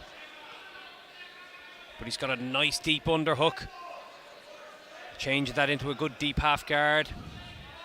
And is he going to scramble to the top here? Wagner bases quite well, but Curtis has him pretty stretched out here, which can make it very difficult to maintain your balance in this position. The lapel grip that Curtis is using here as well will stop Wagner from being able to posture up and base out further. So lovely step through from Luvazuti just to establish his top position, gets some points for the pass. Curtis stuffs that ankle back into the half guard, a quarter guard.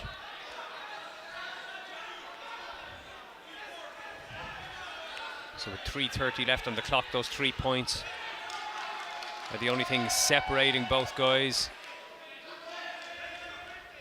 Look at that impressive top pressure now from Wagner Luvazuti as he gets another 3 points on the board.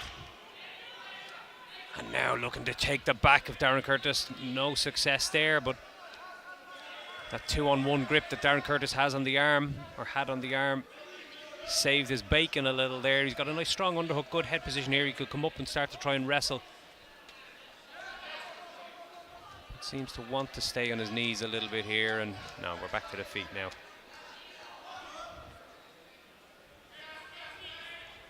Darren, we've seen it earlier, he uses that rough, aggressive style. He's using the head there just to make life a bit miserable for his opponent.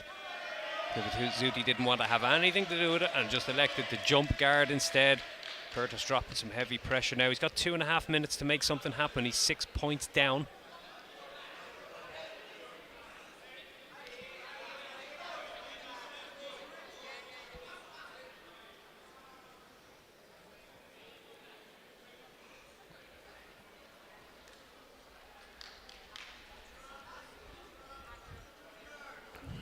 Curtis trying to drive that heavy head pressure down on Luvazuti and then inch his way out to the side just to create passing opportunity, but nothing there just yet in the final 2 minutes of this match.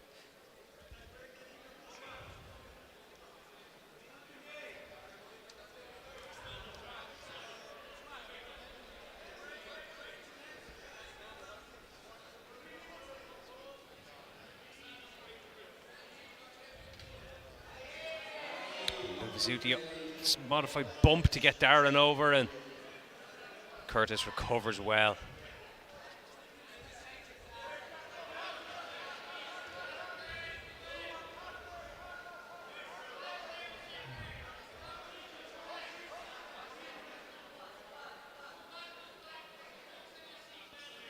Curtis up to his feet now. Can he pry this guard of Wagner open? Wagner underhooks that leg and thinks momentarily about that sweep attempt. Curtis has the legs open now. He's trying to step through. He's got one leg through.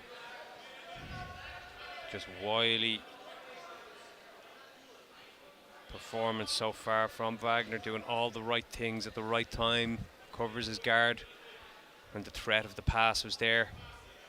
Curtis stuffs one leg through.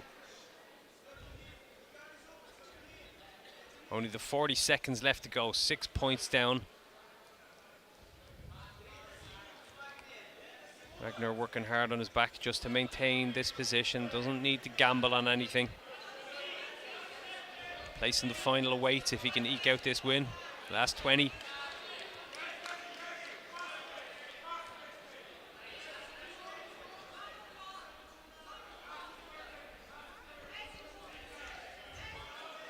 Just doing enough to keep his opponent busy, keep his opponent guessing, not allowing him the comfort of having this pass attempt all his own way. The time runs out.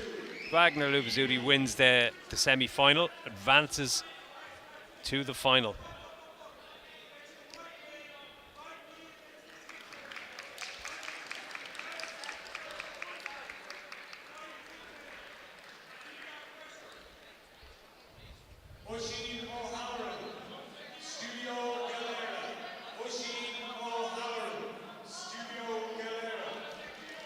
Wagner Luvazuti advances to the final, where he'll come up against Fernando Fernandez, who had a super impressive victory a short while ago over Guillermo Toto.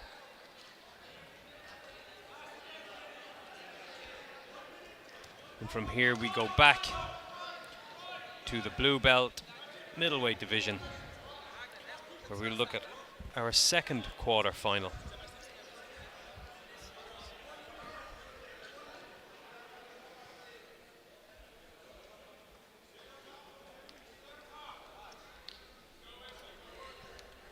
We're going to have Sam Wood in the black gi representing BJJ Revolution against Dara Ryan in the white gi representing BJJ Cork. These guys vying for a place in a semi-final against Adam Geraghty of Cayuzo, who has a bye.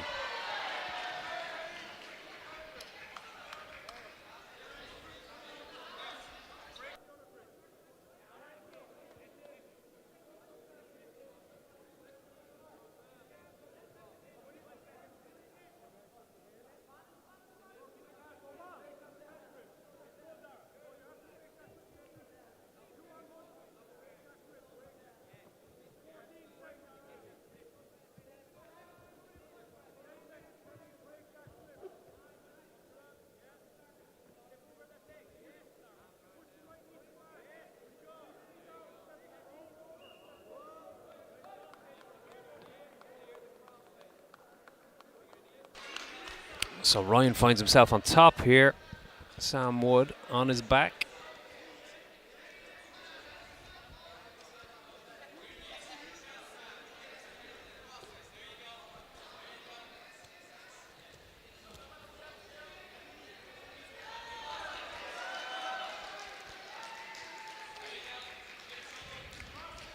Blue belt match, so we're looking at a 6-minute match. No points established just yet.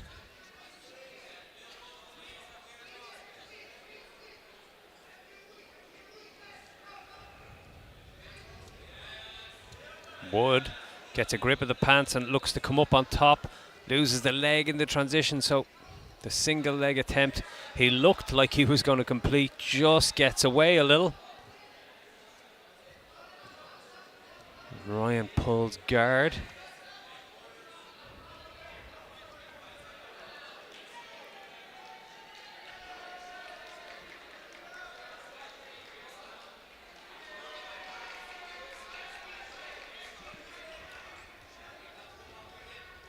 Oisin O'Halloran from Studio Galera. Attend the weigh-in immediately, please. Oisin O'Halloran, Studio Galera. Attend for weigh-in, please.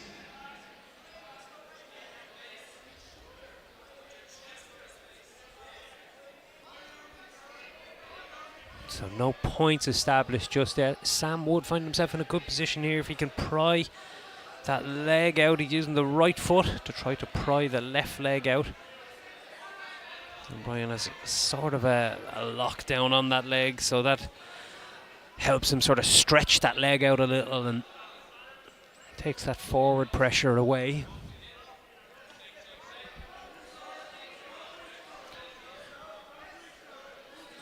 Wood dropping heavy shoulder pressure, using it to stretch his opponent and then therefore make it a little easier to free that leg up.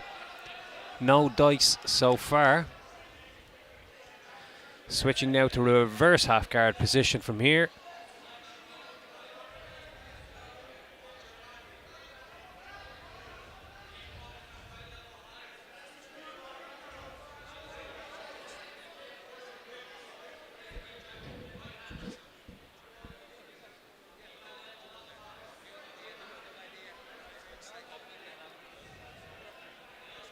Wood now has his back to Ryan here. Has to be conscious not to reach back too far with his left arm, because Ryan can catch underneath that elbow and pull his opponent back. There's plenty of options here. The handcuff.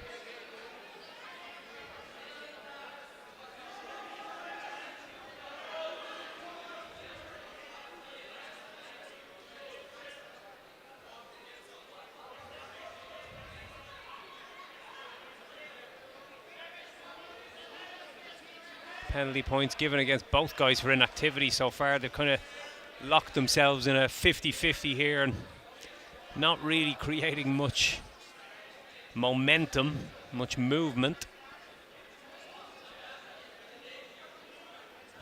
Wood working hard to get that left leg free from that entrapment, that entanglement.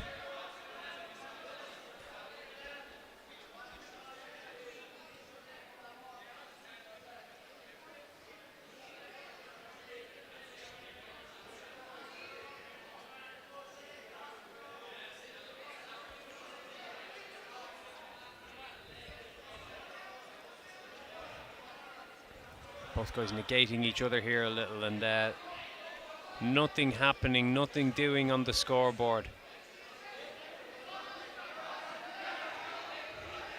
The advantage to Sam Wood is the only thing that's separating them at the moment.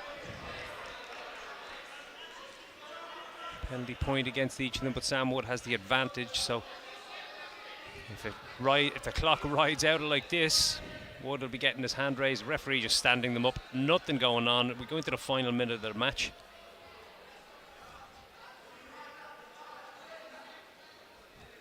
You'd imagine there may be another penalty point given to each guy here just for shutting each other down, cancelling each other out. There's one And there's an advantage given to Ryan, and a penalty point. So all square going into the final minute. We have 2 advantages to Wood, 1 advantage to Ryan. Equal on penalty points, 2 apiece. Ryan's going to need to make something happen now, isn't he? And got about 45 seconds.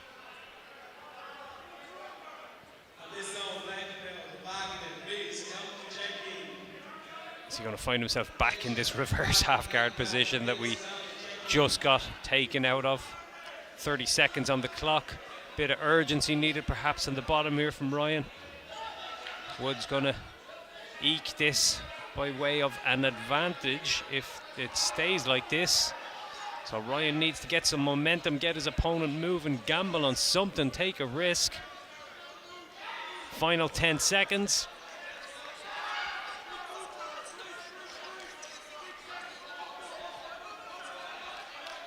And almost finds himself back to the top, but the referee calls a halt to proceedings. Both guys going for it near the end, but nothing given.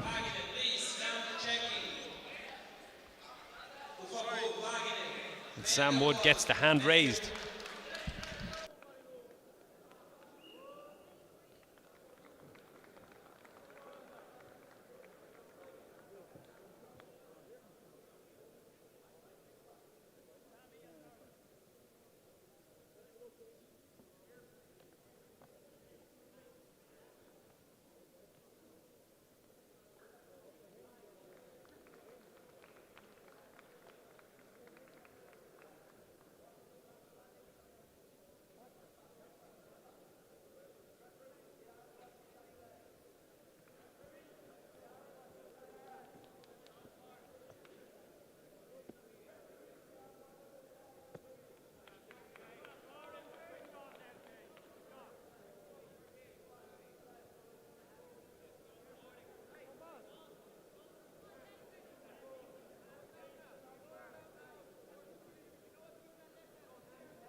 Leon Morrissey,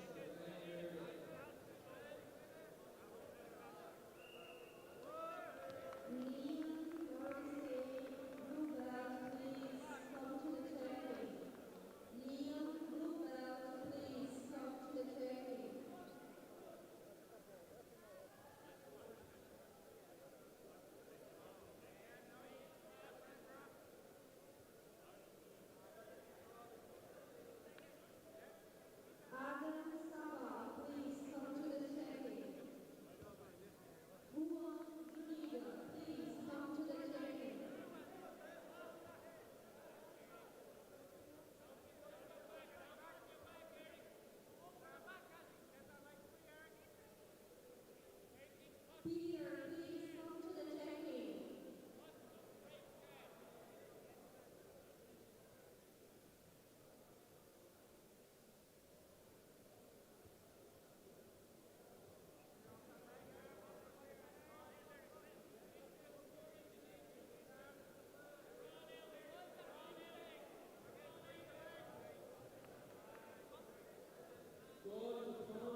So here we are in the black belt nogi divisions. Grant Carroll versus John Kelly. Adult match, so a 10-minute match. Carroll in on a neck. Readjusts, goes again. Uses it to sweep his opponent. Kelly reverses him back again. And scrambles back to top position.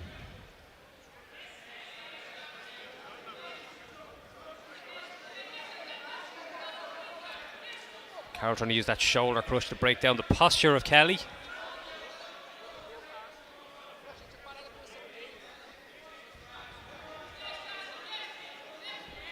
And again looking for that guillotine.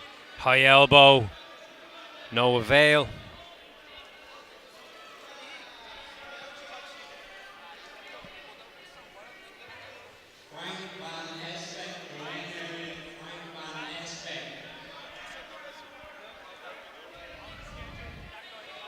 Kelly now working on a guillotine attempt of his own. Carroll comes up to the top.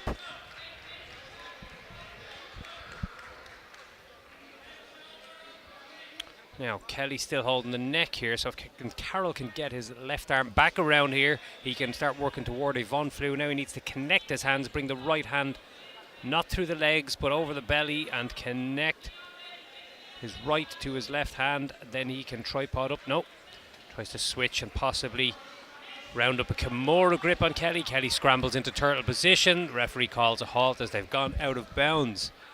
Couple of good, interesting exchanges there.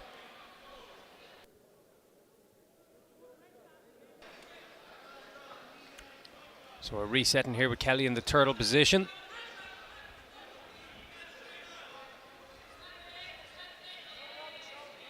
Carroll trying to use the seatbelt to take the back. Doesn't manage to get the two hooks in successfully. Kelly scrambling again, trying to regain that turtle position.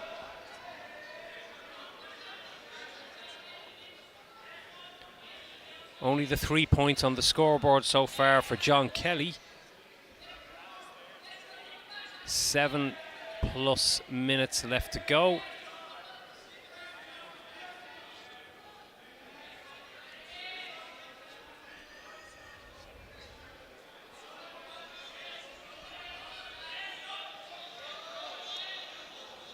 Kelly trying to establish a nice strong body lock.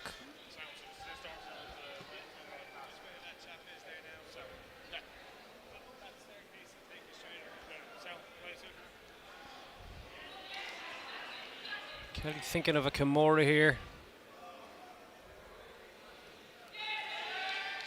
Carroll spins, elects to try and take the back. Again, referee calls a halt to proceedings and resets the fighters in the centre.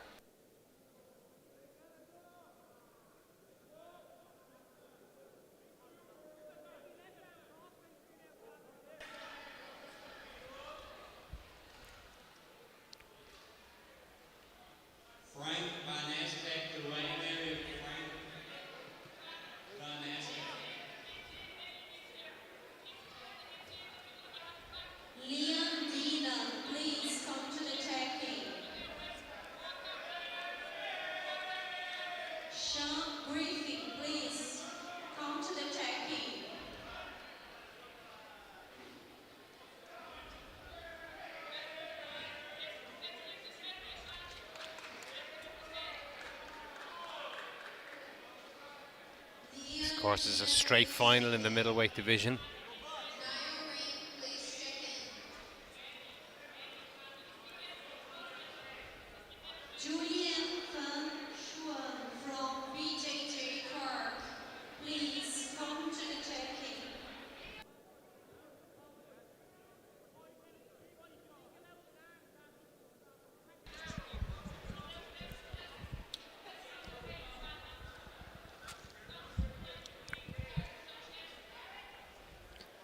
So Carroll on top for quite a while here, but yet to turn it into an actual score. Still 3 points down.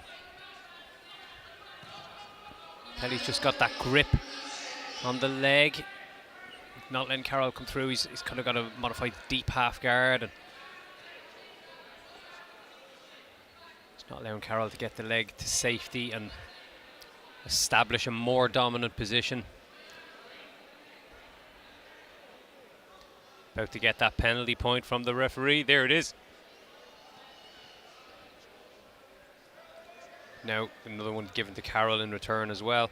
Kelly just looking to elevate his opponent a little bit. That three-quarter guard not allowing it to progress to a back mount. Carroll ends up on his back, uses the butterfly and then gets the body lock, wrestles up and gets himself back to top position. Black belt, please.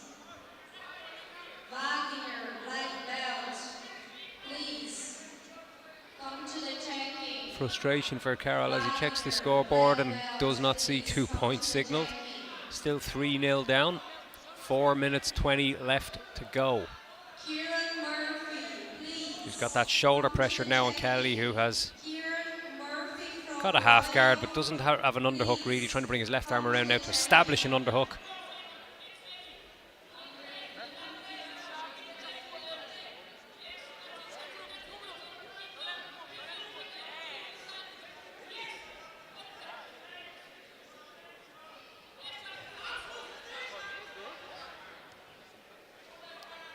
Carroll attacking the legs now of Kelly. Kelly returning fire here, looking to fish for a foot himself. Difficult to see the entanglement on the opposite side. See what's Carroll got. Has the leg now, looks like a straight knee bar. Lovely finish from Grant Carroll. Very, very impressive victory indeed. He looked very good today and manages to get the hand raised here in the straight final, wins the gold in the adult middleweight division.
So next up we have the final match of the blue belt adult middleweight division. Sam Wood of BJJ Revolution versus Ethan Kendrick representing Arnkill and wearing the additional green and yellow belt. So he's on top, Sam pulls guard. We've got a 6-minute match here.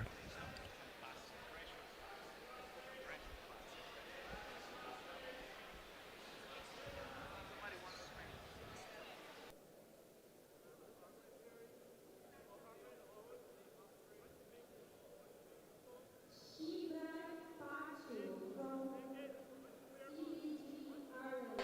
3 points signalled for Ethan Kendrick for that pass. Sticks that knee on the belly but doesn't really secure it, so just the 3 for now.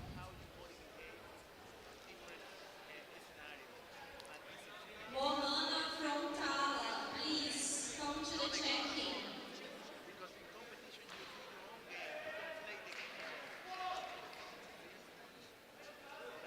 Conrad Robert, please come to the check-in. Referee resets both guys in the centre. Kieran Murphy, please come to the check-in. Kieran Purple Belt, please come to the check-in.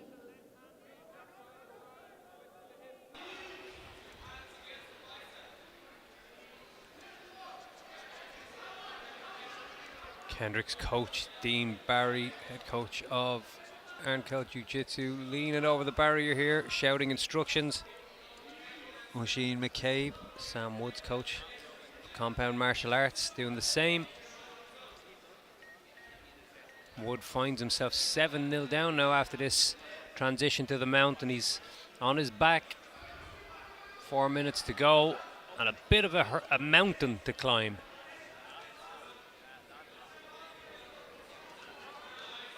Rolls his opponent over excellently.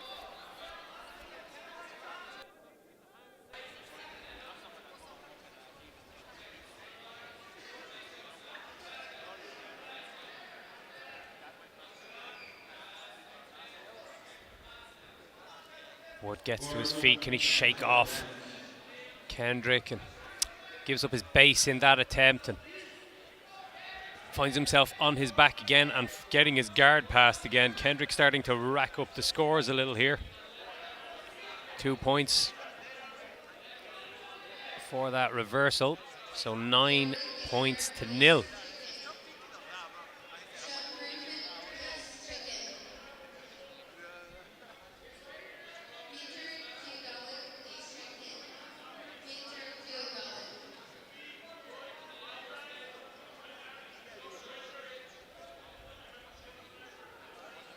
Another 4 points here. The points are clocking up for Kendrick. 16-0 to the good.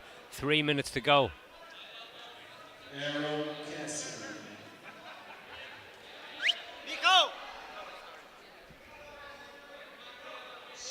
Just a dominant performance all round so far from Kendrick.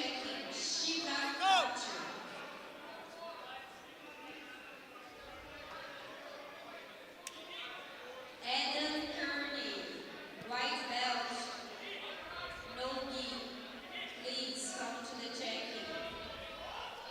Sebastian Palme, please come to the Wood again manages to reverse his opponent a little. Referee stops him to reset them in the centre. David McConkey, please come to the check-in. David Black Belt, please come to the check-in.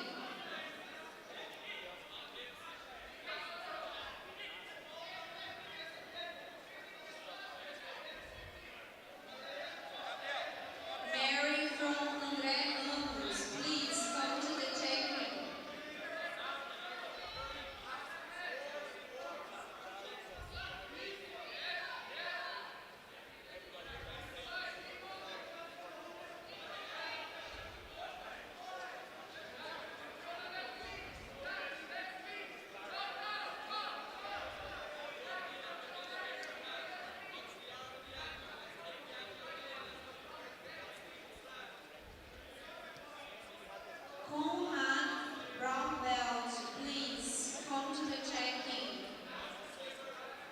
We enter the final 2 minutes of this contest. Wood needs something dramatic to happen now if he needs to turn this fight around in his favour. 16 points down. The loop choke attempt here from... Oh, lovely finish from Kendrick. Excellent. Very, very dominant performance. And once he did get reversed, he attacked from the back and finished with a beautiful loop choke.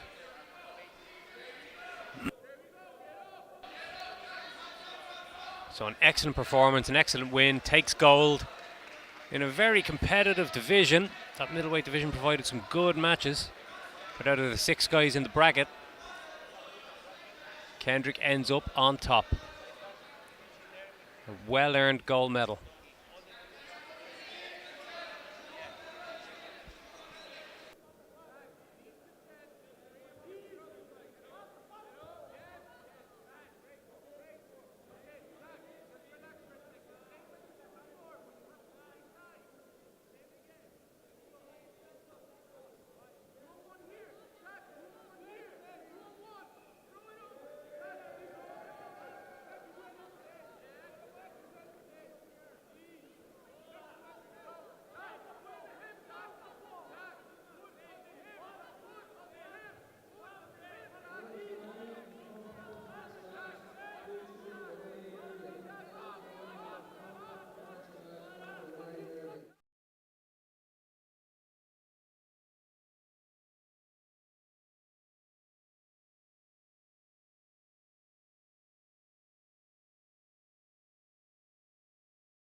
Okay, lovely. So we have our sound on properly. Technical difficulties there. Please come to the We're good. check-in.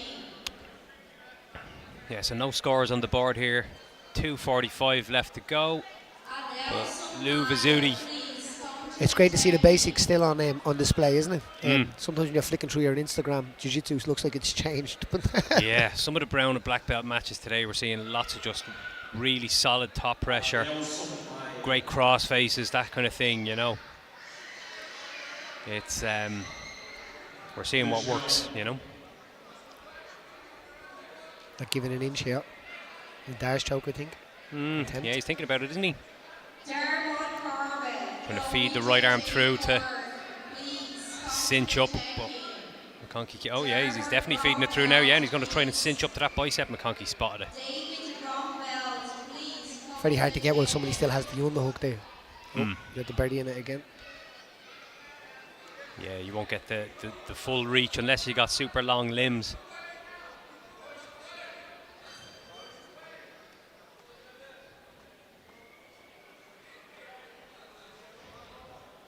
But Lou Vizzuti doing all the work in here, all the pressure is coming from him. He's definitely letting the ball do the work.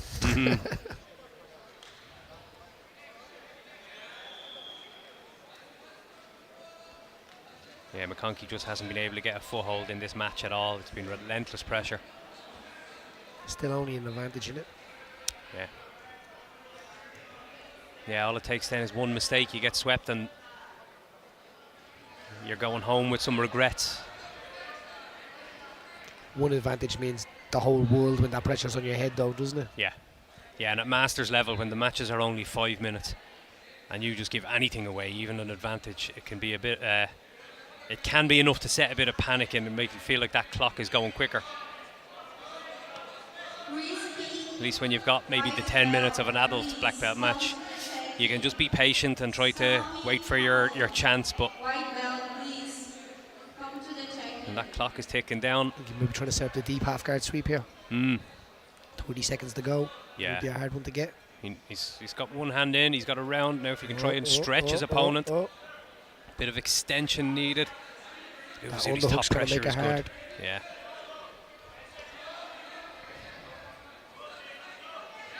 Yeah, he's having a go at it, but he just can't get the movement. And the problem is, you get it wrong, you give away mount. Although McConkey's almost there, he's He doesn't scrambling have that for it. leg elevated. Left hook elevated on the bottom leg. Yeah, Oh, good job to keep the balance there. Very good good. defensive jiu-jitsu, wasn't it? Just Brilliant. patience. I love Wily that veteran jiu-jitsu. stuff. I love that jiu-jitsu. Yeah, Simple stuff. yeah. You just get all the right pieces in all the right places, and it makes it look easy.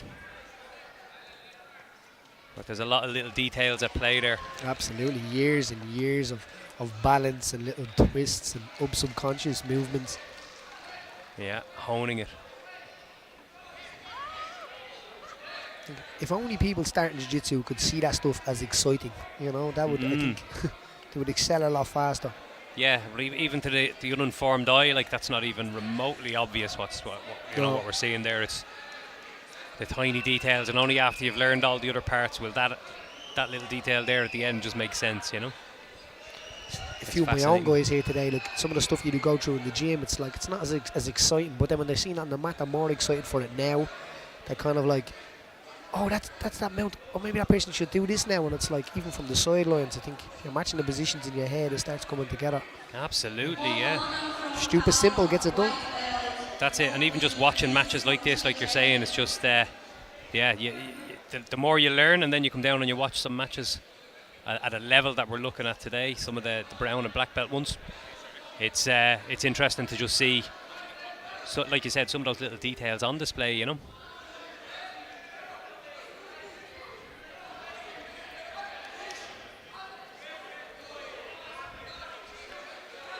So we've had all of the open weight categories so far out of the black belts and brown belts, and we're just predominantly onto all the nogi divisions now. We're just waiting for our next victims to make their way down to the mat. I see we're going to see a third installment of Cal Fonseca and Konrad Iwanowski. Konrad has been on the end of 2 defeats from this guy, Paddy, in the gi, both in a straight final in his bracket and in a straight final in the open weight category. And this guy looked excellent. Yeah. Little judo trip, top position, patience, and just dominated. I think he's a judo black belt. Is he? As well as a jiu-jitsu yeah. brown belt. He hit a beautiful Uchimata in his first match. Yeah. Nice trip in the second match. I was actually speaking to Comrade about that, and he was saying that kind of rushed into the body lock, and it's probably the last thing you want to be doing against a guy with high-level judo, you know? Yeah, he's probably been the most impressive performer I've seen so far today. Racked up 20 plus points on Konrad in the first match. Second match was a bit closer, but he came away at the end with a lovely sweep from the half guard position, or from the close guard position actually. Yes, he was nogi judo's He's like, this would be interesting, yeah, in the nogi. He's definitely got the body type for it. He's made for it. Square. Yeah, Conrad's brown belt debut. He's only just got his brown belt. He's around probably as long as you, Paddy, nearly, I'd say. Yeah, professional MMA fighter as well, and he's 36 years of age now.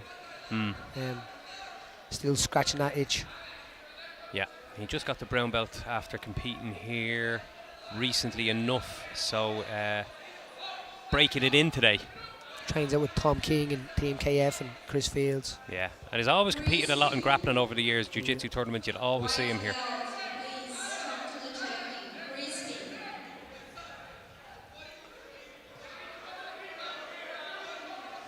What we saw in the first 2 matches with these two was Fonseca using patience, being calm.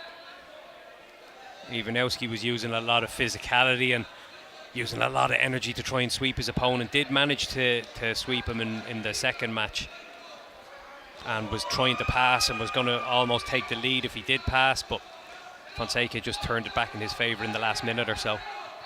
To get success here would be a massive confidence boost for Conrad as well, especially. It's hard to get in there against somebody again and again.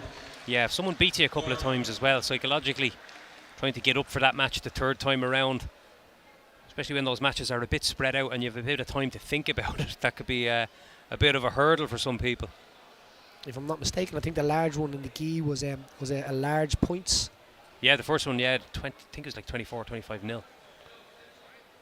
Very but good. Look at that from Konrad Iwanowski. Beautiful, 2 points. That's very impressive now after being taken down by this guy twice already. That was a very Damien Moya-esque single leg. It was, wasn't it? He's got good pressure here.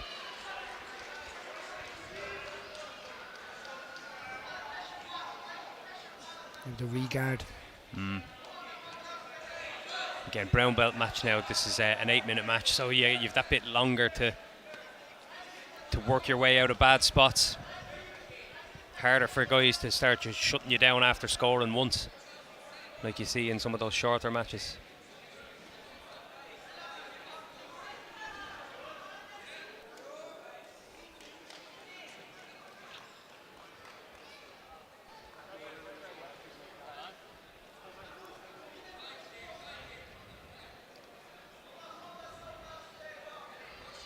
So this close guard position, not as dangerous really in the no-gi as we've seen. So we've seen a lot of really impressive close guard work in the gi matches earlier today. To get something from your back in the no-gi, you sort of got to open up your game a little bit more, don't you, and create more angles. And Conrad being a former MMA fighter as well, will have a lot of experience of being in guard here and keeping chest to chest, not the traditional sitting up, maybe jiu-jitsu kind of guard going between. Sitting on the hips and chest to chest. Yeah, absolutely. The inside. Using the hands on the biceps very well there. Gets the penalty point against him for inactivity, but we don't mind giving away 1 or 2 of those. In this time though, who knows? You've got to be careful because it can turn into points. You do it enough times, yeah. Now Fonseca opening up his guard a little bit and creating that angle. There's that knee shield, turning off the hip. Fishing for that triangle. That was impressive, wasn't it? It's very impressive from the guy on bottom as well. It's not, he doesn't look built for triangles, but yeah, he was able to get that leg over the head, no problem. And he's trying to just cinch up that angle very again. Well. Conrad's in a spot of bother, needs to keep aligned with his opponent, keep square. Doing the right thing, driving forward and not allowing him to cinch up the triangle correctly. He's doing a great job of it.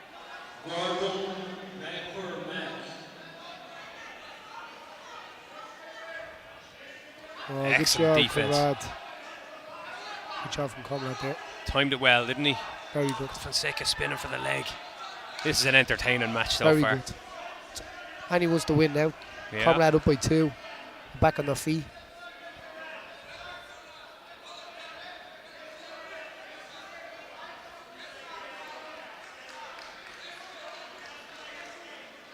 A little battle for that inside position as well with the hand fighting. Still Conrad 3 looks a minutes. little bit tired of the boat. Breathing out of his mouth a little bit and taking a step off, and he does use a lot of that physicality when he, in any transitions or when he's trying to burst out of positions, escape. He puts everything into it, so that can come at a cost, David from please come to the check-in.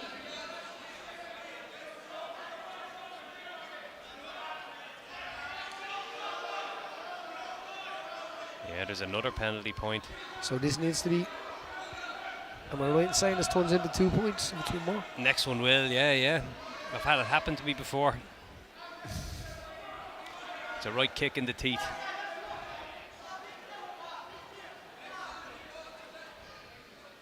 He's going to make a more exciting. Forces Conrad. They have to push forward now. There's 2 points in it, even though he's winning. Yeah, he's at risk now. Yeah, one more penalty point and then that levels up the score. And with his opponent having that advantage, He's ahead. he would be ahead if that does happen. Yeah, so This couldn't be closer. yeah, it really Even though is, someone's ahead by it's 2 neck points. and neck.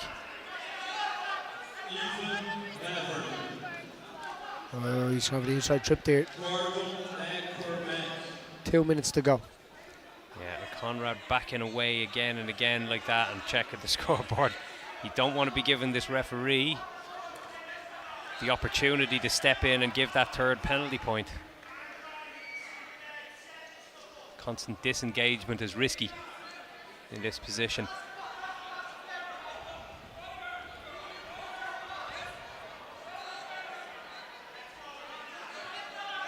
Conrad shoots. Almost gets reversed. Lovely switch of the hips by Fonseca. Great job to stop getting 2 points. It scored against him there. It's good defense, wasn't it? Very easy to give that up while he's tired. And again, good base from Conrad to stop that throw attempt again. Good balance. He's preventing the penalty point as well with the aggression. Yeah, but he's shot in twice now in the last minute on the leg, so he's definitely being a bit more proactive as we enter this final minute.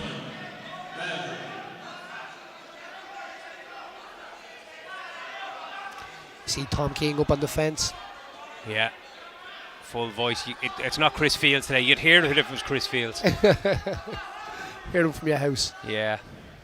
Oh, yeah. Oh, Oh, there's that third penalty point. We thought that might happen, and 2 points go to the opponent as a result. so his opponent is up now with an advantage. 45 seconds to go. Conrad now needs to get something back on the board. I don't want to say I called it, but I called it.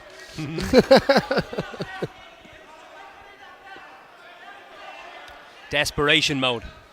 30 seconds. Longest 30 seconds. Go. A long 30 seconds. Here's the problem now. The opponent can just sort of see everything coming and just... And he has the time to stall now, and they Yeah, that's it. the Doesn't have 2 position. penalty points against him either, No. so he can do it without real risk, 14 seconds. What can Conrad do to make something happen here? Scramble. Desperate scramble. He's going for it. He's going for it, which is good. A tired shot.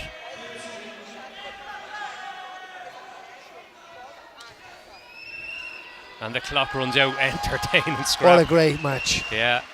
To be honest, I think the ref was a little bit harsh, maybe with some of the penalties. Yeah. On the last one now, he had just shot 2 recent takedown attempts, so I thought it was a little bit quick.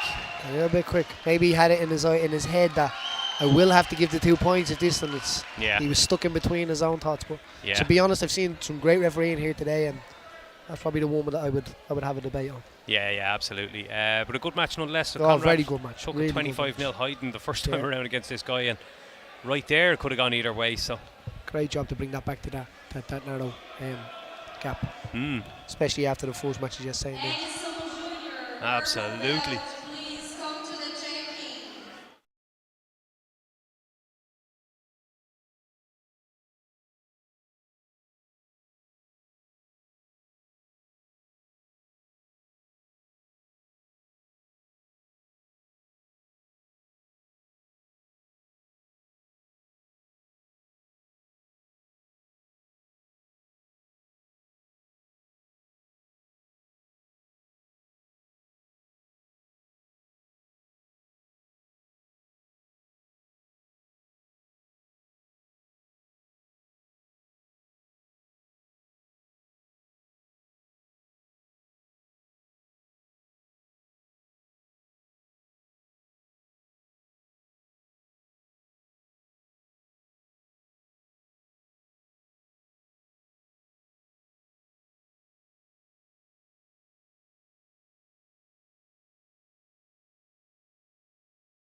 So we got the semi-finals of the purple belt.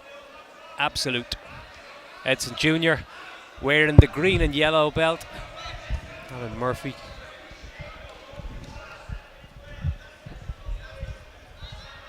Straight in, breaking down the opponent's posture. Edson representing SBG, Alan representing, I think it's Royal Grappling Academy, if I'm not, yeah it is.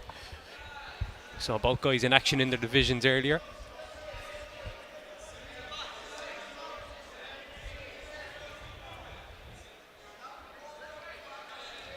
Murphy pulls, well, tries to enter into reverse De La Riva and trying to get underneath possibly for a deep half guard entry if it's there, but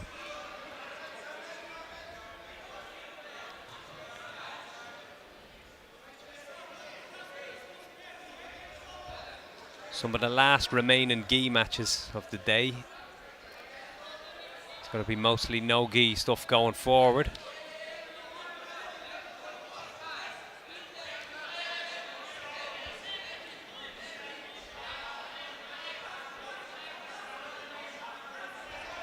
He's definitely got his John Danaher DVD Yeah, we're double jobbing here. We're on the mat on watching the side of us. watching Mat 2 and Mat 3 at the same time.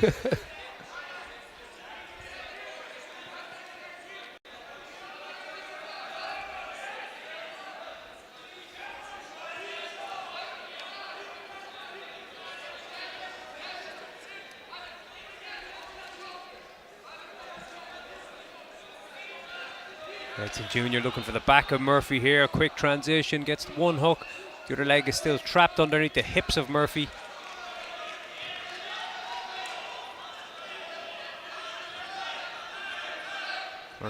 Junior climbs his way up to the top. Gets an advantage for almost taking the back.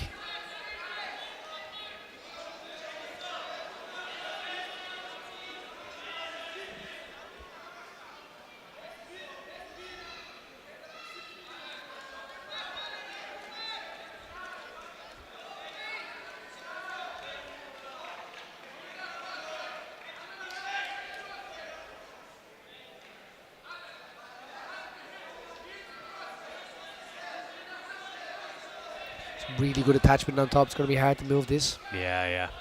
Look, he's feeding that lapel through, and it's going to be uncomfortable on that left armpit. And he's looking for that baseball bat choke off it.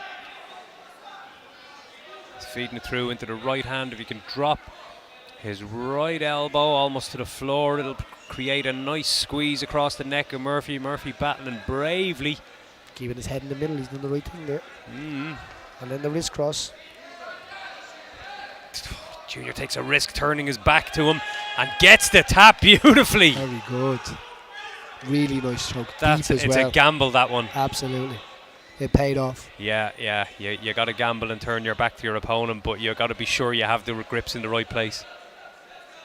I did it once, but I was 9-0 down, so it was worth the risk. It was worth the risk. And it paid off, but the guy went to sleep and that was that. But that's it. Yeah, it's a big gamble, that baseball bat choke, but my God, when they're on tight, there's no holding out on those ones. Excellent finish.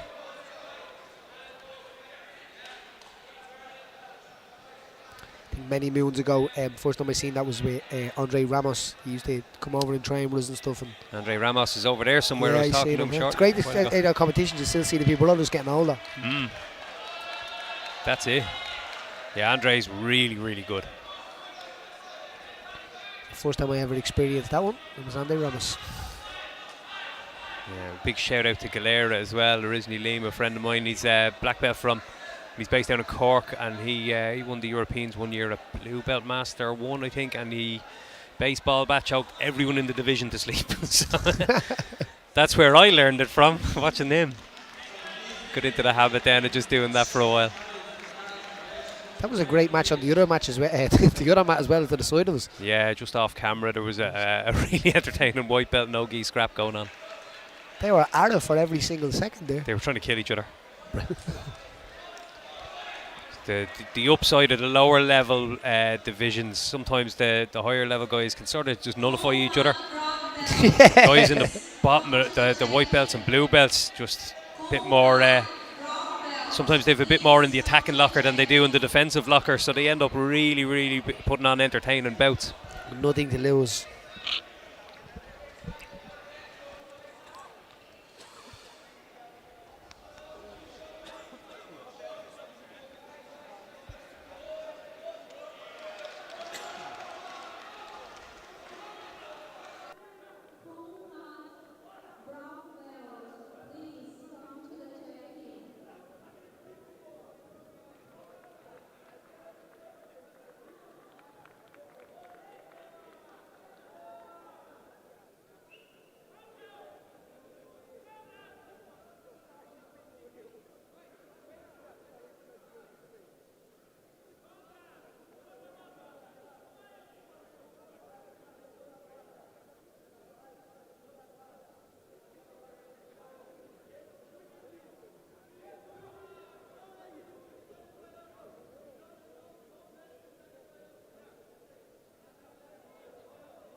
So we're here for the semi-finals of the purple belt open weight division. Kieran Murphy versus Rokas Nizes. Rokas with the green and yellow belt. So 7-minute bout, and Murphy pulling guard straight away. Threat of an armbar here. Rokas gets his elbow back over that hip line and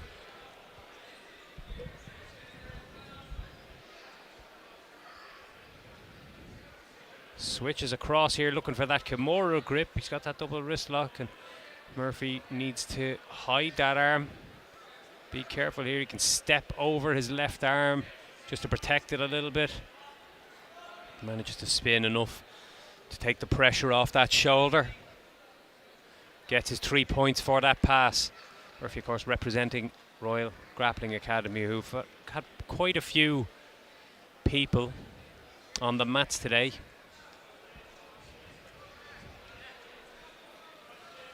Busy day at the office for their coaches.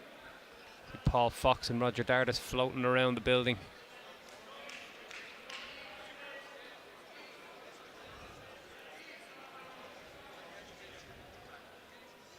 Rokas passes now into the mount.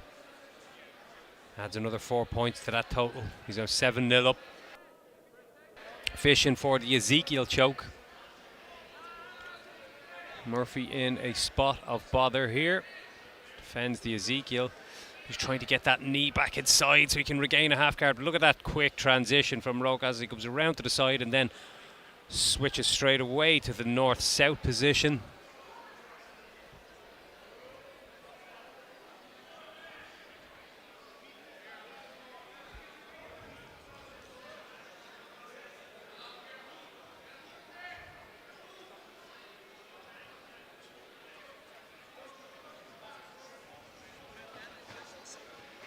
And Rokas dropping that elbow across, that forearm across the neck of Murphy, making life plenty miserable for him in this position.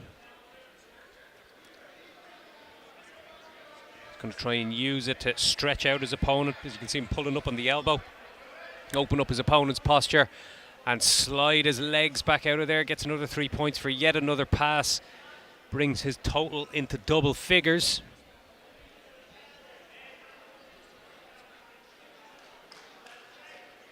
Four minutes to go and a long way back here for Murphy.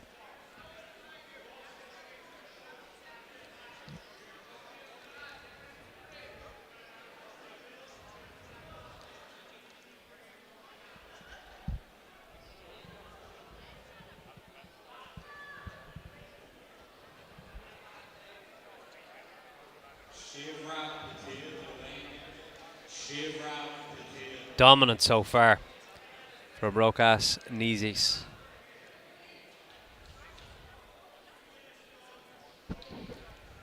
Murphy doesn't seem to have any of the answers.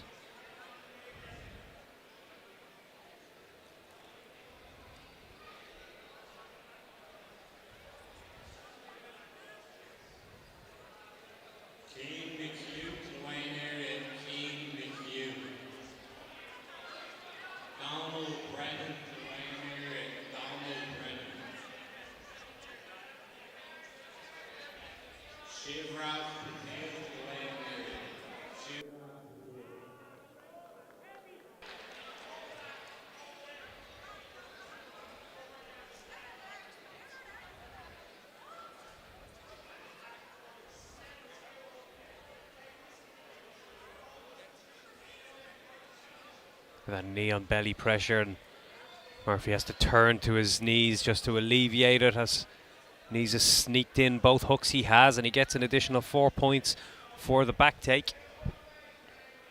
And now looking to stretch his opponent out. Got double underhooks of those armpits, and he's quite high up, so we might see Murphy shake him off. Murphy can keep his hips high and stay on his toes. You can see the way Knees is stretching him out and opening up his hips a little, so lowering his base.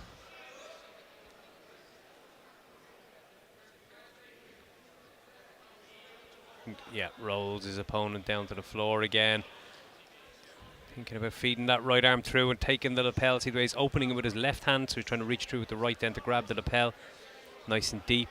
Start attacking possibly a bow and arrow because he has slid off a little bit to the side. So if he can get the right grip in place, which he has now, that bow and arrow attempt is there.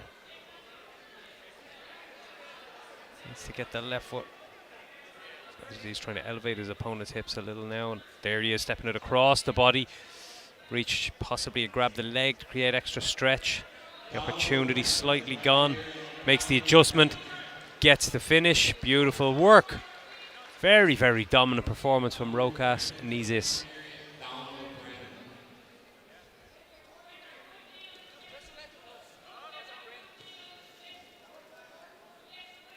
Super work all round, never looked in any danger, racked up quite a substantial lead, and then applied that pressure to get the finish.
So we're back on here in semi-final number 2 of the brown belt super heavyweight nogi division. Konrad Iwanowski in a 3-man bracket gets in the back door to compete after losing to Cal Fonseca in semi-final number 1. He comes back in against Josip Artukovic, the taller fighter with the green and yellow strap around the ankle. Konrad in on a single leg attempt, gets Artukovic to the floor. Is Artukovic trying to fish for a Kimura grip there? Doesn't look like he's close enough to it. No, he hasn't got the arm deep enough for the Kimura grip. So Konrad, after dropping 3 defeats to Cal Fonseca, is now battling it out here with Artukovic for a place in the final against Fonseca. And he's been getting a little closer to Fonseca each time. It was very, very close going into the final stretch of that that last nogi semi-final. So this would be his final chance to come out of here with a victory today. If he loses this, he goes home 0-4. But if he wins this, he'll be very happy with his performance overall. 2 points on the board so far for Konrad for the takedown, and Artukovic recovers the butterfly guard position. Konrad Athletically passes, doesn't secure him just yet, hasn't got his opponent flattened out just yet. His opponent's still working hard to get the legs back inside. The referee is just waiting to see where this ends up, and Konrad Iwanowski gets the advantage. Again, he passed, but he didn't secure the position, so that's the key point there. Using that crossface, heavy crossface on the face of Josip Artukovic. And pressure from Konrad Iwanowski on the back of the neck. That gable grip, but dropping the forearm into the back of the neck. Look what it does. It makes Artukovic have to roll. It's a squeeze on the neck, and he has to roll and give up that position. Iwanowski could transition to the back here, but it's a gamble. He would have to give up his grips to do so, or one of his grips at least.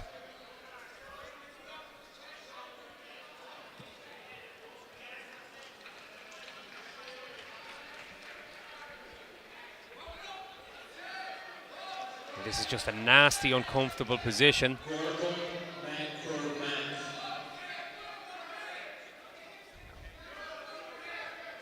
Artukovic rolls to his back, tries to get back to work from this half guard position, doesn't have an underhook at the moment, so there's going to be a bit of a battle to see who can establish that. 5 minutes left to go on the clock.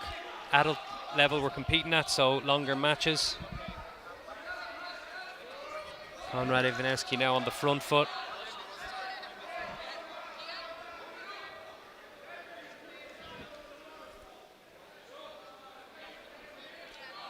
Kao Fonseca watches on from behind the barrier.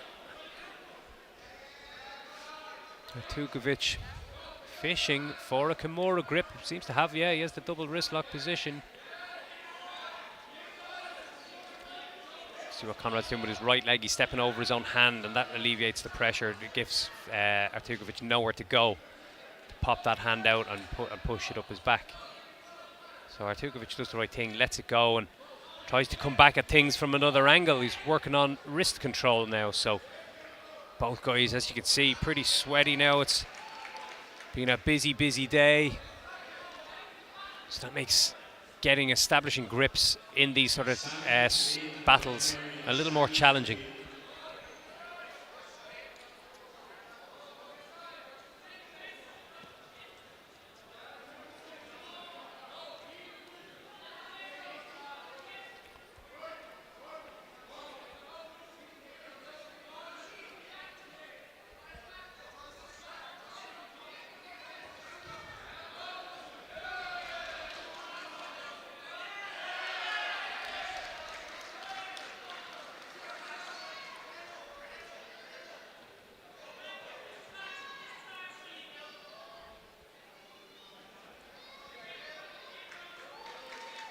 It's a bit of a battle going on here to see who can win the posture and grip fighting war that's happening inside this closed guard. As we were saying earlier, the closed guard is a much more difficult position to use in no-gi than it is in the gi. Less collars, less sleeves, slightly less options. You've got to sort of open up your guard and open up your game a little more, create some angles. Now Artukovic climbing with that leg over the head. He's thinking about that triangle. We saw Fonseca trying the same thing on Konrad Iwanowski in their previous match. Now Iwanowski's in danger of getting rolled here, but scrambles quite well to recover that top position. Is he going to turn it into a pass? He does turn it into a pass. The advantage goes to Artukovic for the triangle attempt. No sign yet of any score being added to Konrad Iwanowski's total. 2 minutes 15 seconds to go on the clock. Iwanowski puts the knee on the belly. Gets 2 points for the knee on the belly. So 4 points to the good here as Artukovic recovers the guard, a butterfly guard. The clock is ticking down. Josip Artukovic going to have to do something dramatic here to pull this out of the bag, and Iwanowski passes now again, and then transitions temporarily to knee on belly, but gets the 3 points for the pass. He's now 7-0 up as we stride into the final 30 seconds of this match. Conrad, after shipping 3 defeats to Kai Fonseca already, has the bit between his teeth and looks like he ain't going to accept anything less than a victory in this match. Again, we're seeing Artukovic going for that Kimura attempt. He's over the shoulder. But Ivanowski just staying safe here, minding his P's and Q's, keeping his arm safe. The danger of the triangle again is there. Ivanowski just shrugs that off, passes the guard again, shuts down his opponent, gets another 3 points. They are adding up. He's now into double figures. He's 10-0 up. Artukovic has 45 seconds to try and rescue this.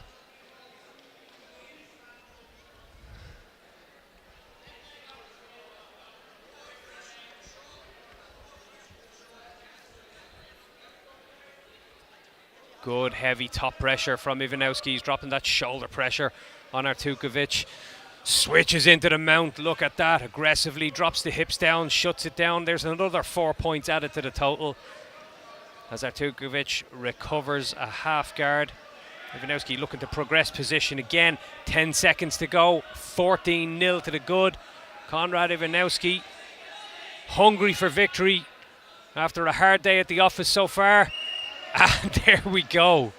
A good performance from Konrad Ivanowski. Finally gets over the line after some really intense battles and gets a 4th crack at Kai Fonseca in the final.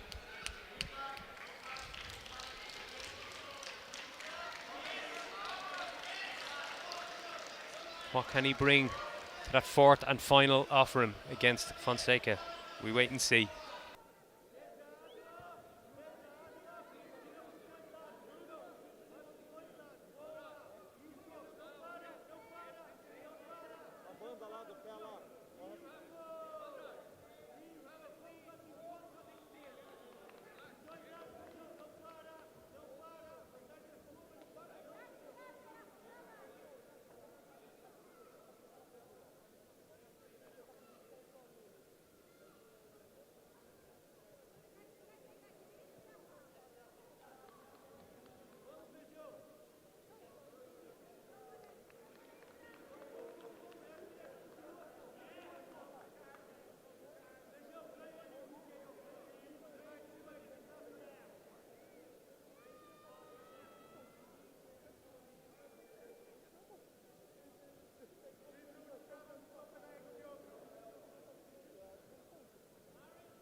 So we've got the final of the Purple Belt Masters Open class.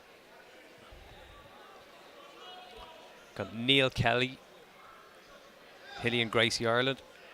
Sean Adams representing Team KF. Sean Adams will be wearing the blue gi. Neil Kelly will be wearing the white gi.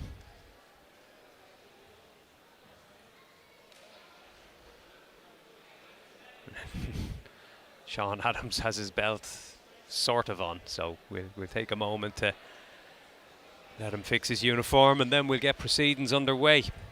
It's a Master 1 match, which means we got 6 minutes of action. Kelly with the guard pull straight away into the De La Riva. Rolls under, comes up on top beautifully, looking to establish a back take on Adams. Adams defending the hooks. There's one hook, there's 2 hooks.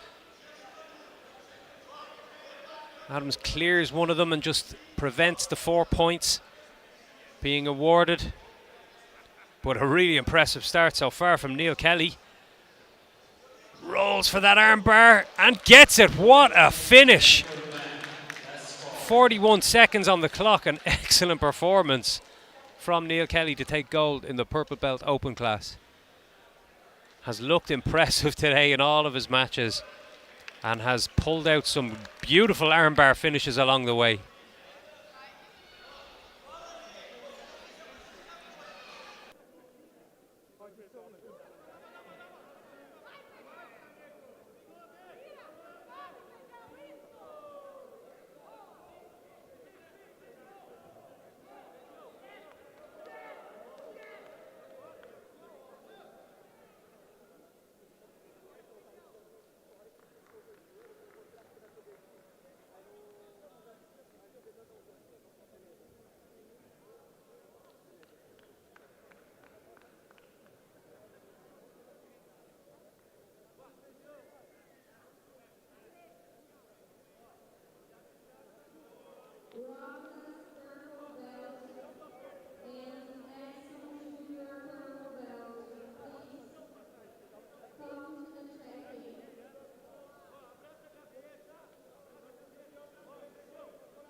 So we're about to kick off with the final of the purple belt open class in the gi.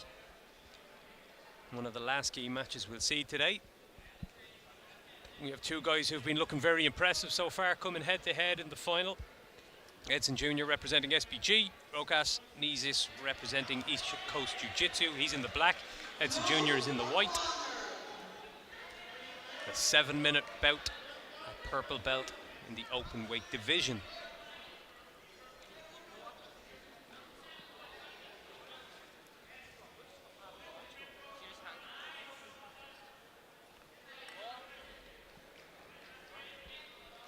So we're looking to see who can establish the better grips to begin with.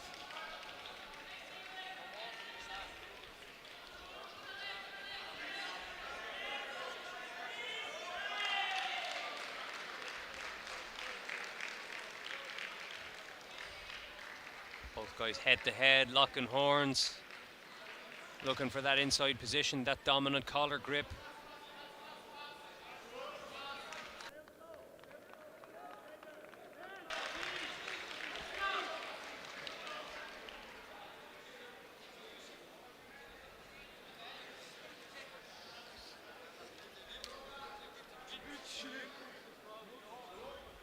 Referee he's about to dish out the penalty points again. One for each of the guys for inactivity. As the day goes on, we've seen quite a few of those penalty points start to add up. And we're back to the exact same position, but now might be a little bit more urgency in both guys' minds. They don't want to get into the habit of giving away these penalty points. We've seen them become costly to a couple of guys over the course of the day. Cost Konrad Ivanowski dearly in semi-final number 1 of the brown belt bracket when he gave away 3 of them, thus giving away 2 points to his opponent, which swung the match right before the end.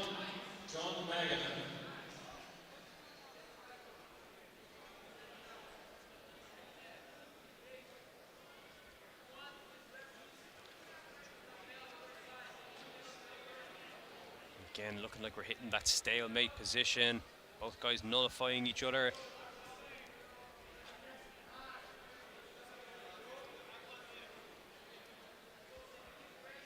The cameraman breaking a little bit of a sweat there for a moment.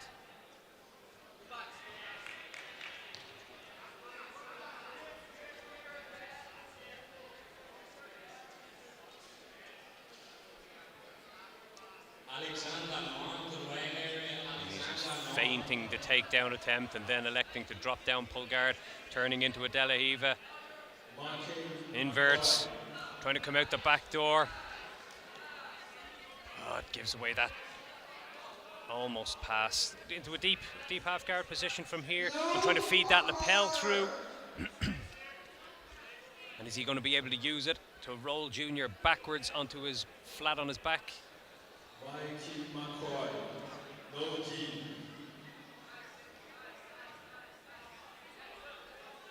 Needs to create a little bit of momentum here from his back. He's lying flat and he's taking a moment to recharge, but needs to rock a little, create a little shift in the momentum, get his opponent moving, struggling to remain balanced before really committing to a sweep attempt. He's just climbing his hands up that lapel and pulling it, and what that it stops Junior from extending out his posture. And now it's also over the arm of Junior, which means Junior will have that arm trapped and won't be able to use it to post if he does get rolled backwards. And Junior takes the lapel back and takes it out of the reach of Nisus, and now uses it to attack the neck of Nisus beautifully. Has he got a tight squeeze on this? He's extending his hips. Can't quite see from the angle we're on, but it looks like he could have that lapel wrapped tightly around the neck of Nisus. The triangle attempt is also going to be here. Deep on that reverse armbar and gets the tap. What a finish from Edson Jr. An amazing submission attempt. Out of nowhere, he was defending a deep half guard sweep. Took the lapel out of the hands of Nisus that Nisus was using in an attempt to sweep him, and then turned it right back on him. Went for the neck, and as a reaction, Nisus left his arm exposed and paid the price. What a finish. Gold medal, purple belt, open weight division. Very impressive performances all around for Edson Jr.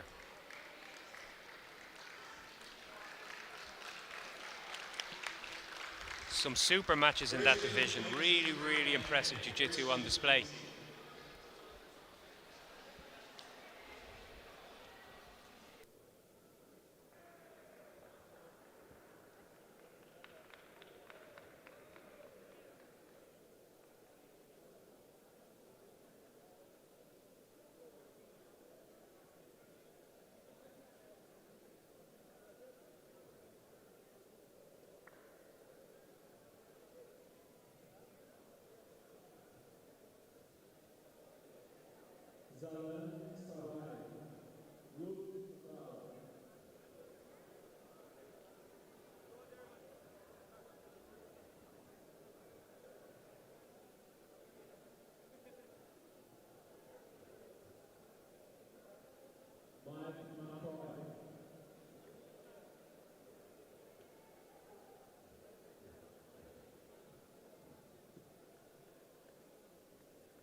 So moving straight along, we've got brown belt adult ultra heavy, so over 97.5 kilos.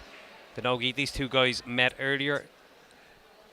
Dermot Corbett, who you can see with the green and yellow strap around his ankle, against David Akinyemi. David represents Cayuzo. Dermot Corbett represents BJJ Cork. Dermot racked up a cricket score earlier on David in a gi match earlier on this morning. So what will we see differently here?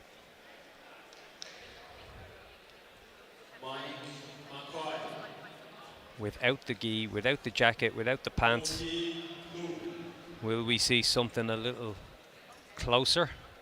Or will we see more of the same from Dermot Corbett, who had one of the more impressive performances of the day this morning?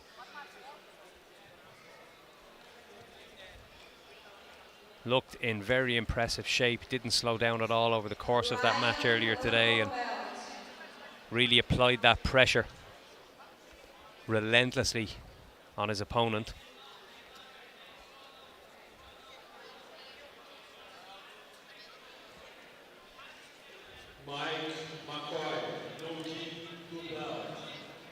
And in on a stand and guillotine attempt, and Akinyemi has to fight his way out of that. He had to grimace. Corbett tries the little throw, but it doesn't come off. Akinyemi bases quite well. Gets himself 2 points as a result for effectively taking his opponent to the floor.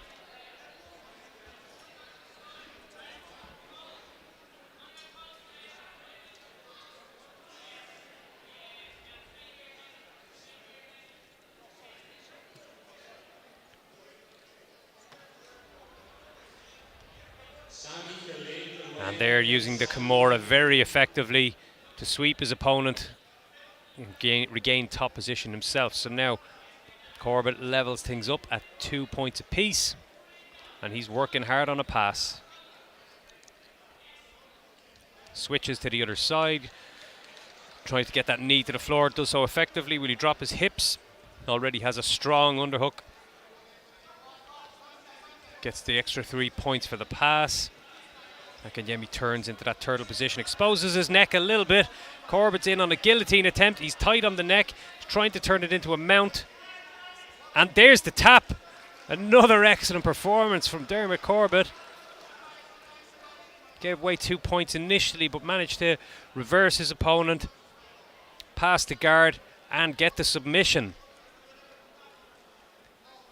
All in less than 2.5 minutes. A very impressive day out for the BJJ Cork man, all in.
So here we go, the fourth and final time that Konrad Iwanowski and Cal Fonseca are going to face each other today. Konrad has the green-yellow band on. They fought twice in the gi. They fought in the semi-finals of this division, the no-gi. Konrad got in through the back door with a win over Jose Bartukovic. And here we are in the final of the no-gi division. The first match was a whitewash. The second match, a lot closer on points. The third match, Iwanowski almost got the win, but a penalty 2 points given away to his opponent right at the death cost him dearly. What will we see in this fourth installment of what has been a fascinating contest so far today?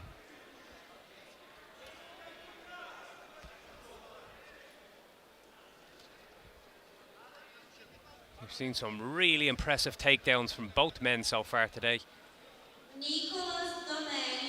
Konrad shaking out that left hand like it's causing a problem.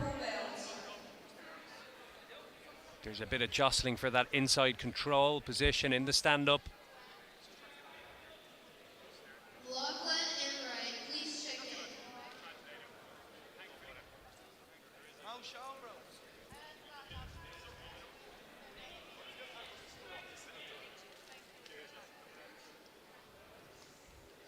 Cal Fonseca with that lovely wrist control and making life awkward for Iwanowski.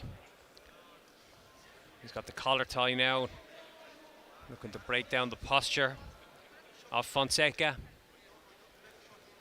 In on a leg, but leaves that neck exposed in that front headlock position. Fonseca sprawls, gets his knees to the floor.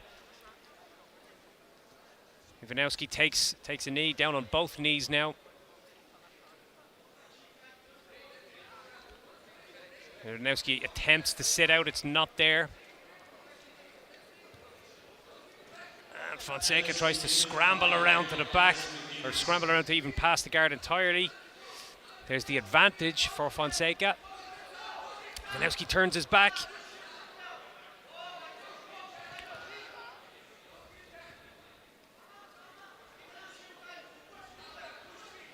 Not far off. Fonseca into transitioning either into the mount or into side control here. Another advantage given to the Brazilian. Now he's passed. Has he got his opponent secured in that position? He does. He gets 3 points on the board. Still over 5 minutes to go, so time enough to turn things around just yet.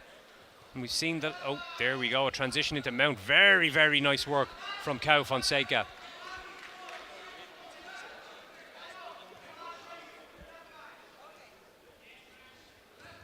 Fonseca has undoubtedly been one of the more exciting performers of the day. Some really, really impressive jiu-jitsu against an opponent of Ivanowski's caliber today. Sebastian Palme, there is Sebastian Palme.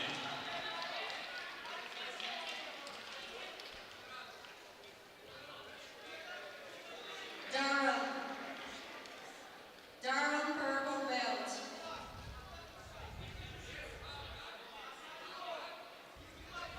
Ivanowski's got it all to do now. It's 7-0 down and just over 4 minutes left on the clock. But we've seen some good to and fro's in the last couple of matches between these guys.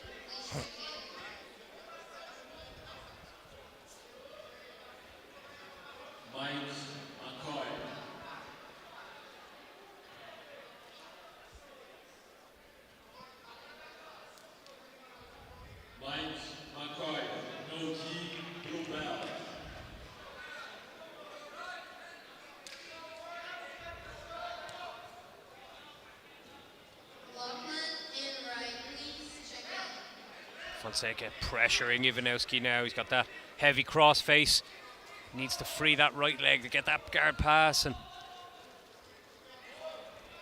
Ivanowski's got 3.5 minutes to try and rescue this situation.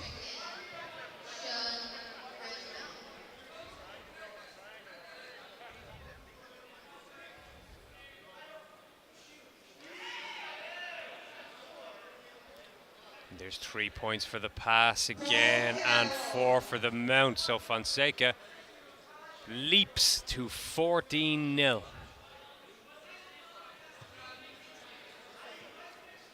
So the matches between these two were getting closer and closer. And now we're back to a situation that we saw in the first match where Fonseca is displaying some dominant jiu-jitsu and really, really, really racking up the scores now on his opponent. Using that C grip on the wrist of Ivanowski to open him out, keep him flat to the mat, and looks to switch into the Americana attempt, or even a wrist lock. Ivanowski escapes that position. It's a nice athletic burst and creates a little space, gets back to his feet, goes on the front foot now, and he's got 2 minutes, just over 2 minutes to try and rescue this. So desperation mode now for Konrad Ivanowski. But some tired attempts at takedown entries and heavy breathing, but he's all hard, Ivanowski. He'll keep going till the end, gets that body lock. Fonseca tries the throw. Ivanowski stuffs it, recovers that top position, or retains that top position. And just giving it everything he's got here and hoping for the best. 90 seconds or just over it left on that clock. Fonseca hanging on in there, just trying to ride out this substantial 21-0 lead that he's got now. Fonseca just knows how to win jiu-jitsu matches, knows how to play that scoreboard. And it's a skill, as with any other part of the game.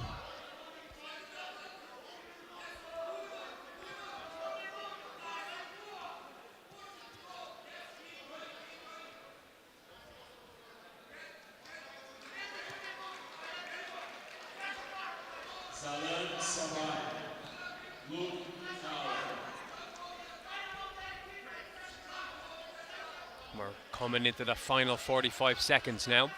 Fonseca looking to use that shoulder crush just to shut down Ivanowski's aggressive passing style. Ivanowski just in desperation mode, trying anything to try and get past the legs of Fonseca, trying maybe to transition into a mount. It's just not there.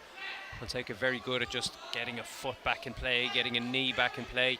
There's 3 points on the board now for Konrad Ivanowski.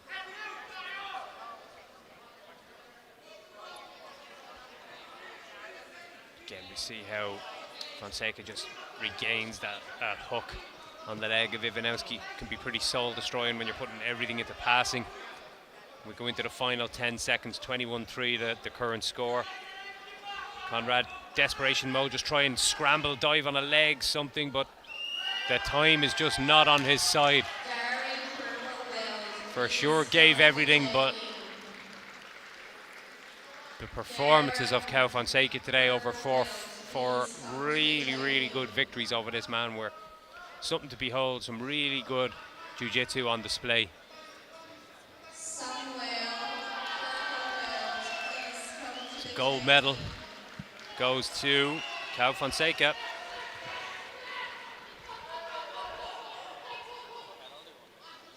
In that super heavy division. Both guys, of course, eligible to go in the open class. It'd be something if they have to face each other again in the open class, huh?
So into the nogi purple belt light featherweight division. So 61.5 kilos. We're going to see Craig Daly against Sean King.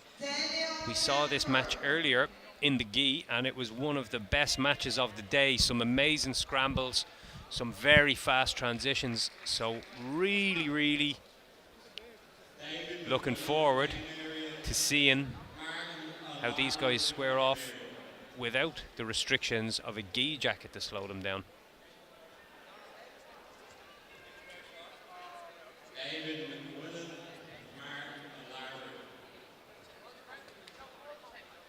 So here we go. Yeah, the transitions in the first match were very impressive, very quick. Daly came out the right side of that win, if my memory serves me correctly. I've seen so many matches today, so I might get some guesses a little wrong, but look, here we go.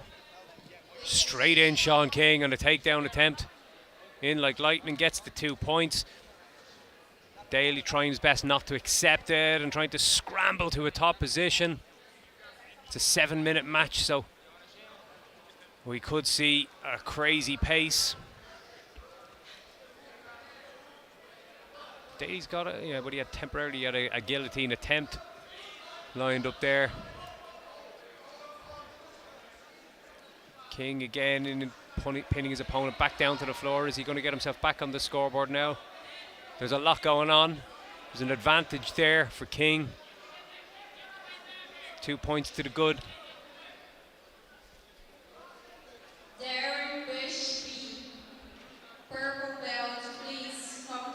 And King working very hard now to try and pass this guard.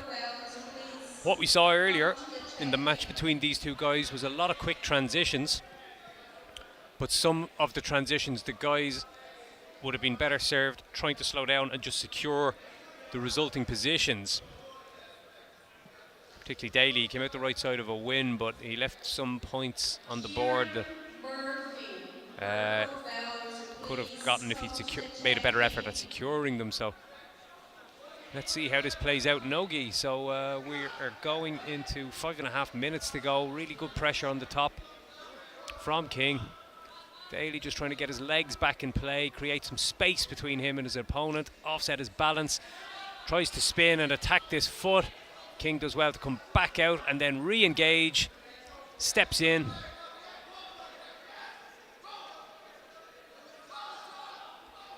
There's a footlock attempt there, but the knee line is cleared.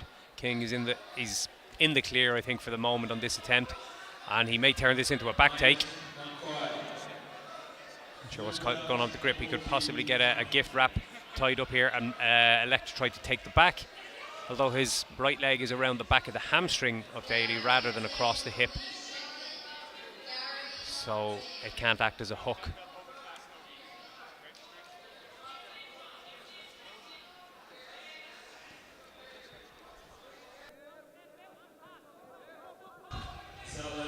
Again, re-engages straight away, King, bringing the pressure, bringing the heat after dropping an L to this man earlier. He's looking like he's got the bit between his teeth for this one.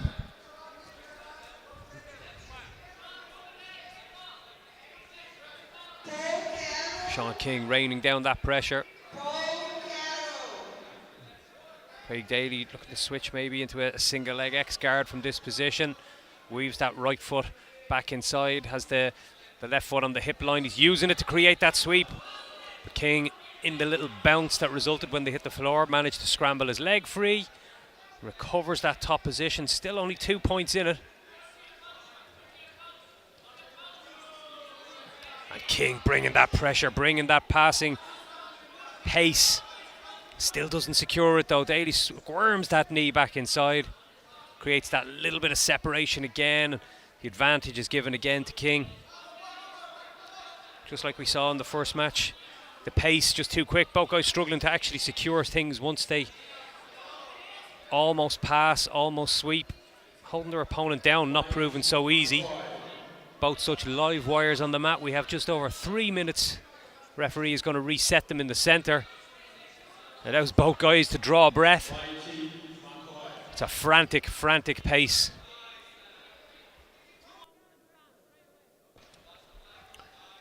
So we're back in action. Sean King in the close guard of Craig Daly. And now they're battling for that grip, that dominant grip.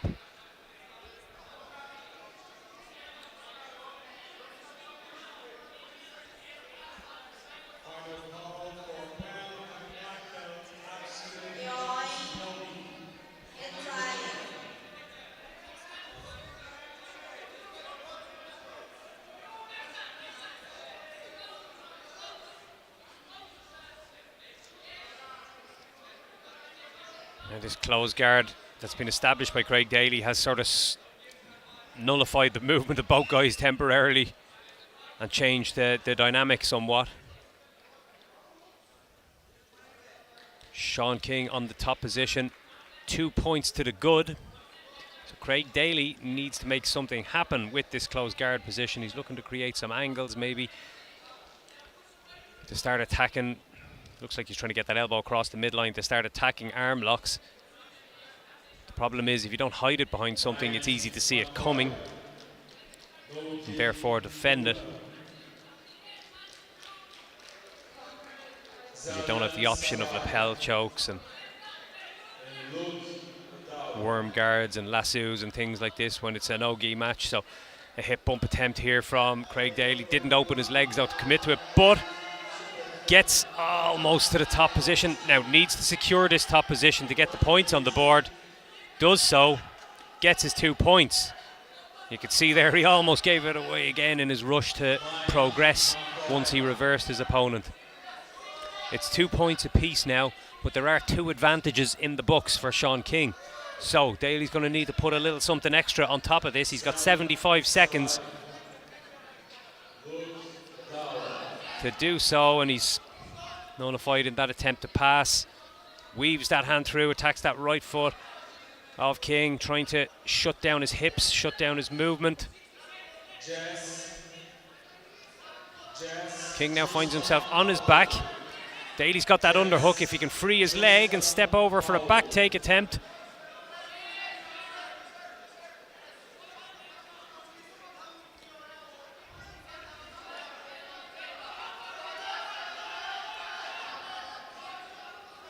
Daly again, that little smash drops his opponent to the floor. His opponent scrambles up well into that turtle position. Daly's got 30 seconds, down by 2 advantages. The scores are level at 2 apiece. King holding on, just trying to mind his P's and Q's here in the turtle position. Daly needs that pass. Has he got it? He hasn't secured it. King scrambles well, gets his belly to the mat. And again, just a little fast and loose with a lot of the transitions here, Daly. Just like in the first match, he did come out on top in the first match. but he's not secured enough here to get those advantages back, and looks like he's given away a very, very close but a brilliantly entertaining bout with Sean King. I would watch these guys go at it all day. Very, very, very entertaining jiu-jitsu in both matches, both in the gi and in the no-gi. Excellent work from both guys, really intense pace. We'll probably see them compete again in the future. Brilliant work.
So we're going to see Owen Higgins of Cayuzo versus Ryan Kyo of SBG, purple belt, lightweight, no-gi final over 7 minutes.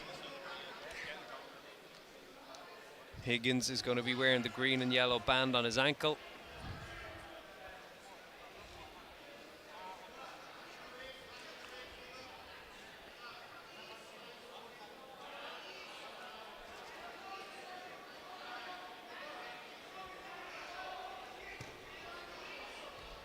Kyo in on a takedown, gets the 2 points straight off the bat. Good opening 10 seconds when you can get yourself in front. Straight away attacking that pass.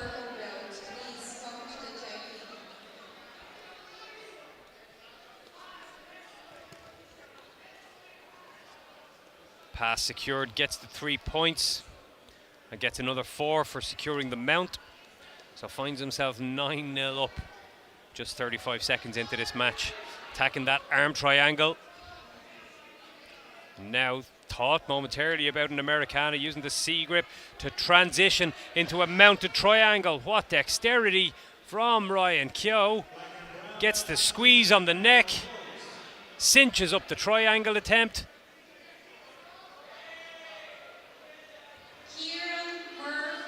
Attacks now the right arm, the shoulder, the reverse arm bar from that position, keeping the triangle squeezed and cranking down on the elbow, and gets the tap. What a display. What a display from Ryan Kyo. Aggressive jiu-jitsu, took his opponent to the mat, transitioned into the mounted triangle, and that reverse arm bar was very, very tight. When you're tight in a triangle, your shoulders inwardly rotated and someone is cranking down on the back of your elbow. It's a very painful position to be in. And a flawless, flawless performance from Ryan Kyo.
One.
later in the day.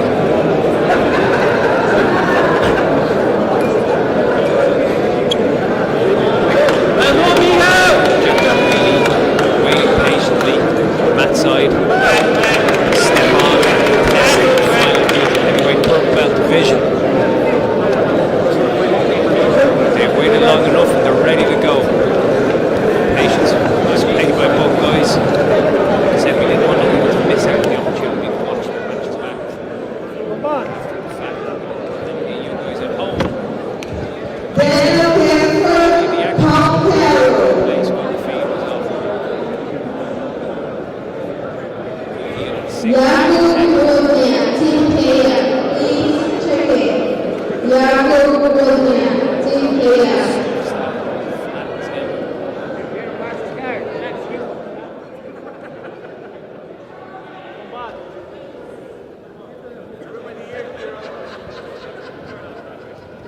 Murphy looking to progress while McGueeney is toying with the idea of getting underneath for that deep half guard. Comes up to that dogfight position. He's got a good trap on that leg of Murphy and thought about rolling underneath, but Murphy didn't present the option. McGueeney's having to protect his neck here. That chin strap is giving Murphy great control. Is he going to look to transition into a high elbow guillotine, which he's doing right now, looking to do. He's looking to turn and apply the squeeze on McGueeney. McGueeney looks safe though, no distress on the face. And good recovery, pulls close guard. Both guys training at a Royal Grappling Academy, so they'll be used to each other's game somewhat.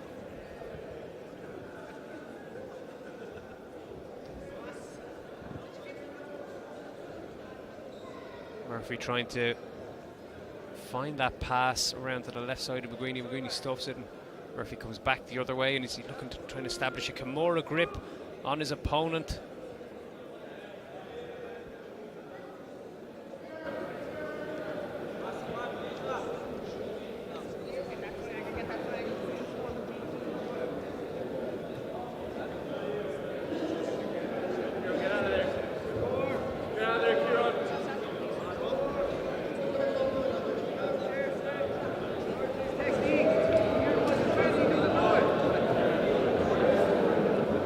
Back take by McGueeney now, and he's got the 4 points secured to open up the scoring. 4:45 left on the clock.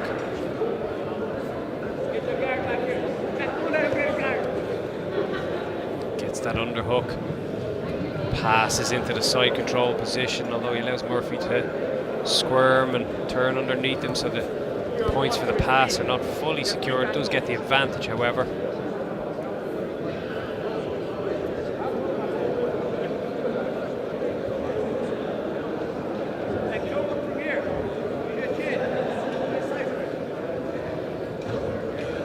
That transition by McGueeney into that crucifix, excellent.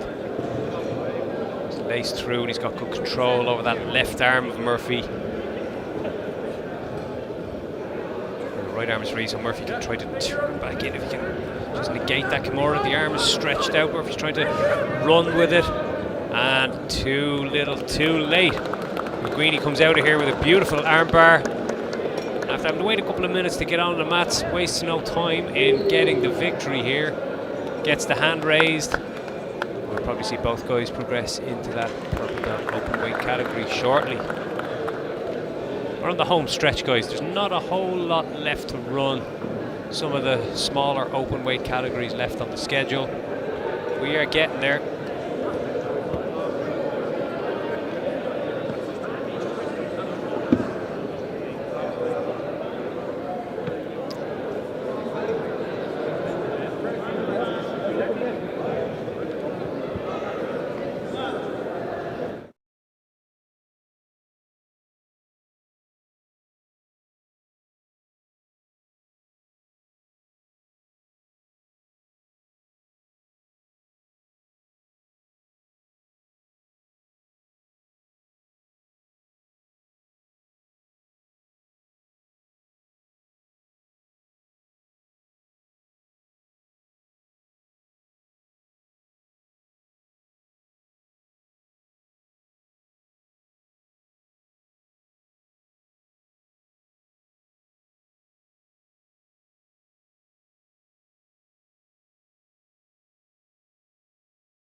Douglas Donnelly looking for, I think, his third finish of the day. One with the green and yellow strap on his ankle.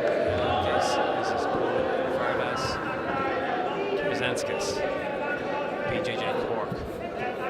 Donnelly in flying form today on the mat so far. It's the final of the middleweight division.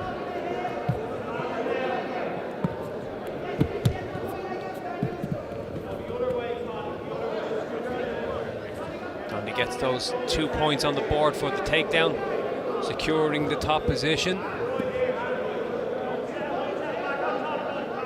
Trying to open up his opponent so he can pass into a more dominating position. Kazanskis underneath for a deep half guard entry.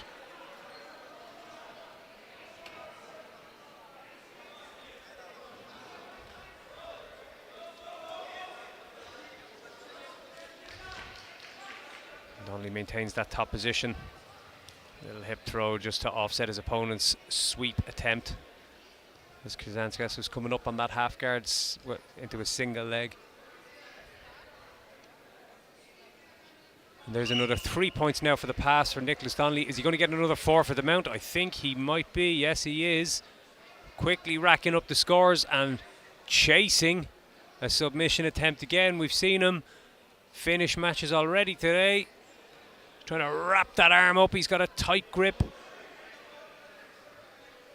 with that triangle, and he's trying to isolate that arm of Kazanskis.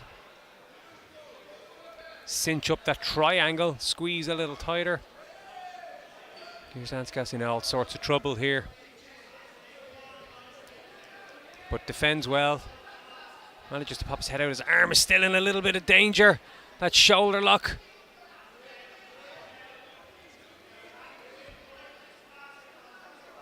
Donnelly really was cranking on that Kimura and just ran out of room to move it into, so couldn't actually push it up the back of Kazanskis, but really doggedly chasing that arm. And Kazanskis escapes, finds himself 9-0 down with 4.5 minutes left to go, and Donnelly shoots in that dart, beautifully cinches it up, has a hook on the leg of Kazanskis, good squeeze on the neck, but not enough. Kazanskis does enough to survive, pops the head free, still in the fight, albeit 9-0 down.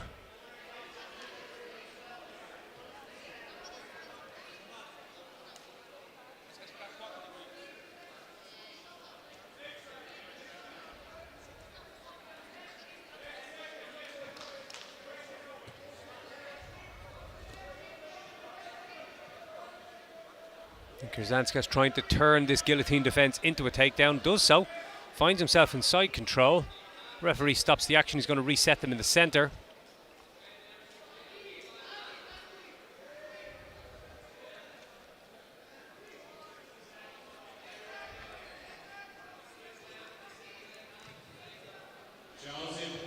So we get the 2 points given to Kazanskis. Donnelly can go back to work here from the bottom. 9-2 up, 3.5 minutes left to work. Scrambles straight away and gets to the top. Very impressive work from Donnelly. Passes the legs. Now he's past the guard and he's into side control. And Kazanskis would do well to just let go with that right arm grip he has over the head of Donnelly. Relieves himself at risk of a Von Flue choke. 3 extra points added to Donnelly's total for that pass.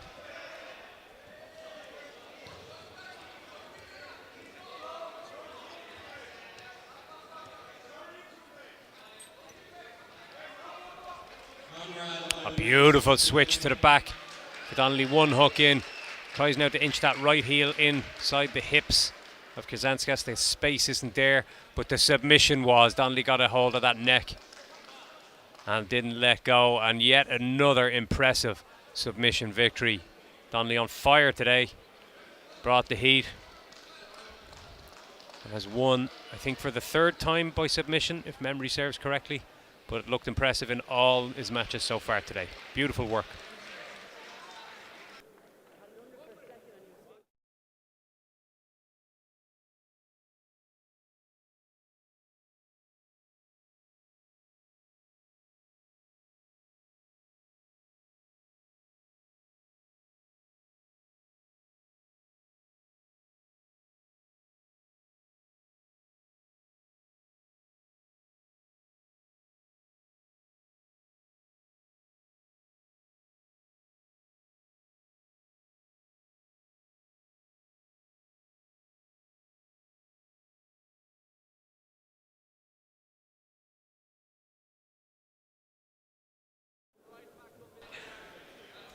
So we got our black belt open class, first semi-final.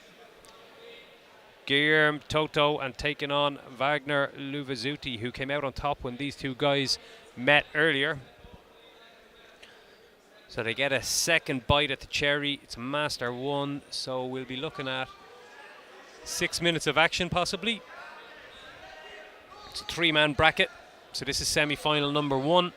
The winner will advance to the final. The loser will compete against David McConkey in semi-final number 2 very shortly. Luvazuti will be brimming with confidence after his victories earlier, particularly having beaten his opponent who he's up against right now.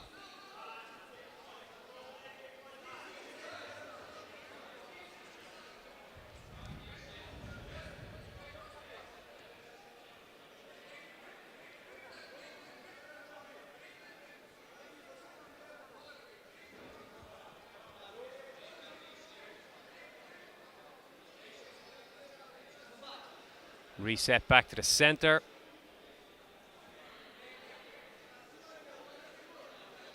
A little game of cat and mouse to see who can get that dominant grip from the start.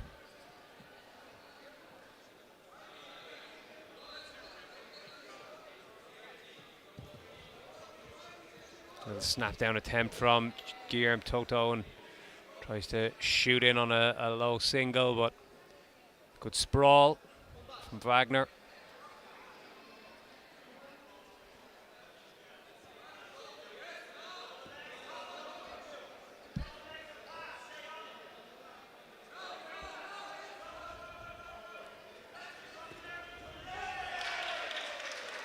Interesting battle now for that inside controlling position in the stand-up. Both guys experienced competitors, not willing to cede an inch.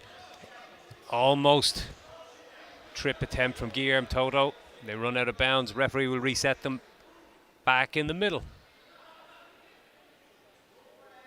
Still nothing registered on the scoreboard. We got 4.5 left to work.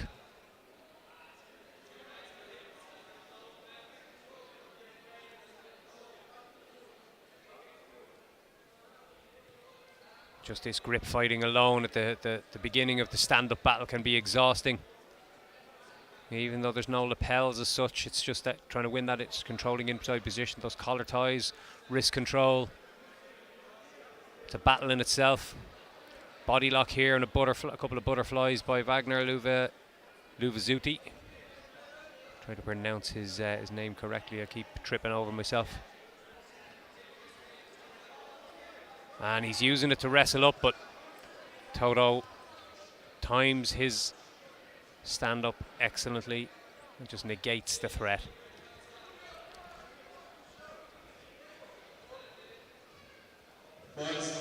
A dogged battle so far, neither guy willing to cede an inch.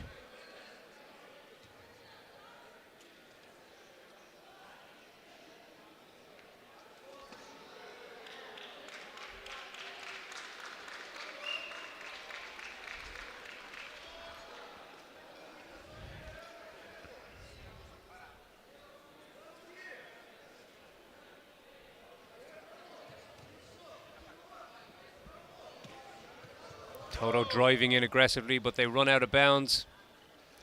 Ruin the celebration of the blue belts on the next mat. Almost.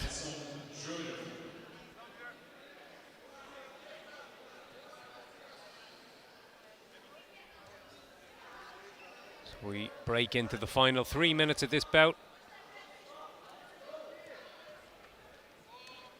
And Wagner Luvazuti pulls guard. Now again with this body lock position and butterflies. We saw him try to wrestle up, try to get top position from here already. And Toto read it and stood up and managed to round his back and break the grips of Wagner in the transition.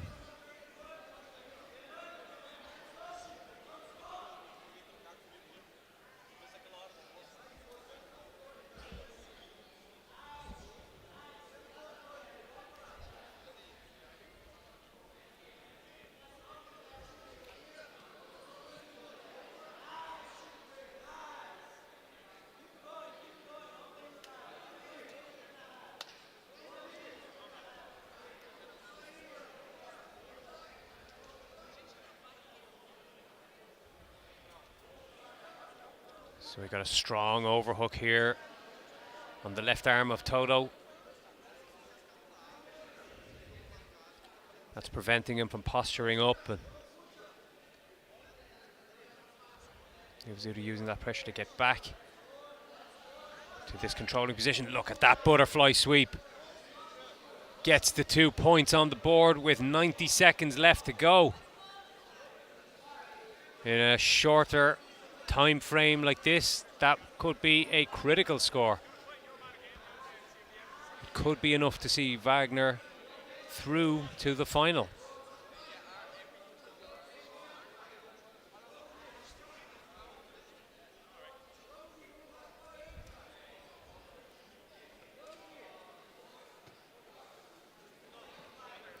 The final minute. We're seeing Toto have to get to work now to try and reverse this and get those points back. Urgency is needed. But we saw Wagner Luvazuti just ride out the clock expertly against David McConkey earlier and just use all the tricks in the book to maintain his dominant position and not get swept. But look at that reversal there from Guillermo Toto. Gets the 2 points back on the board. All to play for now going into the final 30 seconds. No advantages, so it's all square. Fishing for wrist locks perhaps. Looking to try and make something happen with a pass. Wagner breaks down Toto's posture. Last 10 seconds are upon us. It's difficult to see which way this will go, or difficult to predict. It's been a very entertaining match. Cat and mouse. Not much there separating the two guys. Massive show of respect, but let's see who gets their hand raised. It'll come down to a referee's decision with nothing to separate them on the scoreboard.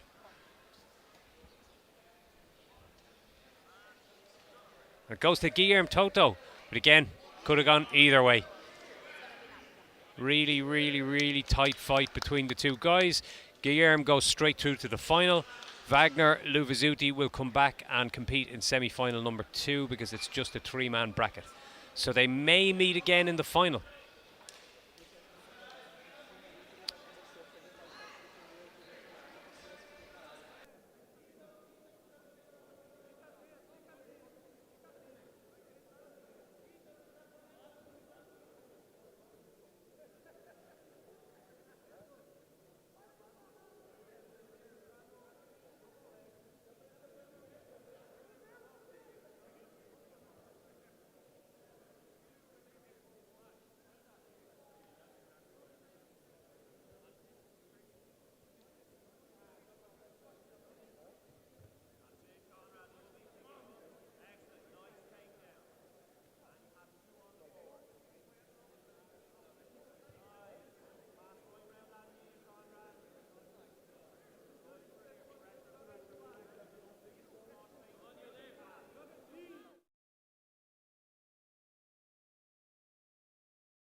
So we look like we're about to get back in action. It's semi-final number 2 of the black belt open class. These guys compete in Master 1, so it'll be a 6-minute match. It's going to be David McConkey representing East Coast Jiu-Jitsu against Wagner Luvazuti. And Wagner just lost to Game Toto in semi-final number 1.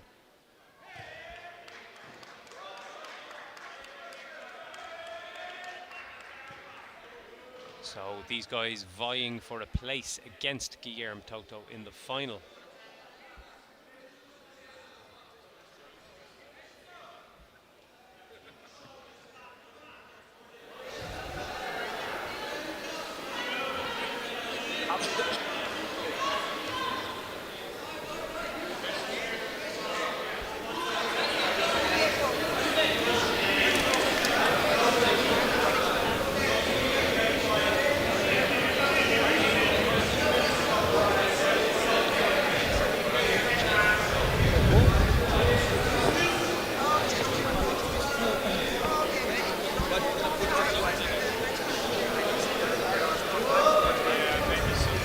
So here we go, Luvazuti against McConkey. McConkey has the green and yellow band on his ankle. And we're underway.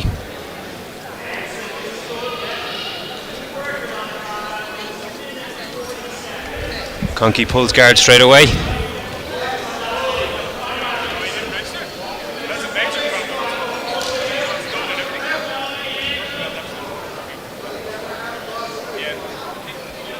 Into that half guard position. Luvazuti very good at shutting people down from this top position. We've seen it already today.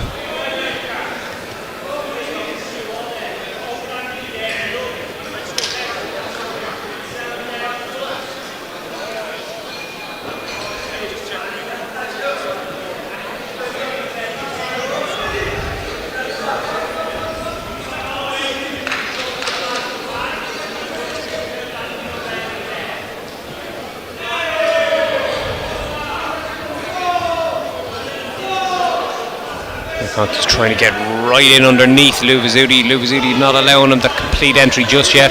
McConkey elects to come up to that dogfight position, grabs the far foot of Luvazuti and manages to turn him over for 2 points. Excellent use of the half guard by McConkey.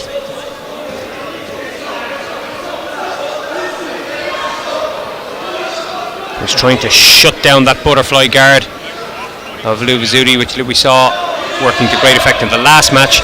Now he's attacking that single leg X and trying to isolate the foot of McConkey, rolling to try and possibly turn this into a knee bar attempt. And now a toe hold. McConkey has the leg straightened out. Well, not so much anymore. There's a bit of bend at the knee now, so the foot is in a spot of danger here. He needs to clear that hip line. Doing well to defend. You can see he's using the right foot as a little wedge to take away the pressure somewhat. Pushing on the arms of Wagner just to slightly break that grip and alleviate the pressure. Wagner trying to readjust and tighten his grip, gets the toe hold. McConkey's leg a little straighter now, clears the knee line beautifully. Great defense from Dave McConkey. No stranger to a leg lock victory himself, so he was calm and measured in that position.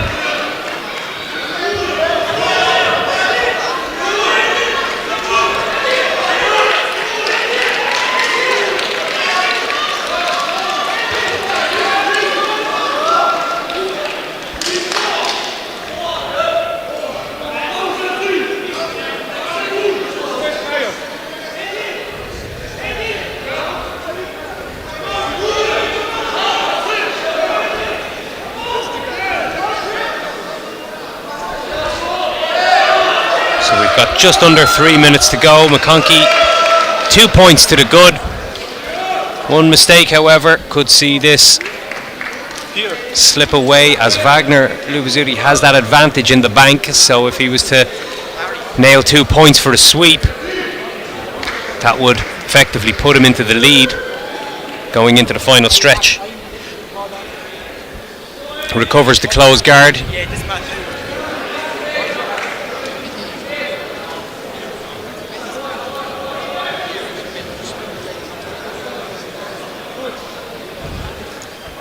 Penalty point against McConkey for inactivity. We saw this happen earlier where multiple penalty points can result in points being awarded to your opponent, so could cost dearly. Needs to look a little busier. Starts working to try and pass the guard. Referee again looking at his watch.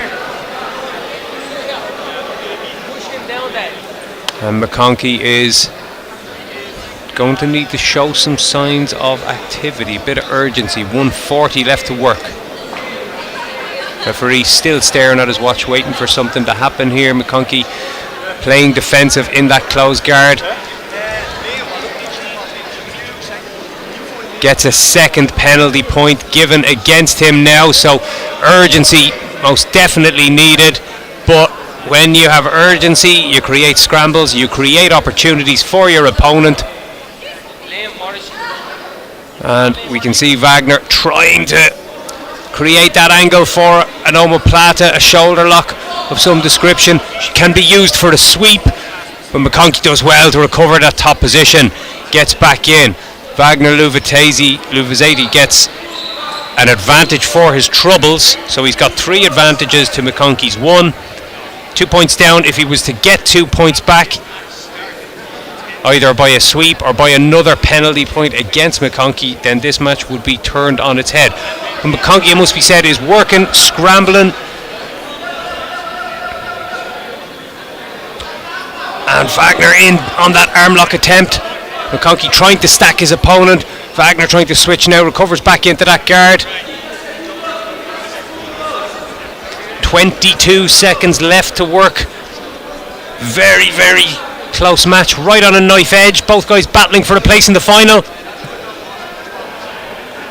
And they're going to be stood up, and the ref is going to give a third penalty point here against McConkey, which, in my opinion, again, is a little bit hurried.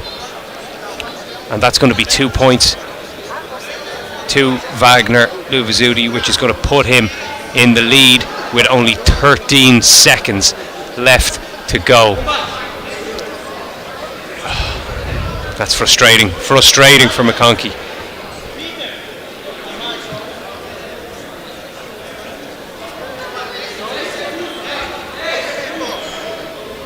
We can see now Wagner does not want to engage at all.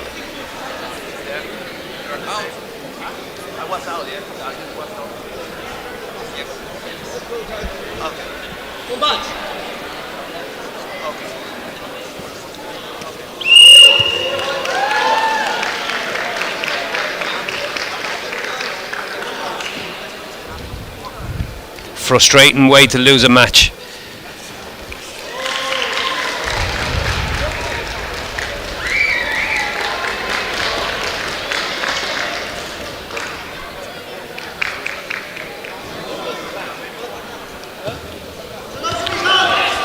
Wagner moves on to the final where he'll rematch Guillermo Toto.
So final of the Purple Belt Masters Open class.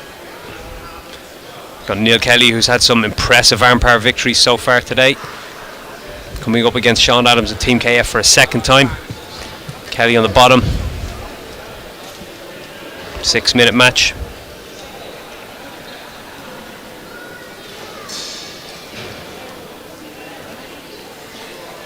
KO 1 second for the line heavyweight.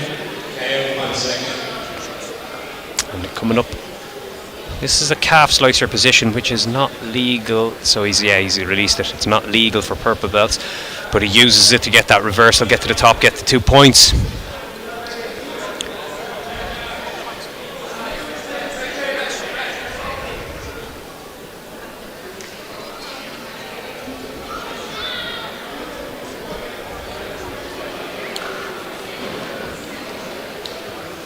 Very impressive work from Kelly as he tries to take the back of Adams.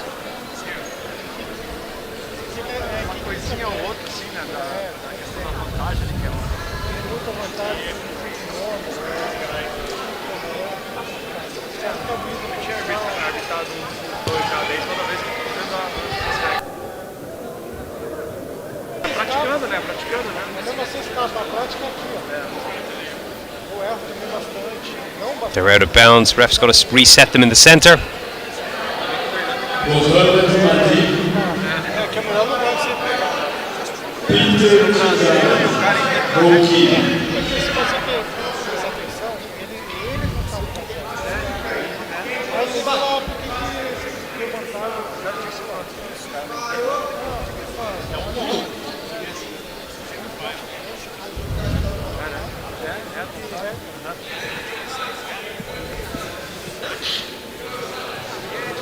KO 1 second for the line heavyweight. KO 1 second.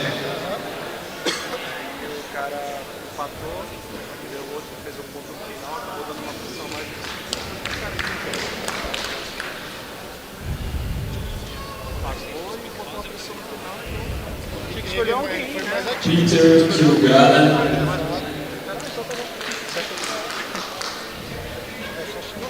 Só parar um pouco e ler, tem lá em inglês, tá? E assistir. Que nós já estamos acostumados, na época foi So Kelly's 2 points is the only thing separating these guys as they go into the final 3.5 minutes. Kelly won this contest by arm lock earlier.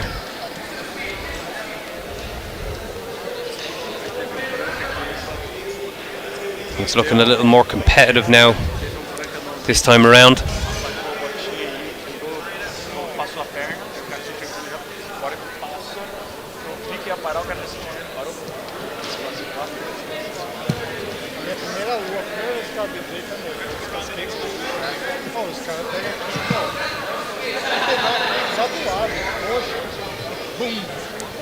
And almost had that right arm of Adams isolated.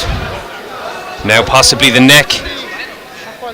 Got almost a tight squeeze again. Just getting 3/4 of the way there on a couple of these attempts and not fully cinching them up. Peter Kilgallen.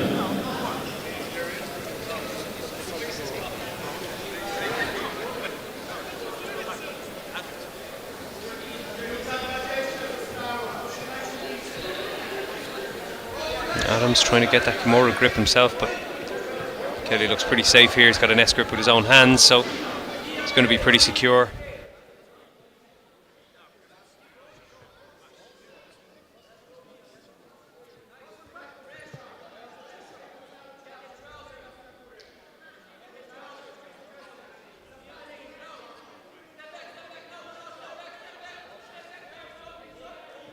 Sits down, tries to take the back. Adams scrambles well to avoid the second hook.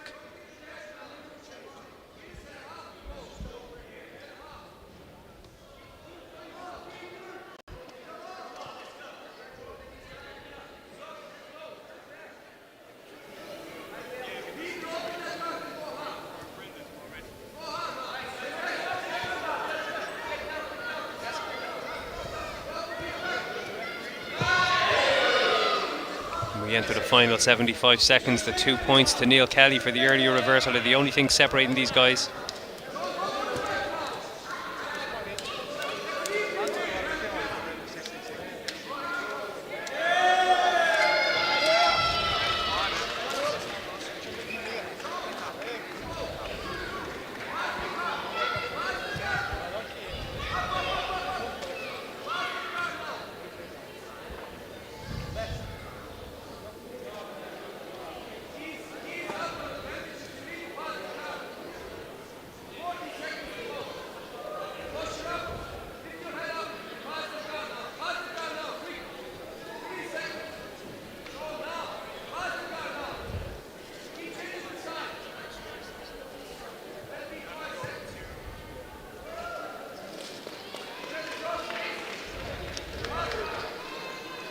2 points back now as we go into the final 20 seconds. So it's all square, but 4 advantages to Neil Kelly will be the deciding factor if it finishes that way.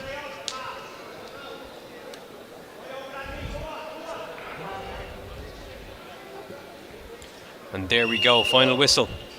A very successful day all round for the Hillian Gracie man. Doesn't get the finish this time, but again will get his hands raised thanks to those 4 advantages.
We got a straight final here in the black belts.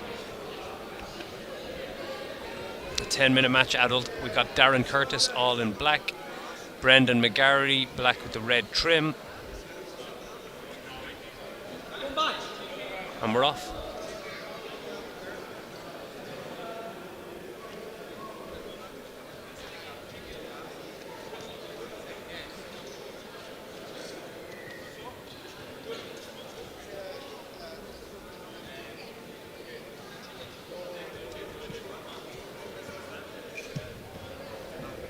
McGarry hoists Curtis and slams him to the floor. Gets 2 points on the board.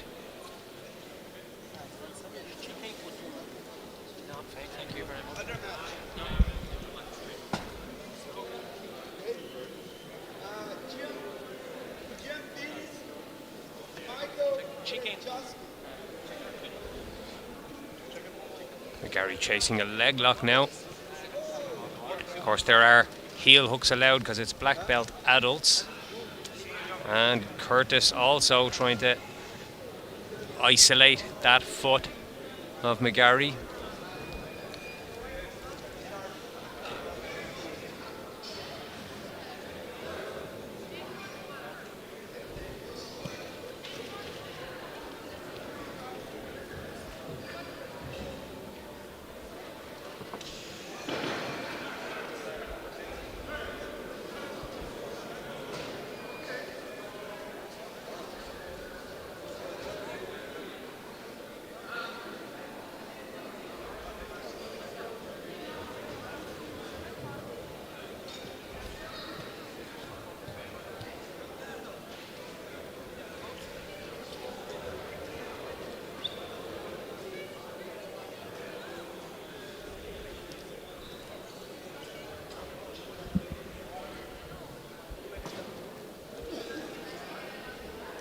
Two experienced campaigners in action here.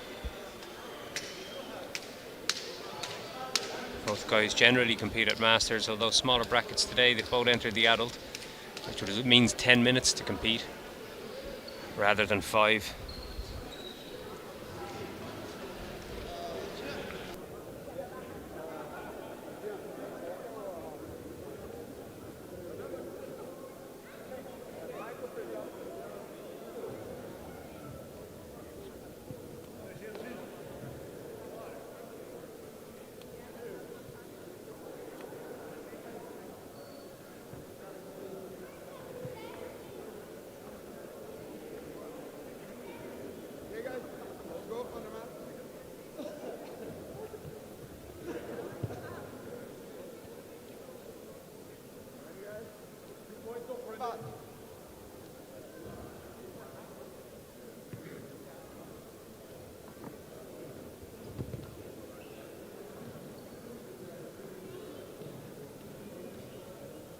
Real hard work from Curtis here in the bottom as he's trying to just break down that posture of McGarry, but McGarry's so squatly built and so strong in these positions and so explosive. He'll time his bursts, use his movement very efficiently. He's just got those 2 points on the board as a bit of a safety net.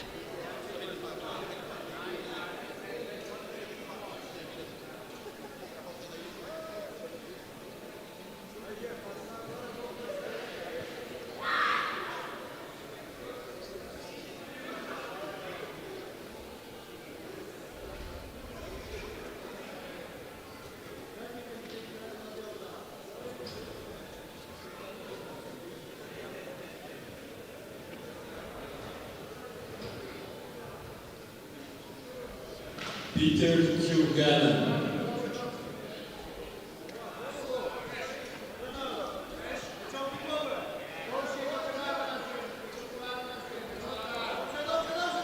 Curtis fishing for that foot. He just does not have any real purchase, any real bite on it. Can't expose that leg of McGarry just yet.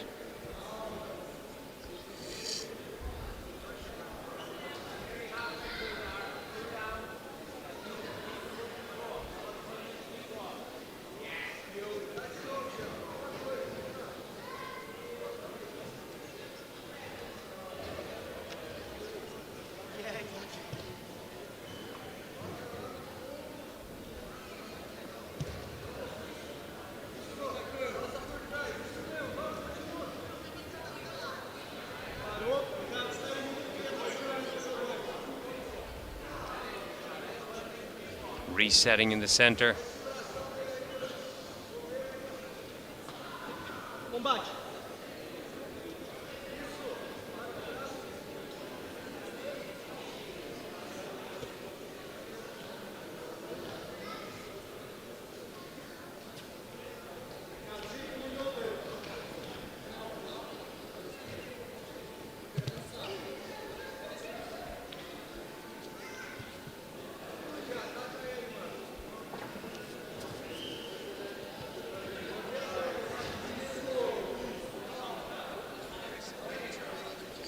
Three points further secured for Brendan McGarry to take his lead to 5-0. Look at this intense pressure he's got on the body and on the hips of Darren Curtis.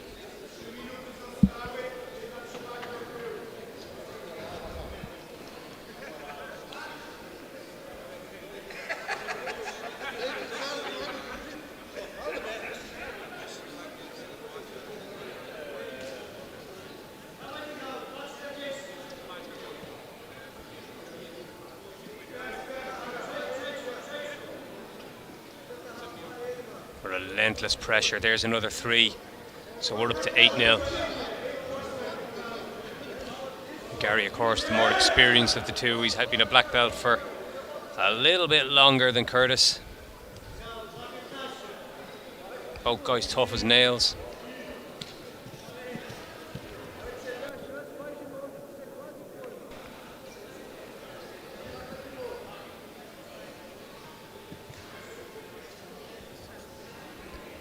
We've got 3 minutes left to go on this clock. Curtis now fishing for a leg. All it takes is one mistake at this level. Everything can go sideways very quickly. Toe hold, possible calf slicer presenting itself. Back to the toe hold attempt. Doesn't seem to have full purchase on any of them.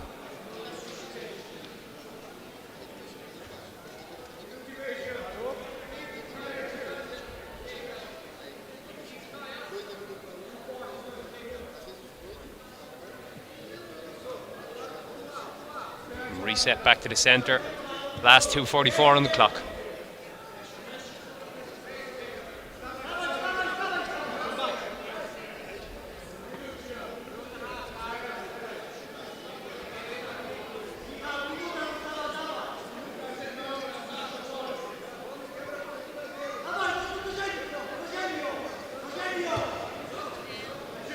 Desperation mode now for Curtis, just trying to fish for submission attempts. It's 11-0 down on the board. You can give up trying to play the positional game and start working those submission attempts.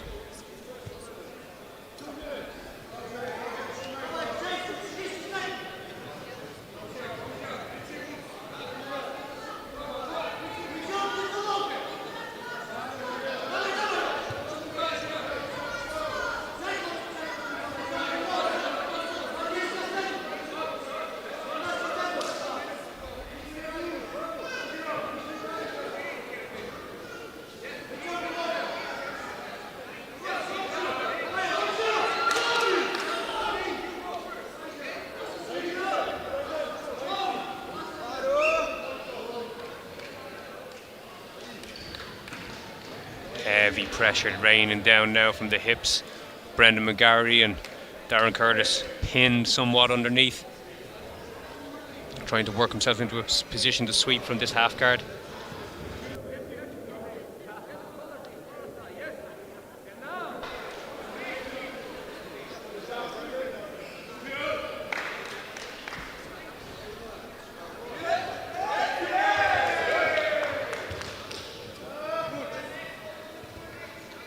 Referee signals a penalty point given against McGarry at 11-0 up.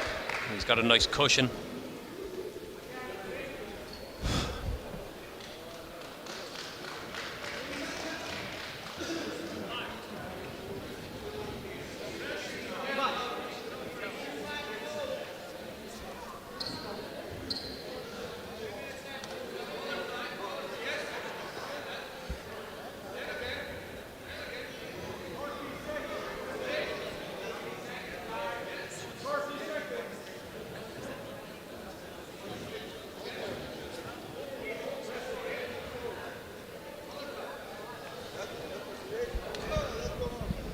McGarry just not really up for engaging at this point, with 17 seconds left on the clock and 11 points to the good. He doesn't want to walk into anything dangerous.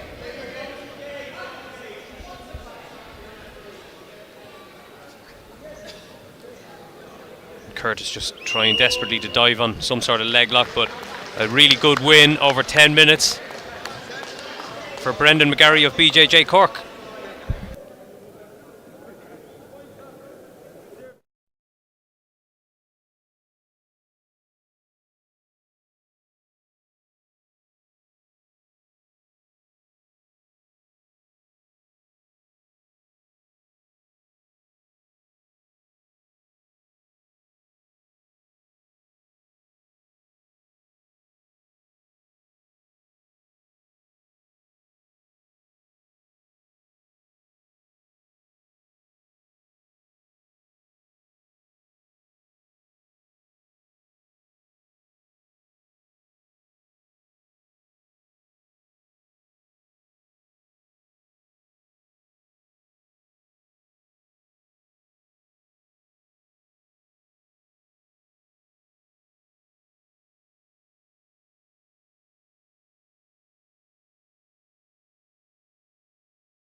So, Barry Oglesby jumping on with you here for the last couple of matches, giving Paul a break. Thanks very much for his hard work today. Team KF's Konrad Ivanovsky and Cal Fonseca of Checkmate Waterford for the brown belt open class adult final.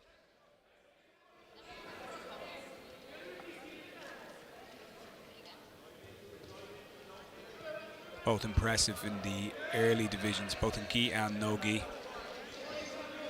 With Kiao taking the advantage earlier on.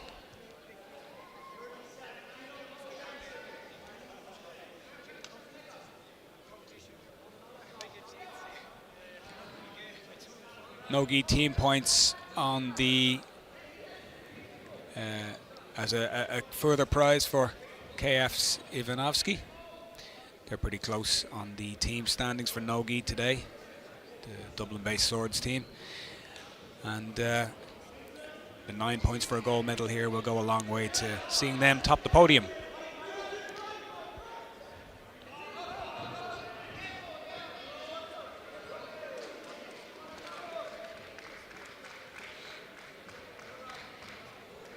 Two big men, both from the under 97 class in nogi. So top position being a major advantage for both.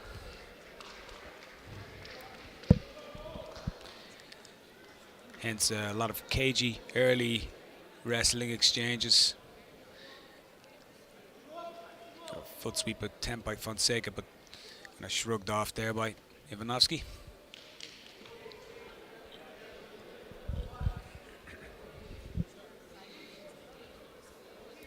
Been a brilliant day of matches. We've had some super stuff. I hope you've enjoyed the stream. We're coming up towards the end of it now.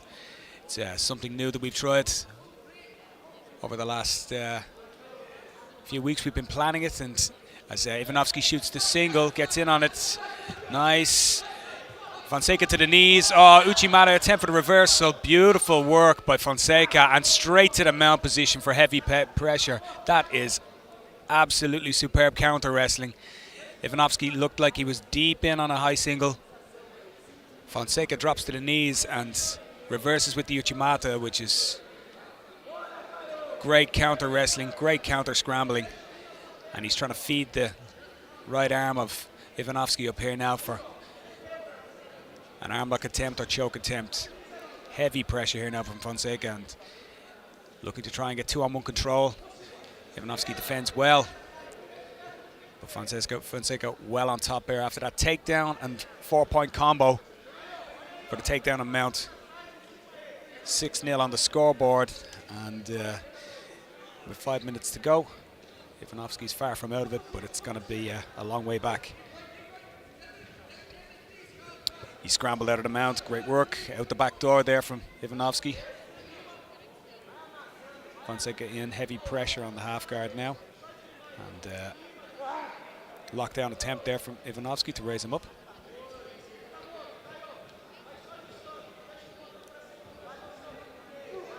Fonseca now into the twist variation. Great scrambling from Ivanovsky again. Gets in on the single here. Guillotine attempt from Fonseca. Defended by Ivanovsky, and he could use this to pass. He's got good position here to try to pass. Fonseca releasing the choke and settling for half guard maybe. Under over position now for Ivanovsky. And pass attempt as well. This match is starting to come alive now after some cagey early exchanges. Good recovery from Fonseca, but you can see the pressure that Ivanovsky is putting on here to try and get these scores back.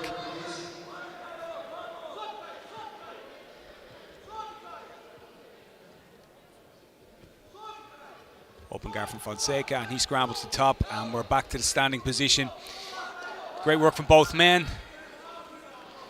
Fonseca with that beautiful counter throw, straight to the mount position for the only scores in the match so far.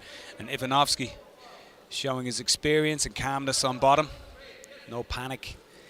Took his time and took the escape opportunity when he could, and in fact could even have picked up a pass score there with a little bit more fortune. And Zeman on the double, driving foot towards the edge of the mat here. Fonseca defends so far.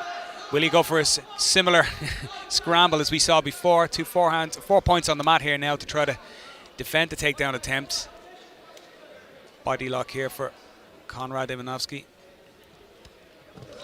Beautiful throw attempt as well. This time he might score, he might get his 2. There they are. First points on the board for Ivanovsky. He's got 2 minutes 40 to try to claw back the remaining scores. Now it's Fonseca's turn to try to remain calm. Good position for Ivanovsky so far to try to attempt to take the back here. Fonseca playing cagey and waiting for an error.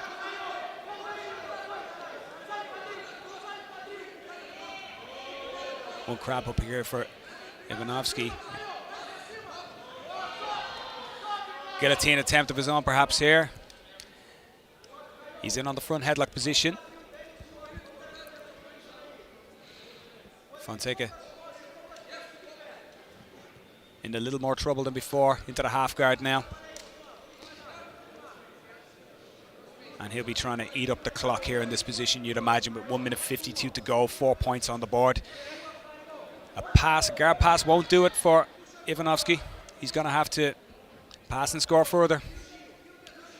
But he's starting to mount a concerted attack, and you can see the exertion on the face of Fonseca in the half guard beneath him. He sits up tall and perhaps looking for wrist control here to try to pass. And now Fonseca in on the leg lock here. He scrambles for knee bar. Ivanovski defending intelligently here, foot in the backside here to try and clear his knee out. So he's dodged the knee bar attempt. And there's the heel hook attempt for the finish. Beautiful. Super work. Well, Ivanovski thought he was on his way out when he escaped the knee, but the foot lock was still inside. I couldn't quite see it from my angle, but it did appear to be a heel hook finish, and great one at that. Super job from Cal Fonseca. Ivanovski disappointed, but still smiling after a couple of incredible matches today. Certainly one of the stars of the show in the nogi competition today. So we're going to take a short break, and we'll be back with the final match of the day.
Okay, guys, here we go. Final match of the day. And what a match. We've got Wagner Luvizetti of Checkmat in Waterford and Guillermo Toto of Aaron BJJ here in Dublin in the Masters Black Belt division. Open class. Guillermo, obviously the heavier man, competed in the ultra heavyweight today, although he has appeared up and down weights over the years. And Wagner giving up a little weight here, normally competing in the middleweight division. So you'd have to imagine that Wagner would be keen to stay in the top position here.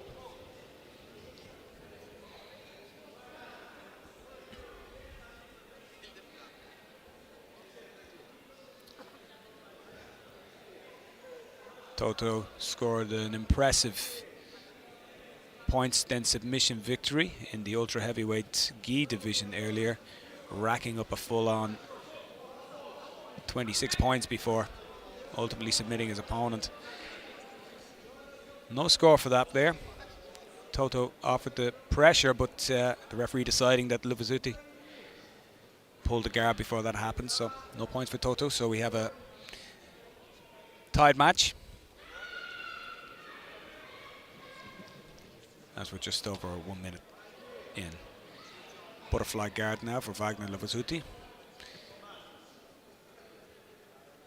And a sweep attempt, and it's successful. Will he make it stick here? The referee has held up his hand. It is a two-pointer. Beautiful technique by Wagner Luvazuti. Old school, some would say. Perfect butterfly hook sweep. And now he's in on a nice deep half guard pass here. Under over position, left underhook in. And Toto just about hanging on. Looked like he might have been in a little trouble there, but he's established his half a little better now, as Wagner Luvazuti makes his position stick, and he'll be happy with the way the match has gone so far. 3 minutes 45 seconds to go.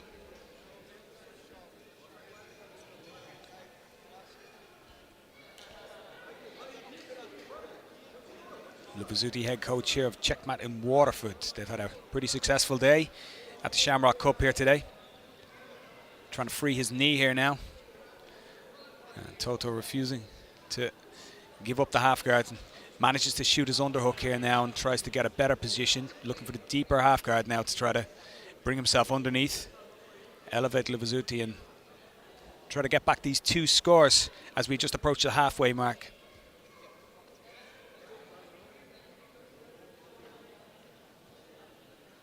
Tremendous pressure here from Luvazuti.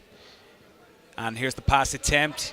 He's in on it. Toto scrambles, but it looks really good here. Is he going to get the half guard back? He just about re-scrambles and gets the half guard back, despite not having the underhook on this side, the right underhook. Manages to scramble and dodge the guard pass attempt of Wagner Luvazuti. And they'll reset in the middle, with an advantage there for that near pass.